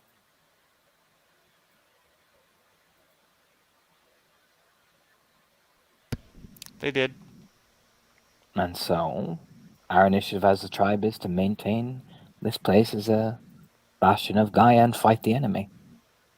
We've spent too long bickering amongst ourselves. We're here to do our job. If the other tribes wish to push, then they'll learn. Like St. Cloud did. Once again, like, Becky just takes that at face value. Like 100%. She asked, she got an answer. Yeah, she got to Gideon to see if he has any questions. Like, she's not harsh about it. It's just very straightforward. It's like, well, we're not fucking fighting amongst each other. That's what we're certainly not doing. No, it's just where I grew up, there weren't many. I mean, there were some Get Fenris, but there weren't many. So learning about our culture has always been something that I've been interested in. You know, a lot of glasswalkers where I came from. There are some here, but in terms of the greater initiative for all of us, it is push back this tide of more mission incursions, fight well. We are of the mind after what the amount of things here to push for ourselves and make sure the tribe stays strong. Wolvesmaw, they will remain as they always have, but Heartsfire cannot afford to be a solely Fenrir initiative. The Sept needs to survive.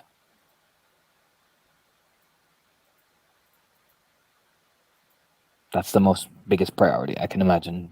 Zigzag looks around at everybody and all nod. Naga says, divisions cause tension, which break rank. We don't break rank.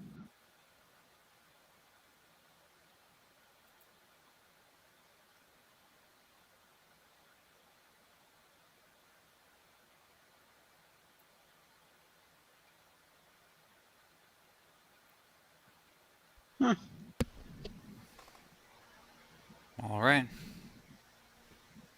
Why, is there something you're concerned about, you know? Snago asks.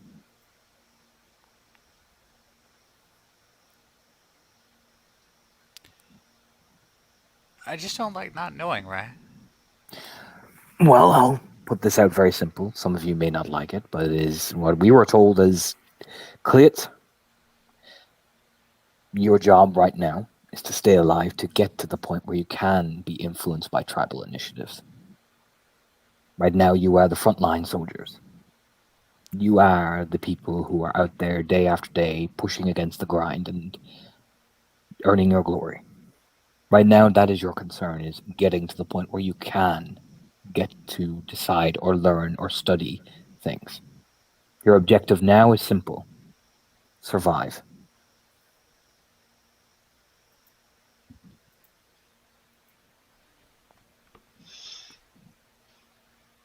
He nods like, yeah, okay, man. I'm like, she's gonna be like, no, mister, I don't want to live.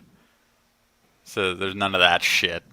As you can surely imagine, while you may feel strong, and I am not discounting your strength as I have seen it, Cleats die every day, or can, all over this world. That thing nearly killed half of us last night. And there you go. Your objectives now are simple: survive to get to the point where you can have the affordability to begin influence tribal initiative, to learn of such things. What we expect of you as Fenrir is to survive, live the standard, be the standard for other Cleats to look at. Earn your place among Fenrir first. Then you can be the one that influences it. For we have all started where you started, not knowing our arse from our elbow, in some form of battle line.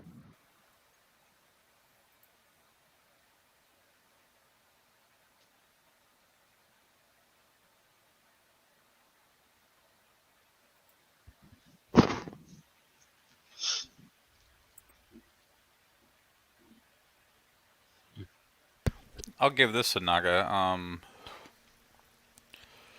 Like, Becky's actively listening to what he and Lena and anybody else's fucking table has to say. And seems that she's kind of putting herself out there, but just trusting what they say.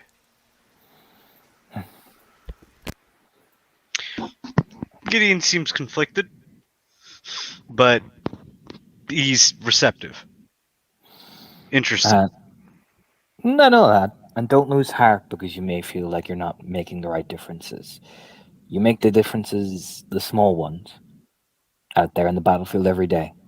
From saving your pack mates to rallying your pack mates to helping a kinfolk.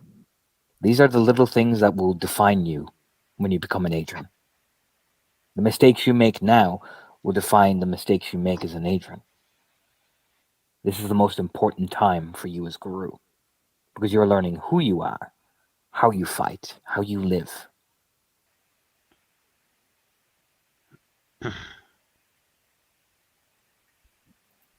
Speaking of which, I better not go into town anytime soon. Wasn't a litany breach, but a cop did see me knock off one of those police boxes.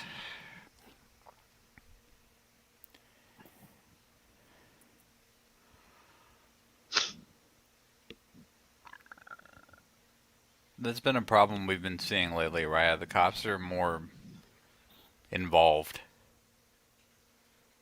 in the neighborhoods in the area. Considering the amount of, well, they all kind of stare at you hard when you mention that you fucked up. You know what I mean? I'll put it like that. They all kind of just harden a bit. But then Lena just says evenly. That is because, very simply, we tend to go overboard on our kills, don't we? From fires to things, so maybe this is a reaction of the humans finally getting their shit together. Becky just takes it. Like, she looks so ready for this to go either way.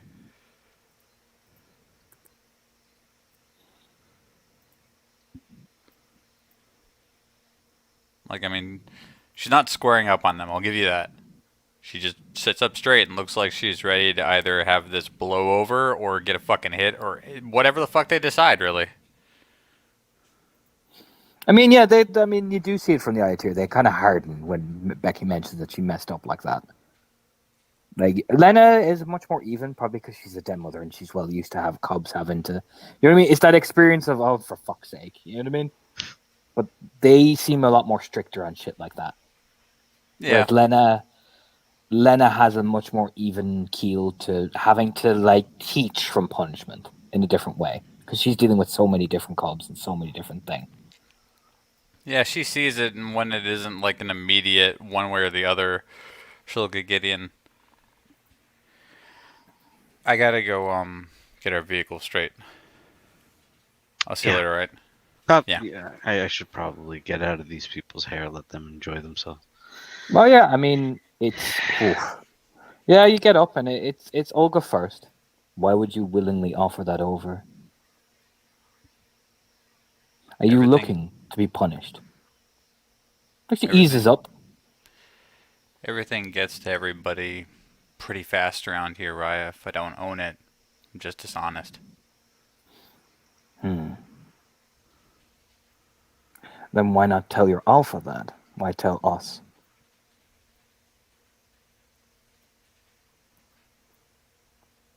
Your alpha is the one who should be punishing you for your mistakes. Has she?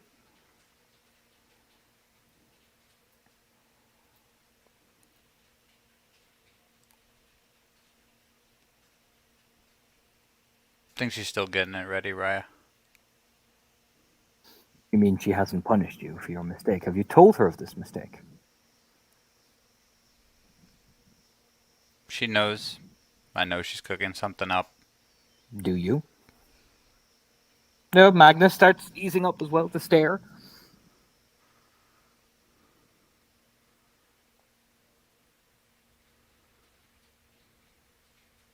I have faith.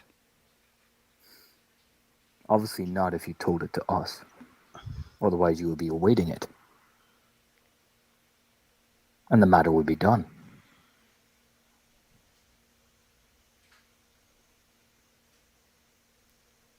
Should never come back to that.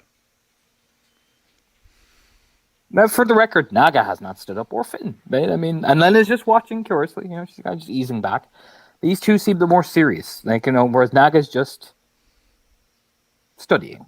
Finn has not moved because his alpha has not given him order to move. You definitely note that.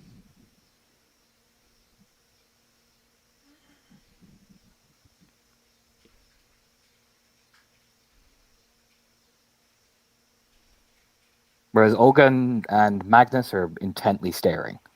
Stood up, absolutely. But not like about to lay down the beatdown, but have clearly emphasized the point. But Olga will say, volunteering random mistakes that have not been punished by your alpha yet does not make you or your pack look strong. It makes you look disorganized. It makes you look weak. Because now we see that your alpha has not punished you for a mistake. She could be concocting one that you know of. But if we don't, then it implies doubt. Yes, Raya.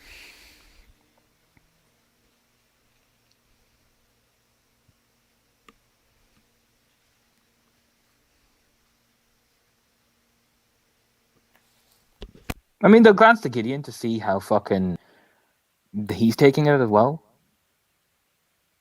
Oh, he's pensive. But he's not going to interrupt either.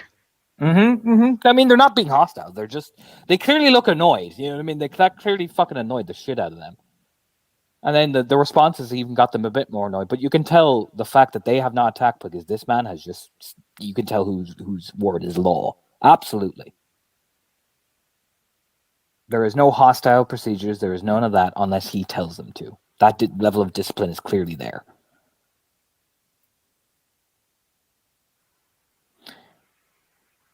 I think it best you leave, Becca, before you incite something, and we will have to teach.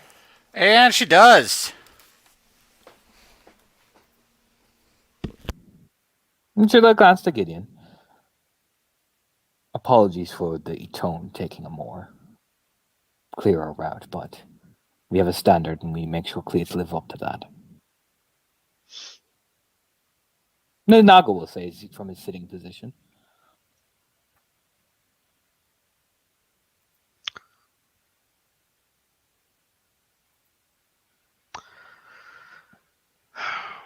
Well, I wasn't going to correct or say anything in front of. Becca Us. left, right? Yeah. Okay. Long gone.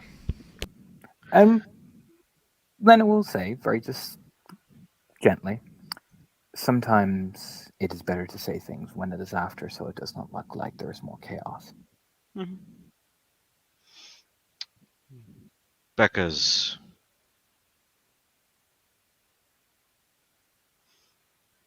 operational failure is a given. It's improvisation that we focus on. I don't believe that my alpha is going to punish him or her. You, God damn it! Happens. It's okay. It's okay. It happens. Punish her for a mistake if it was done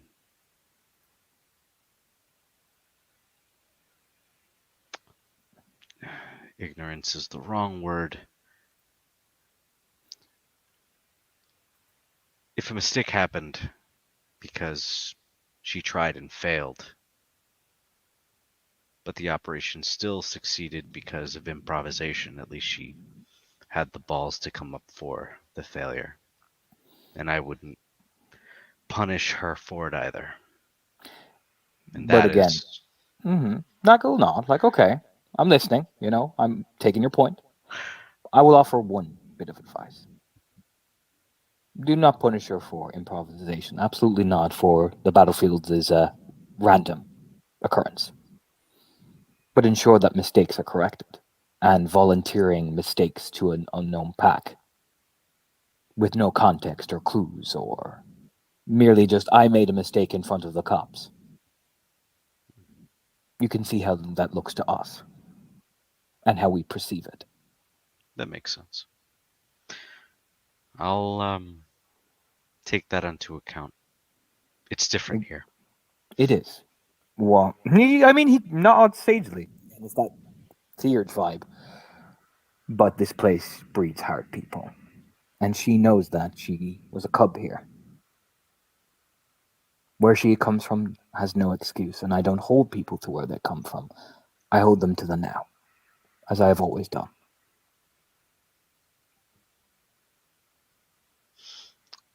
Thank you very much for your time. And we're going to be taking you up on the shield wall. Definitely. We'll look and see you into the morning. Like, it's like, yeah, we'll be waiting. Thank you. They look very eager, like, to help you out. Like, it's definitely that vibe. He would stand up, bow his head, take a step back, and then turn. I mean, you see the second, like, as well for you, when he started speaking, those two at the right and the left immediately sat back down. Immediately. Because the big man is speaking, so we shut the fuck up now, And but they'll give you that respectful nod of thank you for your time, and they don't treat you with disrespect. Absolutely not. And he would head out.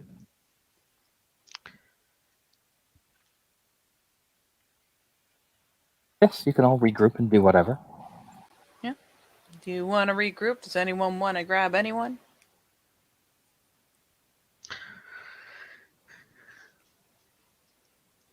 I mean, I guess you guys went back to public housing. Yeah.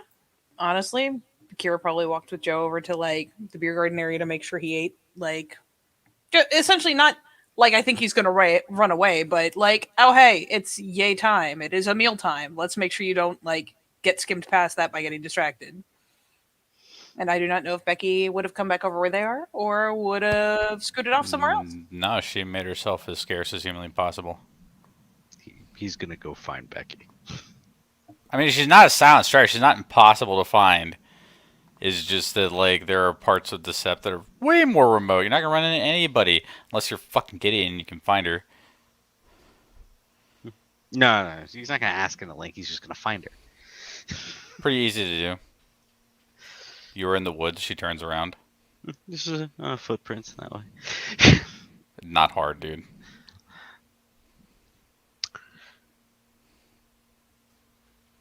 Hey, Becky. Yeah.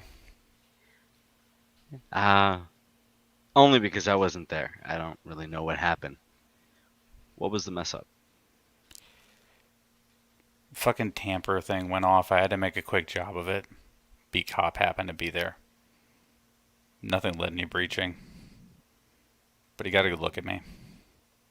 I Okay. lost him after that, but if I run into him in town, it'll be a problem.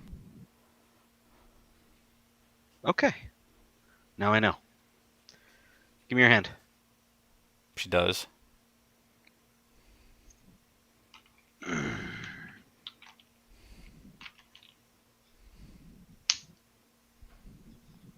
Quite literally the only thing he does. Just... You've been punished. Do me a favor. Only because we're all kind of new at this. If we fail, we keep the failure in. To all of us. But that's it. Yeah. Trust me, I get it. If I fuck up, I'm no I mean, I'm military minded. Make sure everybody knows where the fuck up was. Here it's different. Yeah. I get it. So we'll just learn. That being said, if you ever want to learn a little bit about tech shit, I'm not a genius at it at all, but I can show you a few things. Right. That being said, and all of the awkwardness out of the way, let's go find the other two. Or three, depending. Yeah, okay.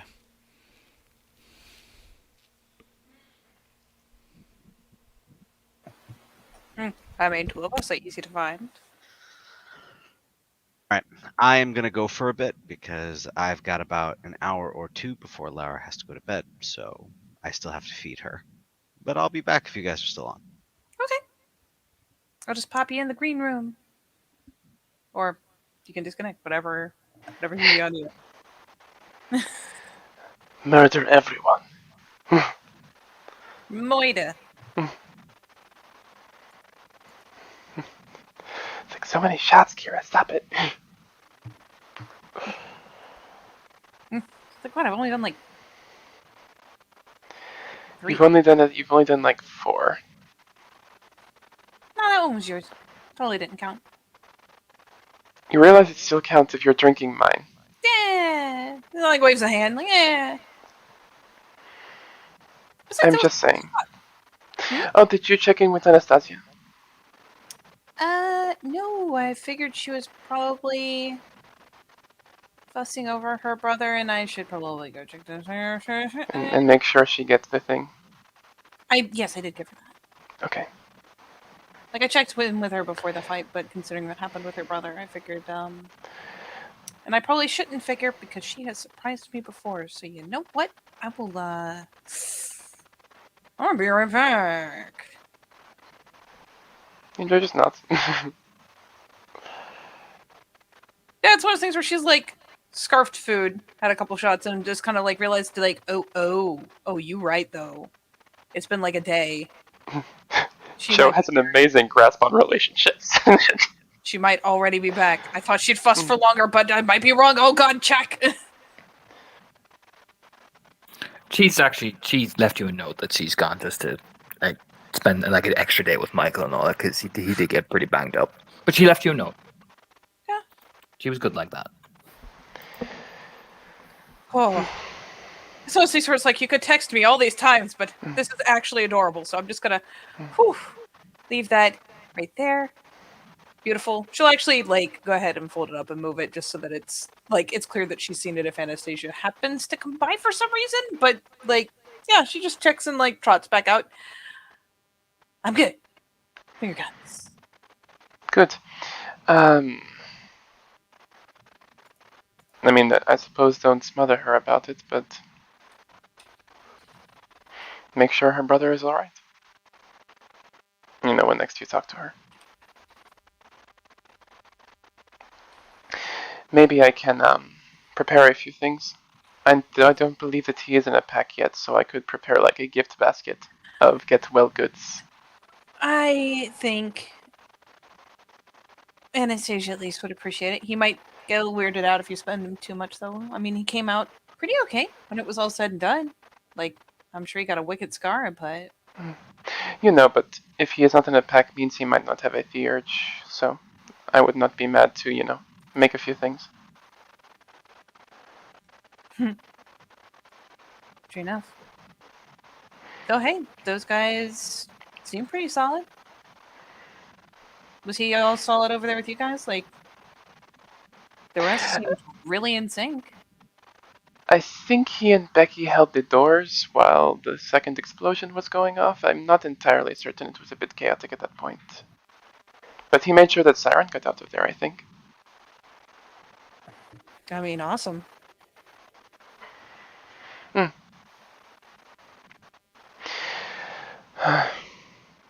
Where has everyone gone? What happened? I mean, I know they were talking tribal business, but you know. Don't know. Might still be doing it. I just figured they'll either get done and come back to us or get done and go back about their lives. Fair enough. Thank you for the, you know, the return to reality, yes. Oh yeah, don't worry. I'm here to be everyone's reality check, whether they like it or not. Lucky me that you like it. It's certainly helpful. Better than, you know, just standing there. I mean, not gonna lie, Joe, you were kind of faking it pretty solid. It took me a second to realize how tuned out you'd gotten. It wasn't until I felt you, like, come back to it. It wasn't so bad as the big ones. It's just sometimes when I remember certain things. Well, I mean, considering it's something that you've never really been big on talking about, I can see why. But that is okay. We can just keep doing that for now.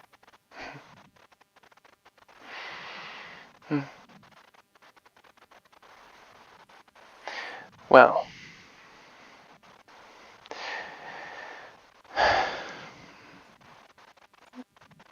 I do have to continue meditating. I spent a lot of my spiritual energy making sure everyone got out of there alive. Alright, well then you keep to it. I am gonna go keep combat training because I am... I'm pulling some fucking rookie numbers, Joe. I don't like it. Fixing it. Also, if we are to be fighting leeches, I'm going to have to think of a few things, but I know there is one or two tricks of my tribe that are more ranged. So if you pick up any archery, let me know. No, archery? Could I, I mean, throwing? I could throw. I suppose I could adjust it to that kind of thing, like a throwing spear. I mean, I could try archery. There are arrows that turn into sunlight. Oh. So maybe I could apply the same principle to a throwing spear, but this is why I mentioned archery. Yeah, I mean, if you want someone to pick up archery, I vote you just hassle the shit out of Siren. That's like her tribe's whole Dougie. Now, spears, on the other hand, I'll get you for a spear. Hell yeah. You know, maybe I can get a little bit of column A, a little bit of column B. Yeah.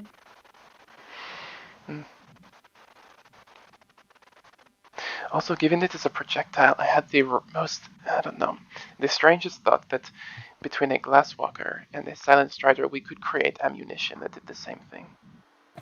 Yeah, but that'd probably be heresy. Probably. Yeah, can't go making heresy, Joe. This is a heresy-free zone. Well, anyway. Let me know if you want me to make that get well bag, and then otherwise let me know if you need anything. Get well. Maybe a little bit of a stretch, considering he should be okie dokie. But if you wanted to essentially pre-arm him for the next mission, I don't think he'd complain about that or think it was too weird. I mean, he ran with you guys. If you want to get him some shit, so next time he's got a little extra oomph, that wouldn't be too weird. But a get well basket when he's just getting used to, I imagine, a new scar. Can we call it a friendship basket? I'm not gonna lie, I might let's judge just you a little. let's just ditch the basket. Yes, I think you could, as a friend, offer him some shit. He wouldn't be too weird. In the meantime, just work off showing off yourself to everyone. You're damn right.